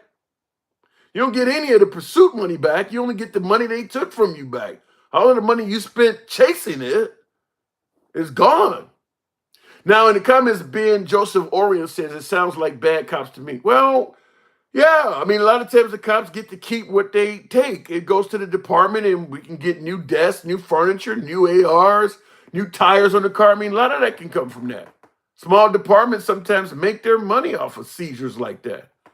And a lot of times the citizens, especially now, 60 grand is a lot of money, but some smaller, maybe if it was $1,000, it wouldn't be worth coming back to that town to pursue it. You just took $1,000 off somebody. I mean, you're not going to drive 300-400 miles or more to this town fighting against the cops, court cases and shit to get $1,000 back. You fuck it, I just lost it. But anyway, they took 60 grand off of that dude. So this whole, it's protecting people. And no, every defense attorney, I don't care if you're white, black, man, woman, rich, poor, every defense attorney worth their weight is going to tell you never comply with a search. If you can say no, say no. Never just be willy-nilly and letting them search your shit. Sometimes it's because you don't know what they're looking for. You don't know what their aim is. Never just give them access to your stuff. My stance on it is this. There are only 3 different outcomes if you let the police search your vehicle. 1, you go back to a neutral position. In other words, if you don't have anything wrong and they search your car and you're clean, they're going to put you back to the position you were before you encountered them. The neutral point. That's the best case scenario, is you just simply be what you were before you encountered them.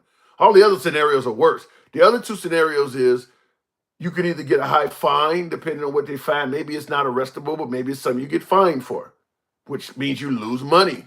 So you can either be neutral, you could end up getting a fine, or the third position is you could end up going to jail for something.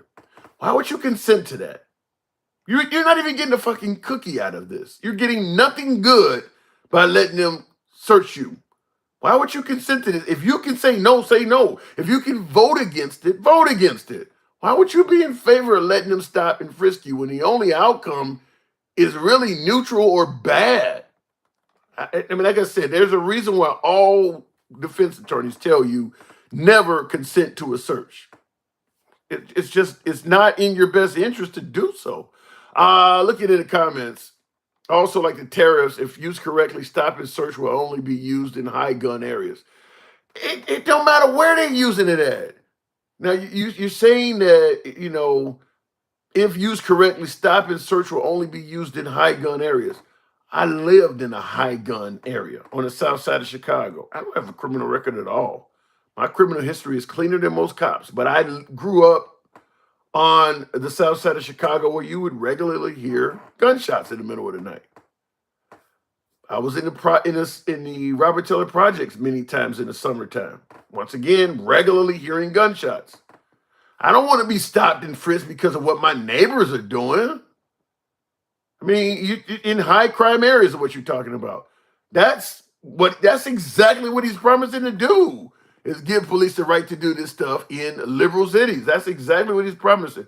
There's a lot of hardworking, everyday average Americans that are just poor and grew up in those environments that live in these high gun, high crime areas.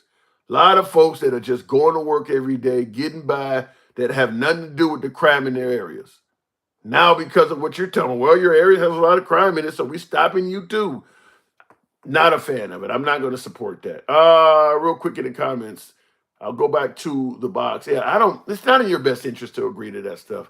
Will G says the first 6 votes of the election were cast in Dixville Notch, New Hampshire. 3 for Trump. Oh my God, 3 for Harris.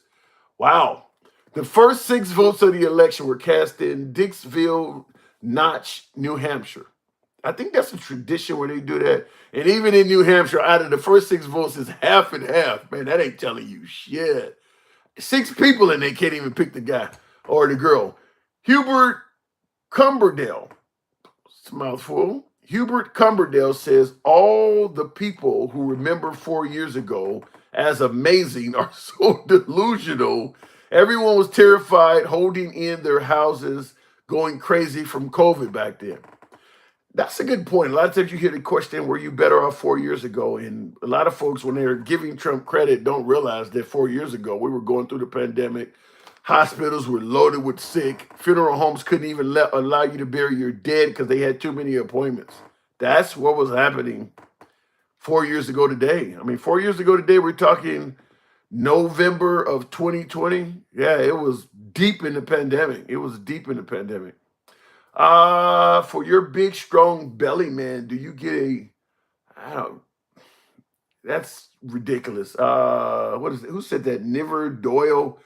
You know, like I said, trolling is trolling. He says, for your big, strong belly, man, do you get a little tingle in your glands when you think about Trump? No. Timoteo, good evening. Welcome to the program. There are a lot of women who would still be alive if Orange Man was not president 4 years ago. So you said some of the COVID deaths are Trump's fault. Timoteo, good evening. What's happening, brother? How are you? I'm doing good. What brings you on? I got to handle you with delicate gloves because I know there's things you don't want to talk about. So I'll give you the floor for a second. Oh, well, you're talking law, so I just wanted to provide any kind of insight I could. I mean, like I said, I know the law, Tim. I'm telling you the truth when I tell you that. And anybody who's afraid of stop and search or whatever, first of all, I don't back the blue.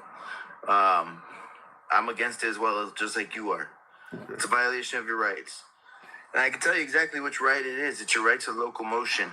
And if you don't know what your right to locomotion is, then you should look it up. Have AI look it up. I don't even need to know all of that. I just know it's against my 4th Amendment rights against unwarranted searches and seizures, too. You actually do, because after you ask AI that, then you can ask it, how do I assert my right to locomotion when needed?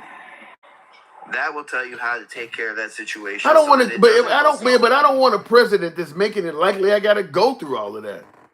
Jim, it's already that way. No, it's not. It's already that way. Not. Yes, it is. So you're saying right now the police already have immunity. Right now they already have immunity.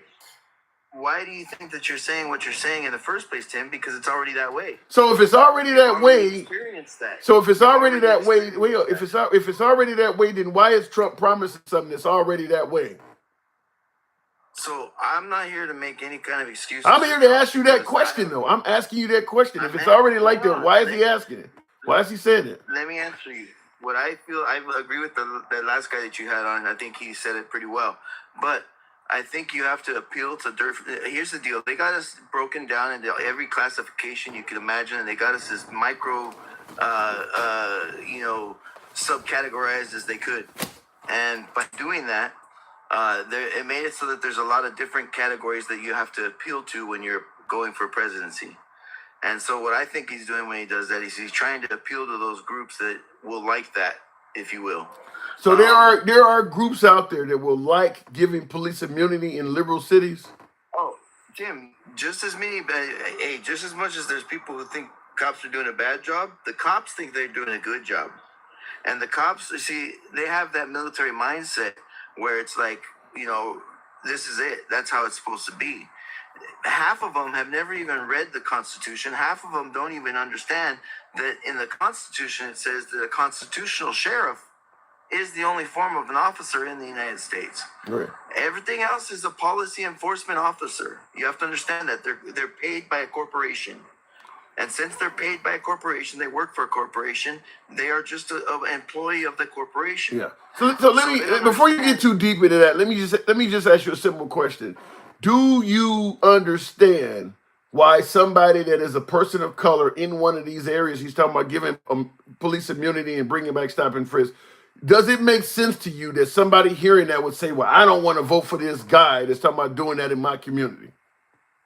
Hell yeah, I live in LA. All right. Of course I do. I've been victim of it. That's all. Then that's all I need. The rest of it is a moot point. That's all I'm talking about.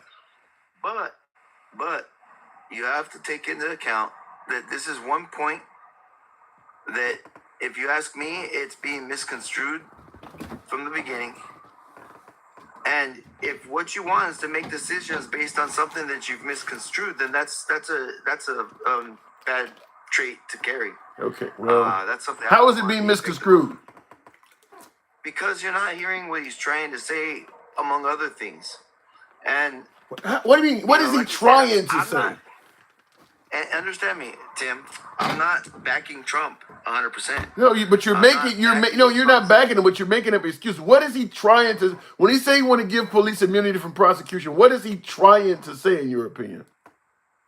I believe that anybody who understands their constitutional rights is not going to worry about what that means in that way. Okay, but what is he trying to say? What is he trying to say?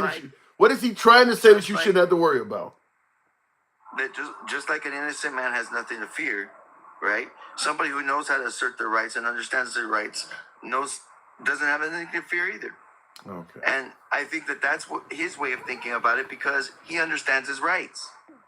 Do you understand? You really think people looking into that? You think people going to these levels? How about this? How about he just not say it so we don't have to go through all of this? How about if after everything he said, he thinks that people should understand this by now? It didn't have to be said, is my point. He did not have to say this. But you have never taken the time to try to understand what he's tried to say. It's a lot throughout. You may have listened on his different. Why wouldn't he speak? Why wouldn't he speak frank and clear? Not to the point where I got to read all these in between the lines where you don't mean this, he mean that. He's only pandering to this. Why won't he just be clear and frank? Remember, it's Kamala Harris is the one that don't answer questions. Why is he speaking in riddles? Because what he's surrounded by is what he's up against. Okay, well, it's going to cost him votes for doing that. But that's fine. I mean, you got to understand. I mean, there's only one way to take down a cabal, Tim. I'm not part of the cabal, Timoteo. I'm living in the hood. I'm not a cabal member. That's what he is up against, is a cabal. Then say you're after the cabal. Don't talk about going to liberal cities and giving the police immunity and stop and frisk. Ain't nobody in the hood part of the cabal. Go talk about the cabal. Don't you know that any law repugnant to the Constitution is null and void and can be avoided, can be totally disregarded? I don't know what you're talking about. I'm clueless. You talking in riddles like you doing what he did. I don't know what you're talking about. You're talking about cabals and stuff. What are you talking about? That was something that was very simple, Tim. It ain't simple to me. Talk to me like a 2-year-old. Talk to me like a 2-year-old. Don't talk to me about cabals. Okay, a cabal. You know what a cabal is? No. It's a group that it's like the Trojan horse. It's a group that pulled a Trojan horse from within and grew within and enabled itself to take over. Okay, that changes nothing. I still don't understand what you're talking about. What are you talking about? I don't know what you... That's the swamp. That's the swamp, Tim. How do you not get it? So what are you saying? The swamp is walking around the hood in Chicago? He's trying to survive in a swamp of freaking deathly. I mean, these people are sick. What they'll do to you, and he's trying to survive through that so that he can lead his own way.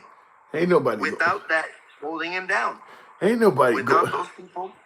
Without the puppeteers. Ain't nobody looking into it like that, Tim. You way too complicated, man. Like I said, talk to me like I'm a 2-year-old. This stuff you're talking about is going way over most people's head. Ain't nobody hearing this, man. When you talk about people in the hood walking around and scared of the police having immunity and stopping and frisking them, you coming about cabals and he's draining the swamp.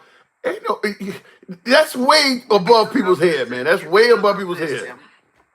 Look up Nasara. Just type in Google Nesara.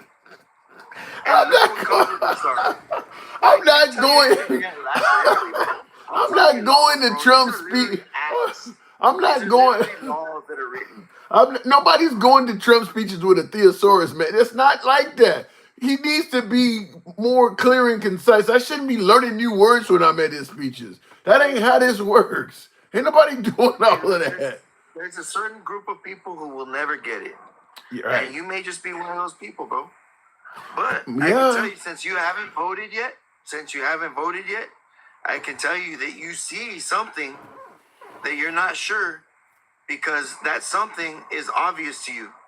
Right. And if you're going against your own conscience in that way with that battle, if you make that decision disregarding your conscience, you just disregarded what I believe is God. That's God inside of you telling you that that's your decision you should make. Right. If you disregard that decision and you go with the other decision because that's what you're most comfortable with, you just made a terrible decision for yourself. You know, that's actually the clearest thing you said since we've been talking. You didn't talk about the cabal. I actually understand that. But the way you explain police immunity and shit like that, telling me to look up big words, and I actually understood that. Tim, it's because the law is so complex, bro. The law is very complex. That's why they have attorneys. That's why they have lawyers. Because you couldn't go into the court and do that for yourself, even though you have the right under the Constitution to your own right to counsel. All right, fair. So you couldn't uphold that right in the first place. That's why you had to hire a lawyer. Okay, because that shit's too complicated. Well, I'm just going to tell you, the average person walking around the hood that might get stopped and frisked, or that might deal with a police that has immunity, they don't have legal fees either. These people don't want to go to court at all, even if they do know how to assert their rights like what you're talking about. They don't want to have to go to court and do all of that because all of a sudden this man don't promise to get cops immunity. They just want to go about their day and not be bothered with by police. That's what they want. What I'm saying. If you understand how to assert your right to locomotion, look it up on AI, please. Look up, how do I assert my right to locomotion? And that will tell you how to speak to that cop in any situation so that cop will let you go off. And if he doesn't, you'll get his supervisor there, and the supervisor will let you go. Get me a supervisor. There's a lot of, you know how many black men had the last words of "get me your supervisor." That was like the last thing dude said. I mean, good luck with that, man. I gotta move it on. But I appreciate you coming through. All right, brother. Take care, man. All right. That's legalese that is way above my head. I'm just gonna say that. This guy's a sovereign citizen, says True Blue. I should have asked him that. That's a good point. I don't know if he is or not. Should have asked him that. Why don't you find a statute that says that? I don't even want to know what it is. Kingpin. I mean, the fact is, I'm not a fan of giving police immunity. I don't need it explained to me how I can get out of it, how I can talk to police so they don't have it.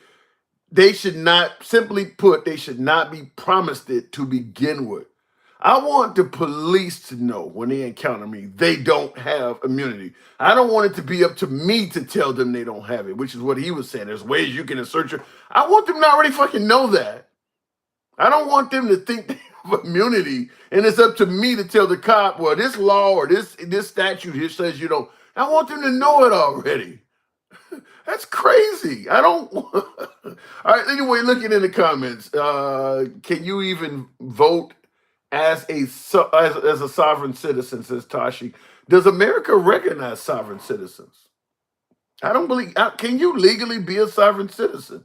I don't think you can. The police are to uphold the law, not be above the law. I agree with you 100%, Akiva. 100% I agree with that. Yeah, that's crazy.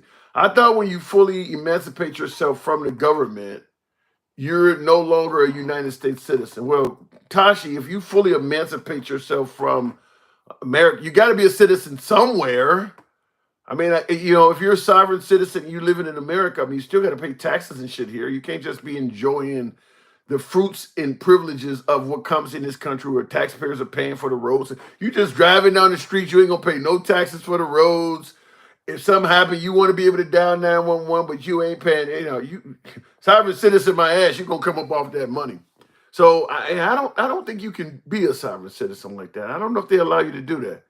I'd have to look it up. I'm going to plead ignorance on that. Maybe you can, but I don't believe so. In fact, that's also been the last words of a lot of people that have been arrested is they wanted to plead sovereign citizen. I ain't getting out the car. Or I'm not doing that, or I'm not doing this. I'm a sovereign citizen. No, you can't be one. You can't drive on a highway as a sovereign citizen. If you're speeding, they have a right to stop you and hold you to the law. You can't say, well, I'm not a citizen. I don't obey your laws. No, you can't do that. Michael, good evening. Man, what in the foghorn leghorn is going on with the hell are we talking about, man? I told you, listen, Tim. Listen, hey brother, listen. I do enjoy coming on your show, but I'm trying to tell you sometimes some of this shit, man. Some of this shit stage, man, you gotta be kidding me with some of this. That's the consequence. I mean, I believe in free speech, but it does come with consequences. People come on and say things that are fairly wild. I mean, that's what you get. That's all I can say. I don't have any more other than that. King Fan and Dick Cal is killing me in the comments. But listen, if people don't, if what Tim Tail was saying is not, it's not reality. It's not reality. And he's saying if every officer followed the law as it's supposed to be written, right? That's what he's trying to say. That's not the reality. That's not the reality. Well, the fact is, and I'll tell you, I'll follow it up and say this: if every officer followed the law as it's written, they wouldn't need immunity from prosecution. That's why he's trying to give it to them, is they ain't following the fucking law. Exactly. That's why you try to get somebody immunity when right. you know they're out there doing shit to brown and black folks. Because when he did say it, he also specifically said in liberal cities and states too. Yeah. So what the hell does that mean? We know what that means. We listen. I'm not going to get into Orange Julius's. Look. We're down the stretch right now. It is what it is. People are gonna go there tomorrow. They're gonna vote however they vote. But I will tell you what I experienced firsthand. I remember that commercial we talked about where the men and women went to the polls together with their wives. Yes. And you saw that campaign. Yes. I saw that. Oh, you actually saw some women you knew were voting different from their husbands and trying to keep it from them? Yes. Wow. Yes. How could you tell? That's because I know them. Oh. I know them, but I didn't know that. I never even asked. They just told me that. Damn. And by the way, I do want to give a shout out to President Trump because I got the full screen, the big screen on behind all of these devices here. He's in Grand Rapids right now holding a rally at 12:46 Eastern time. So he's out at midnight hosting a rally right now. So what does that? So you know what? I know somebody's got a bottle that's on the street right now at the same time of night. What the hell does that mean? Let me tell you something. We've been talking about this whole campaign cycle, but I'm just gonna say it right now. It's funny how we give him credit for just being there, spewing absolutely. Michael. He's an No. But again, Tim, look how low the bar is. So we are. Listen, hear me out. Are we literally saying somebody that's supposed to be rich, all the resources in the world? It ain't like he packing nothing or planning nothing. He's moving as the ship moves. No. Hear me out. I'm giving him credit because I don't think Biden could do this at his age. He's holding all these rallies, staying up to midnight. I don't know if I can do it right now. I'm giving him credit for his stamina. No, that's bullshit, man. So listen, he ain't preparing for nothing. What is he doing? You act like he's back in the green room studying and reading up on policy. He just gets up there and starts talking. True. Man, come on. All right. We can't get listen. This bar, this facade we're giving this orange Julius Caesar salad. It's ridiculous, man. He's not. I told you this the other night. He's been the Republican nominee for the past 10 years. And he does not get on that stage and talk about have you ever heard him talk about detail? Detail. Well, don't give him police immunity. He's speaking detail on that. Yeah, but even that, he'll tell you. But again, how much detail you got to give to say I want to give police the license to whoop ass whenever they want? Well, I mean, listen. At the end of the day, here's the thing, Kim. Now, I want you to say before tomorrow. You still haven't said who you voting for.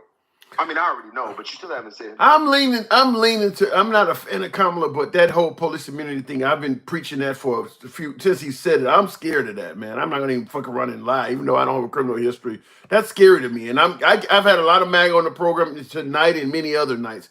Their explanation for what he's doing is terrible. And he is giving none for what he's doing. He hasn't cleaning it up. He ain't explaining it. I get MAGA on the program coming with a million different explanations for what he's talking about.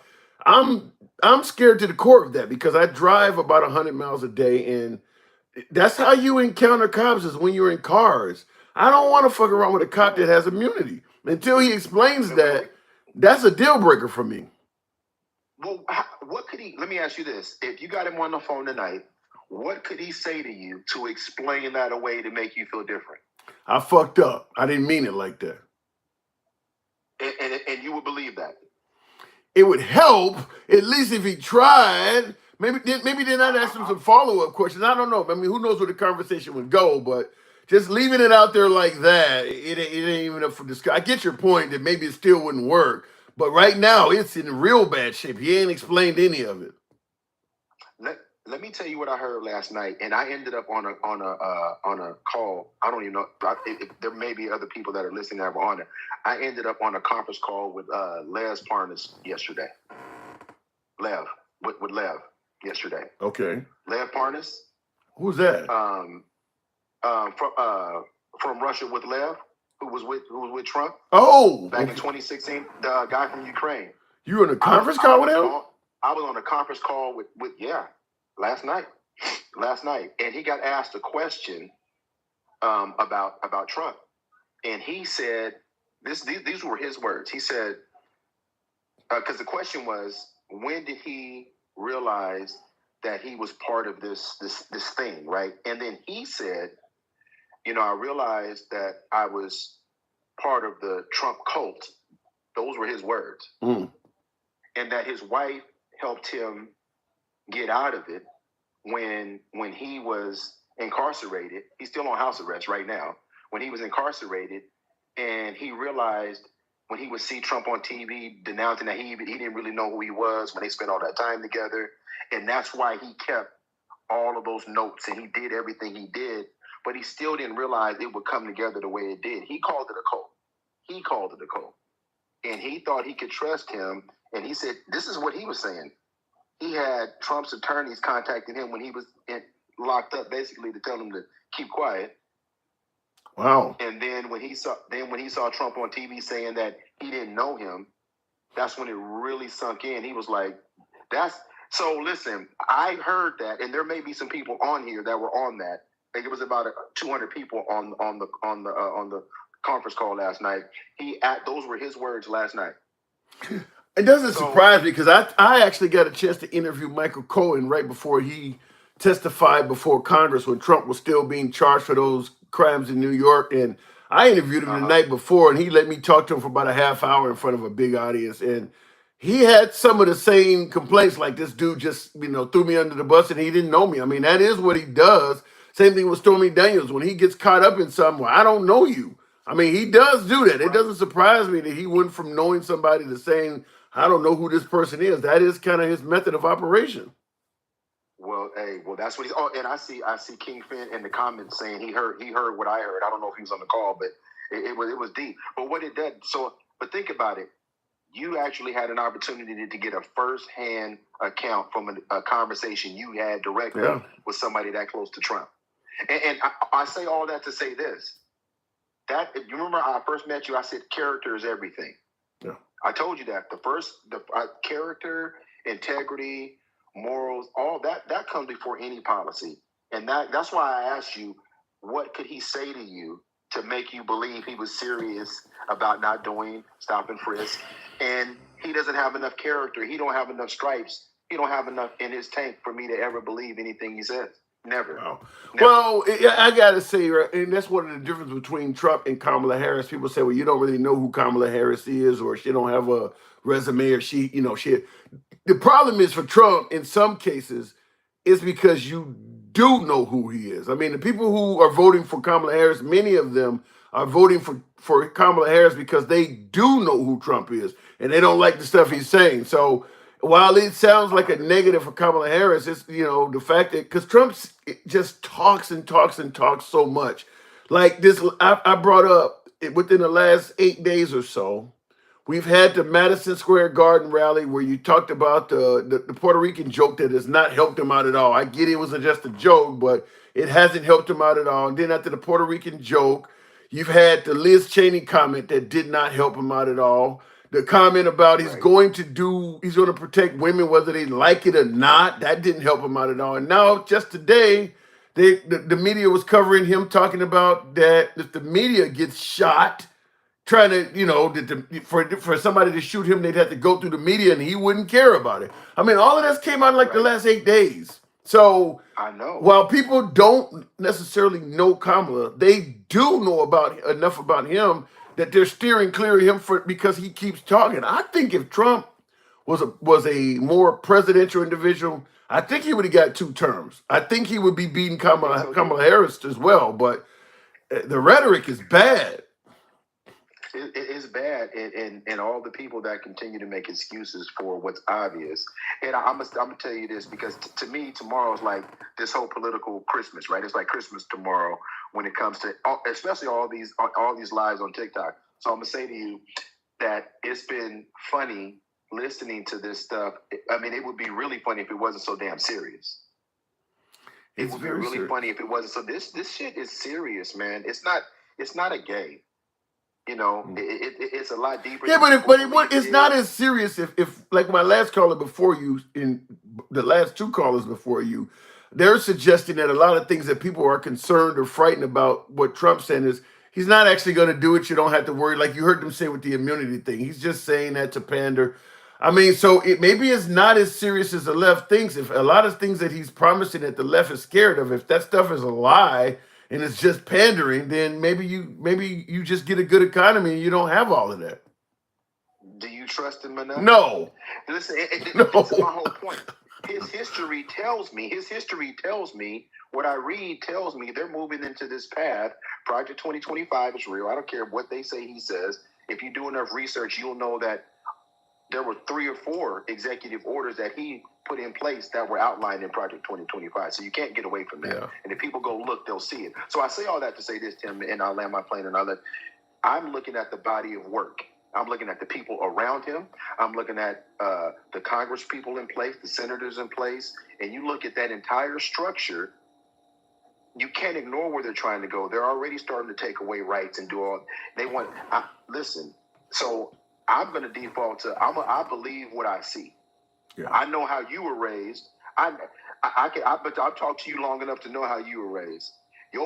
Somebody will call you a zit damn fool where we come from if you ignored all this shit you see and you still gave some. The people where I come from, I would be called a damn fool if I ignored everything I just said and go, well, maybe he won't. Where they do that at? Where we come from? Where we do that? That's like somebody having a pistol and known to shoot people or pew people in our neighborhood and be like, go over there and start some shit with that person. How that gonna work out for you, Tim? Yeah. You gotta believe what you see. You gotta believe what you see until they show you otherwise. And he has not shown us otherwise all the way till today. Think about that. Everybody's been waiting for him to show something different. Yeah. every single day. I If we think just his stay on best message, if we chance. just stay on message. I think his best chance was when they tried to do a hit on him and he got hit in the ear. When he got hit in the ear, if he had to switch grounds at that point and started speaking in terms of unity and not, I think he probably would have been a shoo-in to get elected. But he continued to double down on the attacks and stuff. But when he got hit in the ear and he had the RNC rally, I think that would have been a perfect time for him to, say, listen, at this point, maybe I took the wrong path. We need to tone the rhetoric down. I think at that point he could have pulled it off, but he continued being the same guy he's always been. So here we are. It's even gotten worse. Yeah, well, yeah, he's got. I mean, like I said, the last 8 days have been insane. Michael, I do got to move it on, but yeah, the closing arguments for his campaign, you got a lot of folks on Fox News that's even saying this ain't good. I mean, you should have stuck to the economy, the border, and things like that. Attacking Liz Cheney and the fake news and all this stuff in Puerto Rico. That's all crazy. Yeah. And listen, before I drop, I want you to remember this entire movement that we're watching, they've been trying to get this done since Ronald Reagan. That's a fact. We'll know in 24 hours. Appreciate it. Yes, sir. All right. Moving on with the program. Thank you, Mike. Real quick, looking in the comments here, I want to address a comment. Somebody had said something. The irony in saying it's serious, why open borders, open 4 years, but she black. Now that's an interesting point. With 1 cup, 2 beers is saying, you're talking about all this stuff about Trump while ignoring the fact that the border's been open for 4 years and you're doing so simply because Kamala Harris was black. I hear your point, but I don't think that that's the case. I understand what you're saying, and I'm not disagreeing that the border's been a failure, but I don't think here's where I think the issue is. I don't think the border has been a major issue for a lot of Americans. It's a boogeyman to some people, and it's legitimate to others. If you're living in an area where there are, you're being overrun by immigrants, or they're taking up your resources, or they actually are committing crimes in your neighborhood, or whatever the case may be, the border is a major issue. But if you live in a town where there's no illegal immigrants roaming around, you're not dealing. Well, yeah, it might happen in the future, but it's not. I would submit this to you. 99% of American towns are not dealing with a major illegal immigration crisis. It's just not happening there.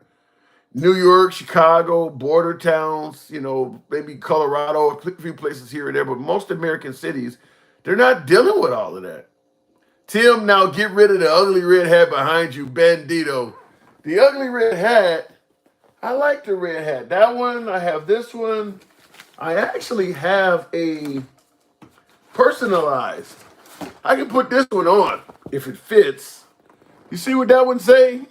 There you go. It looks terrible on my head. It's too small. That's why I never wear it. But had that one personalized. What do you think of that one, folks?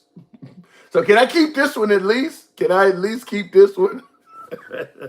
Anyway, she could have done a better job on the border, but I don't want crazy in place of that. And that's, I think, is the problem. What you said, facts only. I think that's exactly it.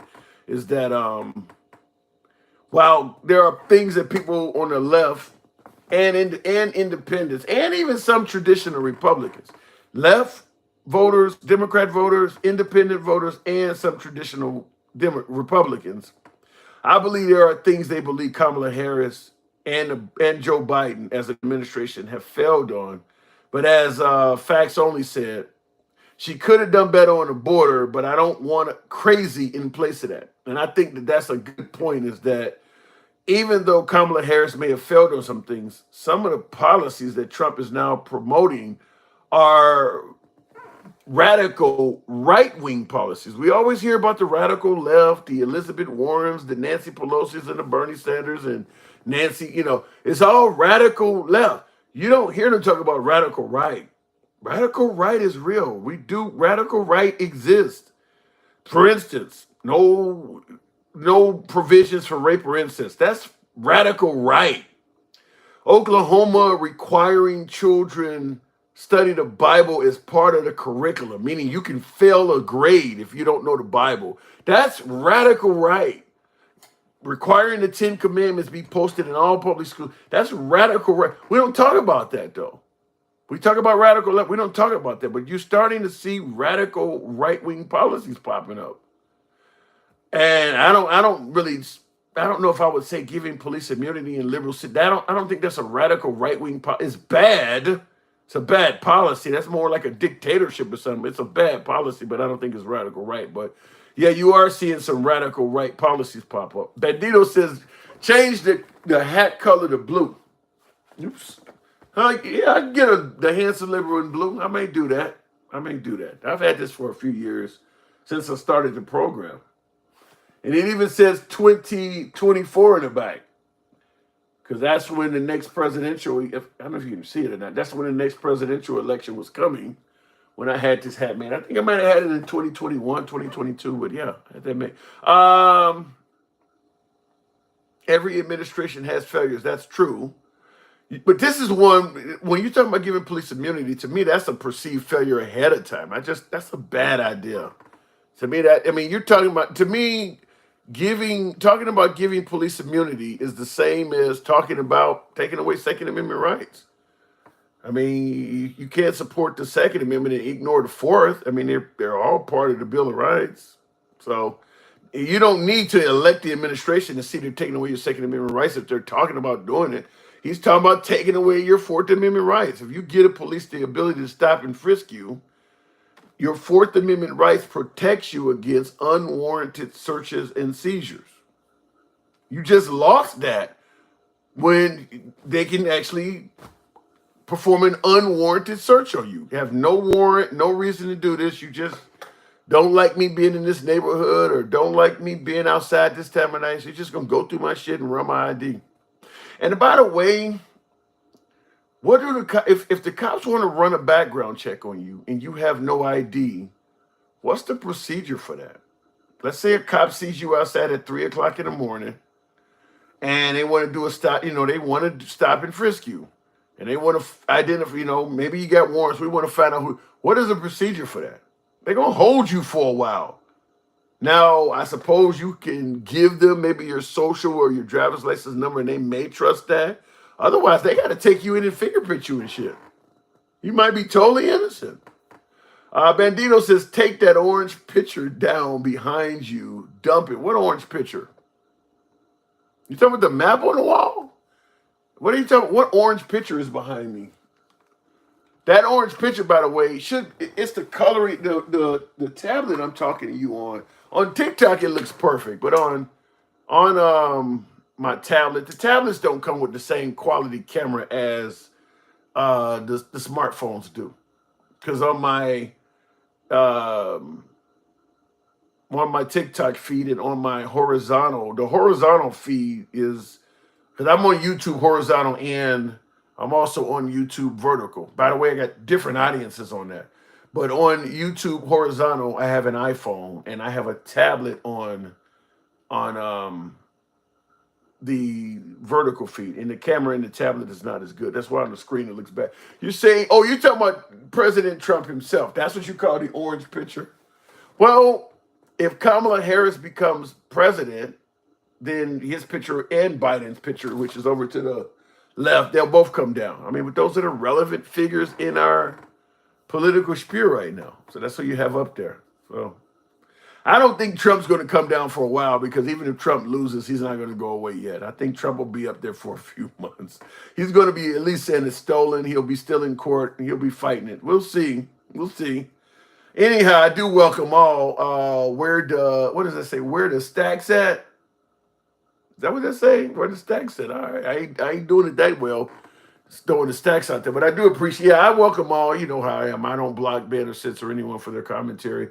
You don't have to agree with me. You don't have to agree with any damn body in the comment section. I will defend free speech on the program all day, every day. Now, here's one that's interesting. Chris Toy Baller says Kamala isn't going to make it. Obviously, he's talking about Kamala, but he got it Commie, like she's a communist. Kamala. I'm only bringing this up for this simple fact. When Biden called Trump supporters garbage, they had a fit. And I mentioned that before, is that they had no problem throwing all these insults at liberals and, you know, communists, fascists, Marxists, socialists. He's calling her Kamala. But then Kamala is what he's called. But then when they called Trump supporters garbage, that's insulting all of a sudden. I just thought it was kind of funny. Do you have a criminal record, Tim? You wouldn't lie. You wouldn't be about the. Wait a minute. Do you have a criminal record? I said no to that many times. You wouldn't be about the prey-minded if you are a predator. Yeah, you could be. I mean, I go see a chick or something. I could be outside at 2 or 3 o'clock in the morning, coming home from a bar. I mean, I don't drink, but I could be coming home from something in the middle of the night. Yeah, I could be out in the wee hours of the morning when cops think, why are you out here? A lot of African Americans, including myself, have been pulled over for driving in the wrong neighborhood. You know, this is a neighborhood where people like you don't live. Why are you over here? You don't have to be part of the criminal element to get caught up in this shit. You just have to look like somebody they think is part of the criminal element. Wearing your pants around your ass is a perfect example. A lot of kids do that simply because it's in style right now. A lot of cops see that and think criminal. So all of a sudden now they're getting grabbed up. So, I mean, yeah, just like when I was growing up, it was cornrows or tattoos. That's what they were getting folks for. Now it's something different, but no, I don't know. To me, it's just no reason to give the police the right to randomly grab people. I just don't favor it. The truth hurts. Are you familiar with her price fixing plan? I am familiar with her talking about she's going to limit price gouging and things. It takes a lot more than that to be a fucking communist. That's all I'm trying to say. Is that okay? Kamala Harris has one tenet of communist. What communist governments do this one thing. So we're going to say that she's a communist. Kamala Harris has virtually nothing in common with Vladimir Putin or Xi Jinping or Kim Jong-un. They all run communist governments. She got one policy that's the same. I mean, hell, what's next if she believes that the sick should be having access to the hospitals, and Kim Jong-un believes the same thing? She's North Korean-like? Nothing. This woman, there's nothing by any stretch of the imagination that makes her a communist. Because she is against price fixing, that's all you need to suggest she's just like Vladimir Putin, huh? Jesus Christ. All right. I mean, this is kind of what they did to Obama, too, is because he was talking about spreading the wealth around and suddenly he was a socialist. Communist governments are like Vietnam, China, Russia, North Korea.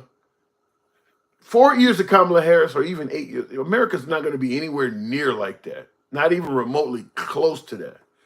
Same thing with Obama was in office for 8 years. That shit was capitalism the entire 8 years Obama was in office. Yet they were constantly calling him a socialist, Marxist, fascist, whatever name that came to mind. USSR was communist, not Russia. So what is Russia? Capitalist?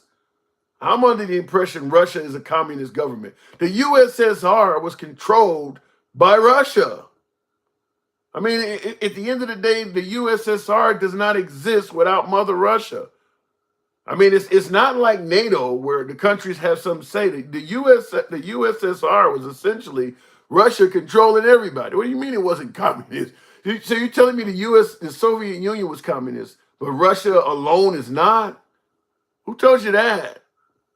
Russia is still a communist country. So then let me ask you. I see you in the comments said Russia is not a communist. So what is it now then?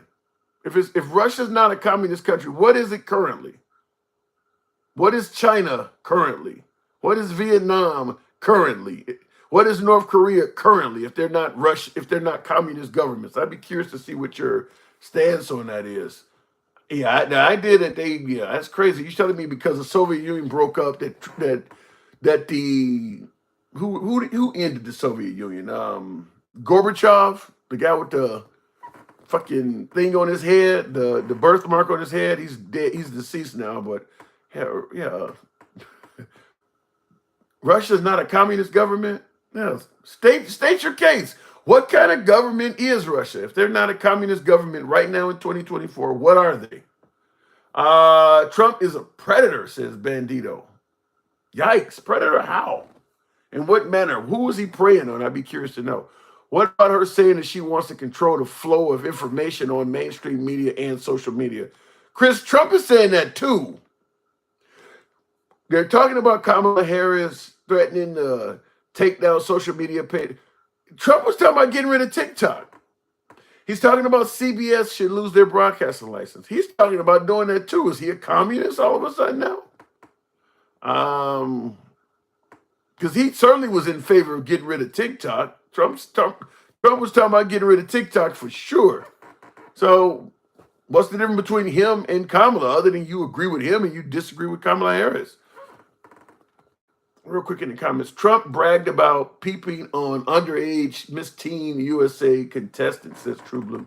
Bragged about that? Yeah, he did say something about he can walk in the dressing room, but I didn't know I won't say he was bragging about it, was he?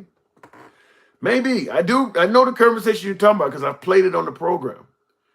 He was there when the walls came down on Eastern Bloc fell, but in terms of Soviet Union becoming Russia, that was under Boris Yeltsin. Okay, that's the beginning of it, yeah.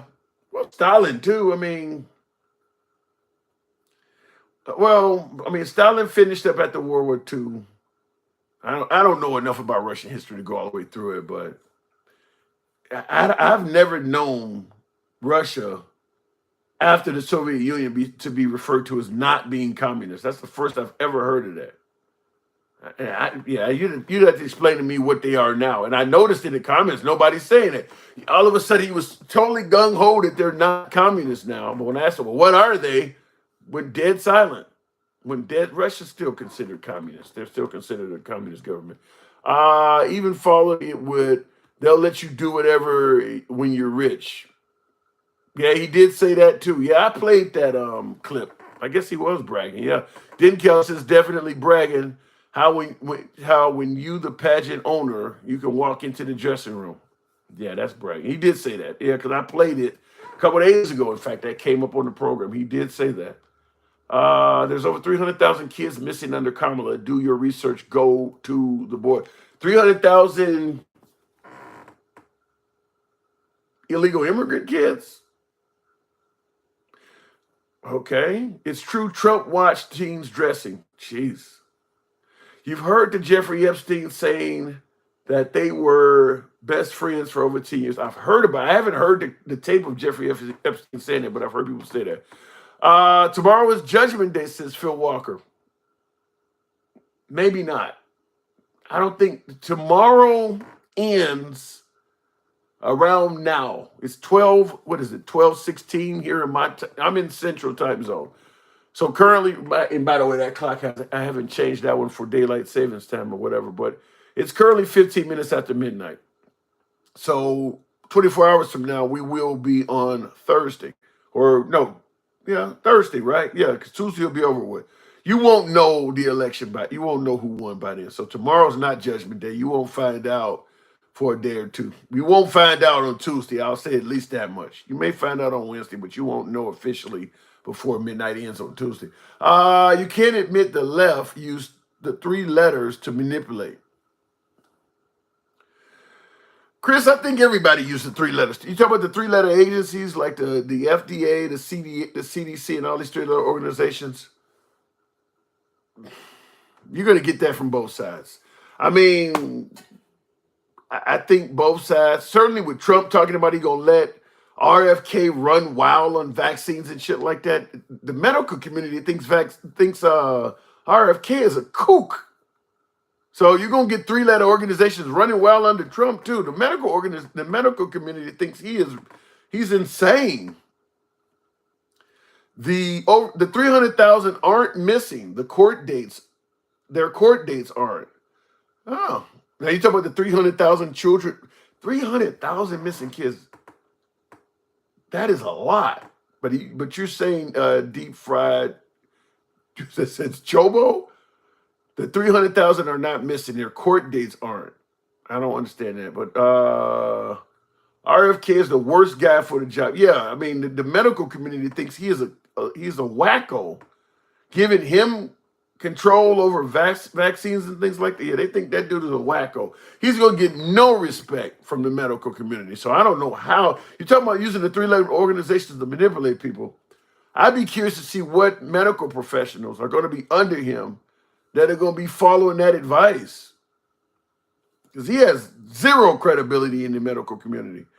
Russia is capitalist now. The companies are privately owned, says Hubert. Well, I've not heard of many Americans referring to Russia as a capitalist government. I've not heard of that. In fact, I've heard more the dictatorship, because Putin has made it so he can't be voted out.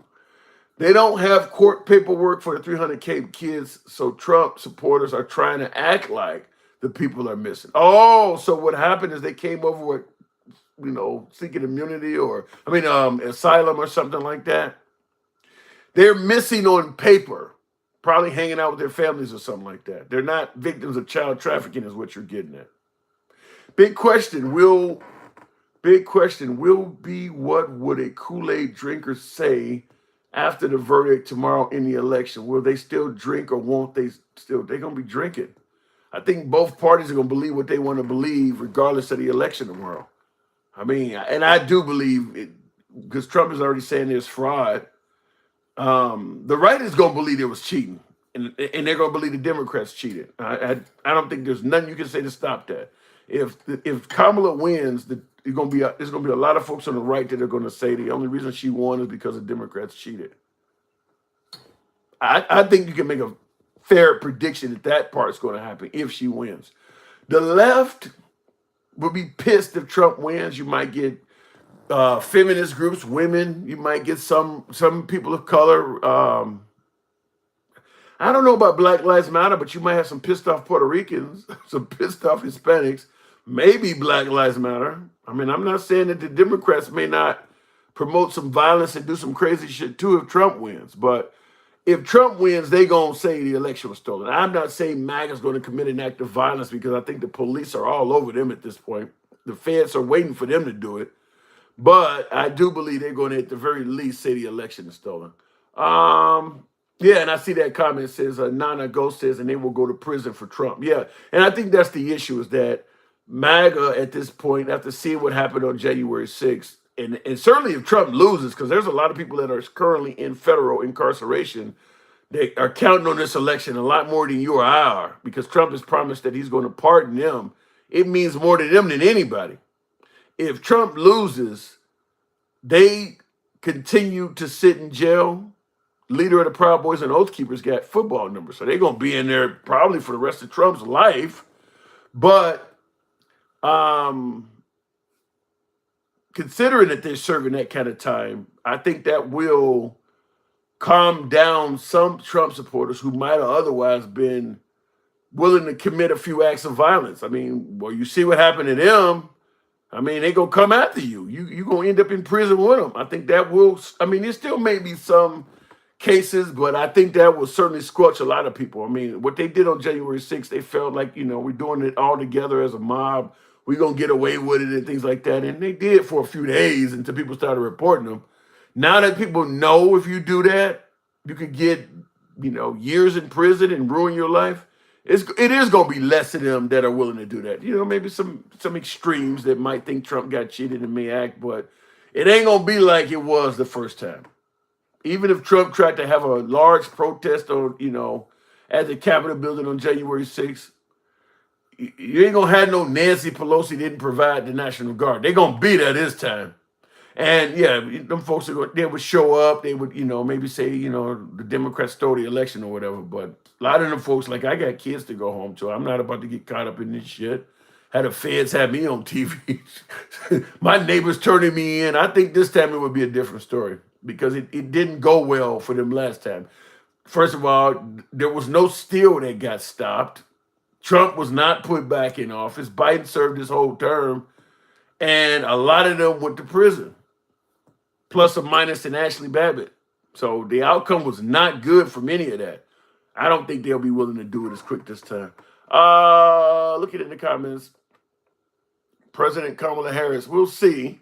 They're already claiming election fraud. Yeah, claiming election fraud, but acting on it is different. They'll claim it. Yeah, they'll claim it for eternity. But I don't think they're going to act on it this time. Because you got Biden's the president. It's not Trump. Biden is not going to spend 4 hours doing nothing.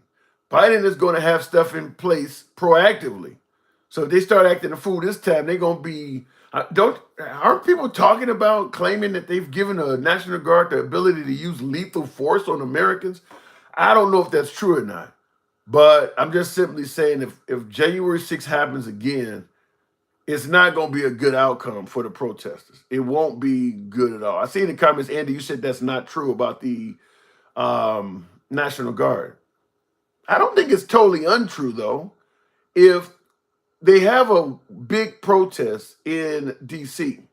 and the National Guard are called in, if you're doing something that is dangerous, they can use lethal force on you. I mean, they can't stand down if you got a gun or if you're trying to hurt somebody. So they've already said they're going to take the state capitol, not the federal ones. I'm assuming that won't happen in Republican states. They're not going to take the state capital of Alabama. I don't think that's going to work either, though. I mean, because certainly if they're televising their plans, states like Illinois and Michigan, where they would want to do it, I guess they might take the state capital of Georgia because Governor Kemp of Georgia is no friend of Trump's. So if all of a sudden they lose Georgia again, they may take the. But I think the governors are going to be ready for it. I mean, they're kind of advertising what they're going to do. And I agree with you, King Finn. They can try it, but it's just going to put a lot of people in prison. At the end of the day, she got 4 years, maybe 8, and we move on. It's not the end of the world. People are throwing away their whole lives over a presidential contender. I mean, like I said, what happened on January 6th, some of them folks are going to likely be behind bars for the rest of Trump's life. Was it really worth that? I mean, I get that under Biden, some folks feel like they're hurting financially or too many immigrants are in the country, but has his presidency been so bad that you think trading potential 10, 15 years in federal prison was worth it? If Trump gets in office, he'll be talking about how great the country is doing and how he easily corrected what Biden did probably 6 months from now. It ain't that fucking bad if you can correct it in 6 months. In 6 months, Trump will be bragging about how great America's doing. 10 years in prison, 15, 20 years in prison for that. Anyhow, folks, can't they got arrested? I don't get what you're saying there, Nana. You're right in that. Did you see the riots in Minneapolis? Yeah, I did. After the George Floyd stuff you're talking about? Yeah, I've seen the riots in those places. I don't know what that has to do with political violence. I mean, there was riots in Minneapolis because they thought George Floyd was killed and the police did nothing about it. How does that pertain to January 6th? And by the way, Trump was president when all that stuff happened. So I don't know why you're bringing that up. Anyhow, folks, I do appreciate 74th thou. We will be here extended for tomorrow. But for tonight, I do got a day job. You know how that works. It's your boy, Tim, the Handsome Liberal. Have a good night. Same thing on YouTube. I appreciate you, folks. I will hopefully see you tomorrow. Now, for this, I had a vertical audience going on here on YouTube. I didn't see a lot of participation for this, so I don't know if I'm going to do it this way. If you guys follow the program or subscribe on YouTube on this horizontal audience, if I see support from this audience, I'll certainly continue doing this, maybe expand the screen a bit and start taking more questions from you folks. But I didn't see a lot of participation on this for this audience here. In fact, the last comment is quite from a little bit far back. So anyhow, good night, folks. Catch you tomorrow.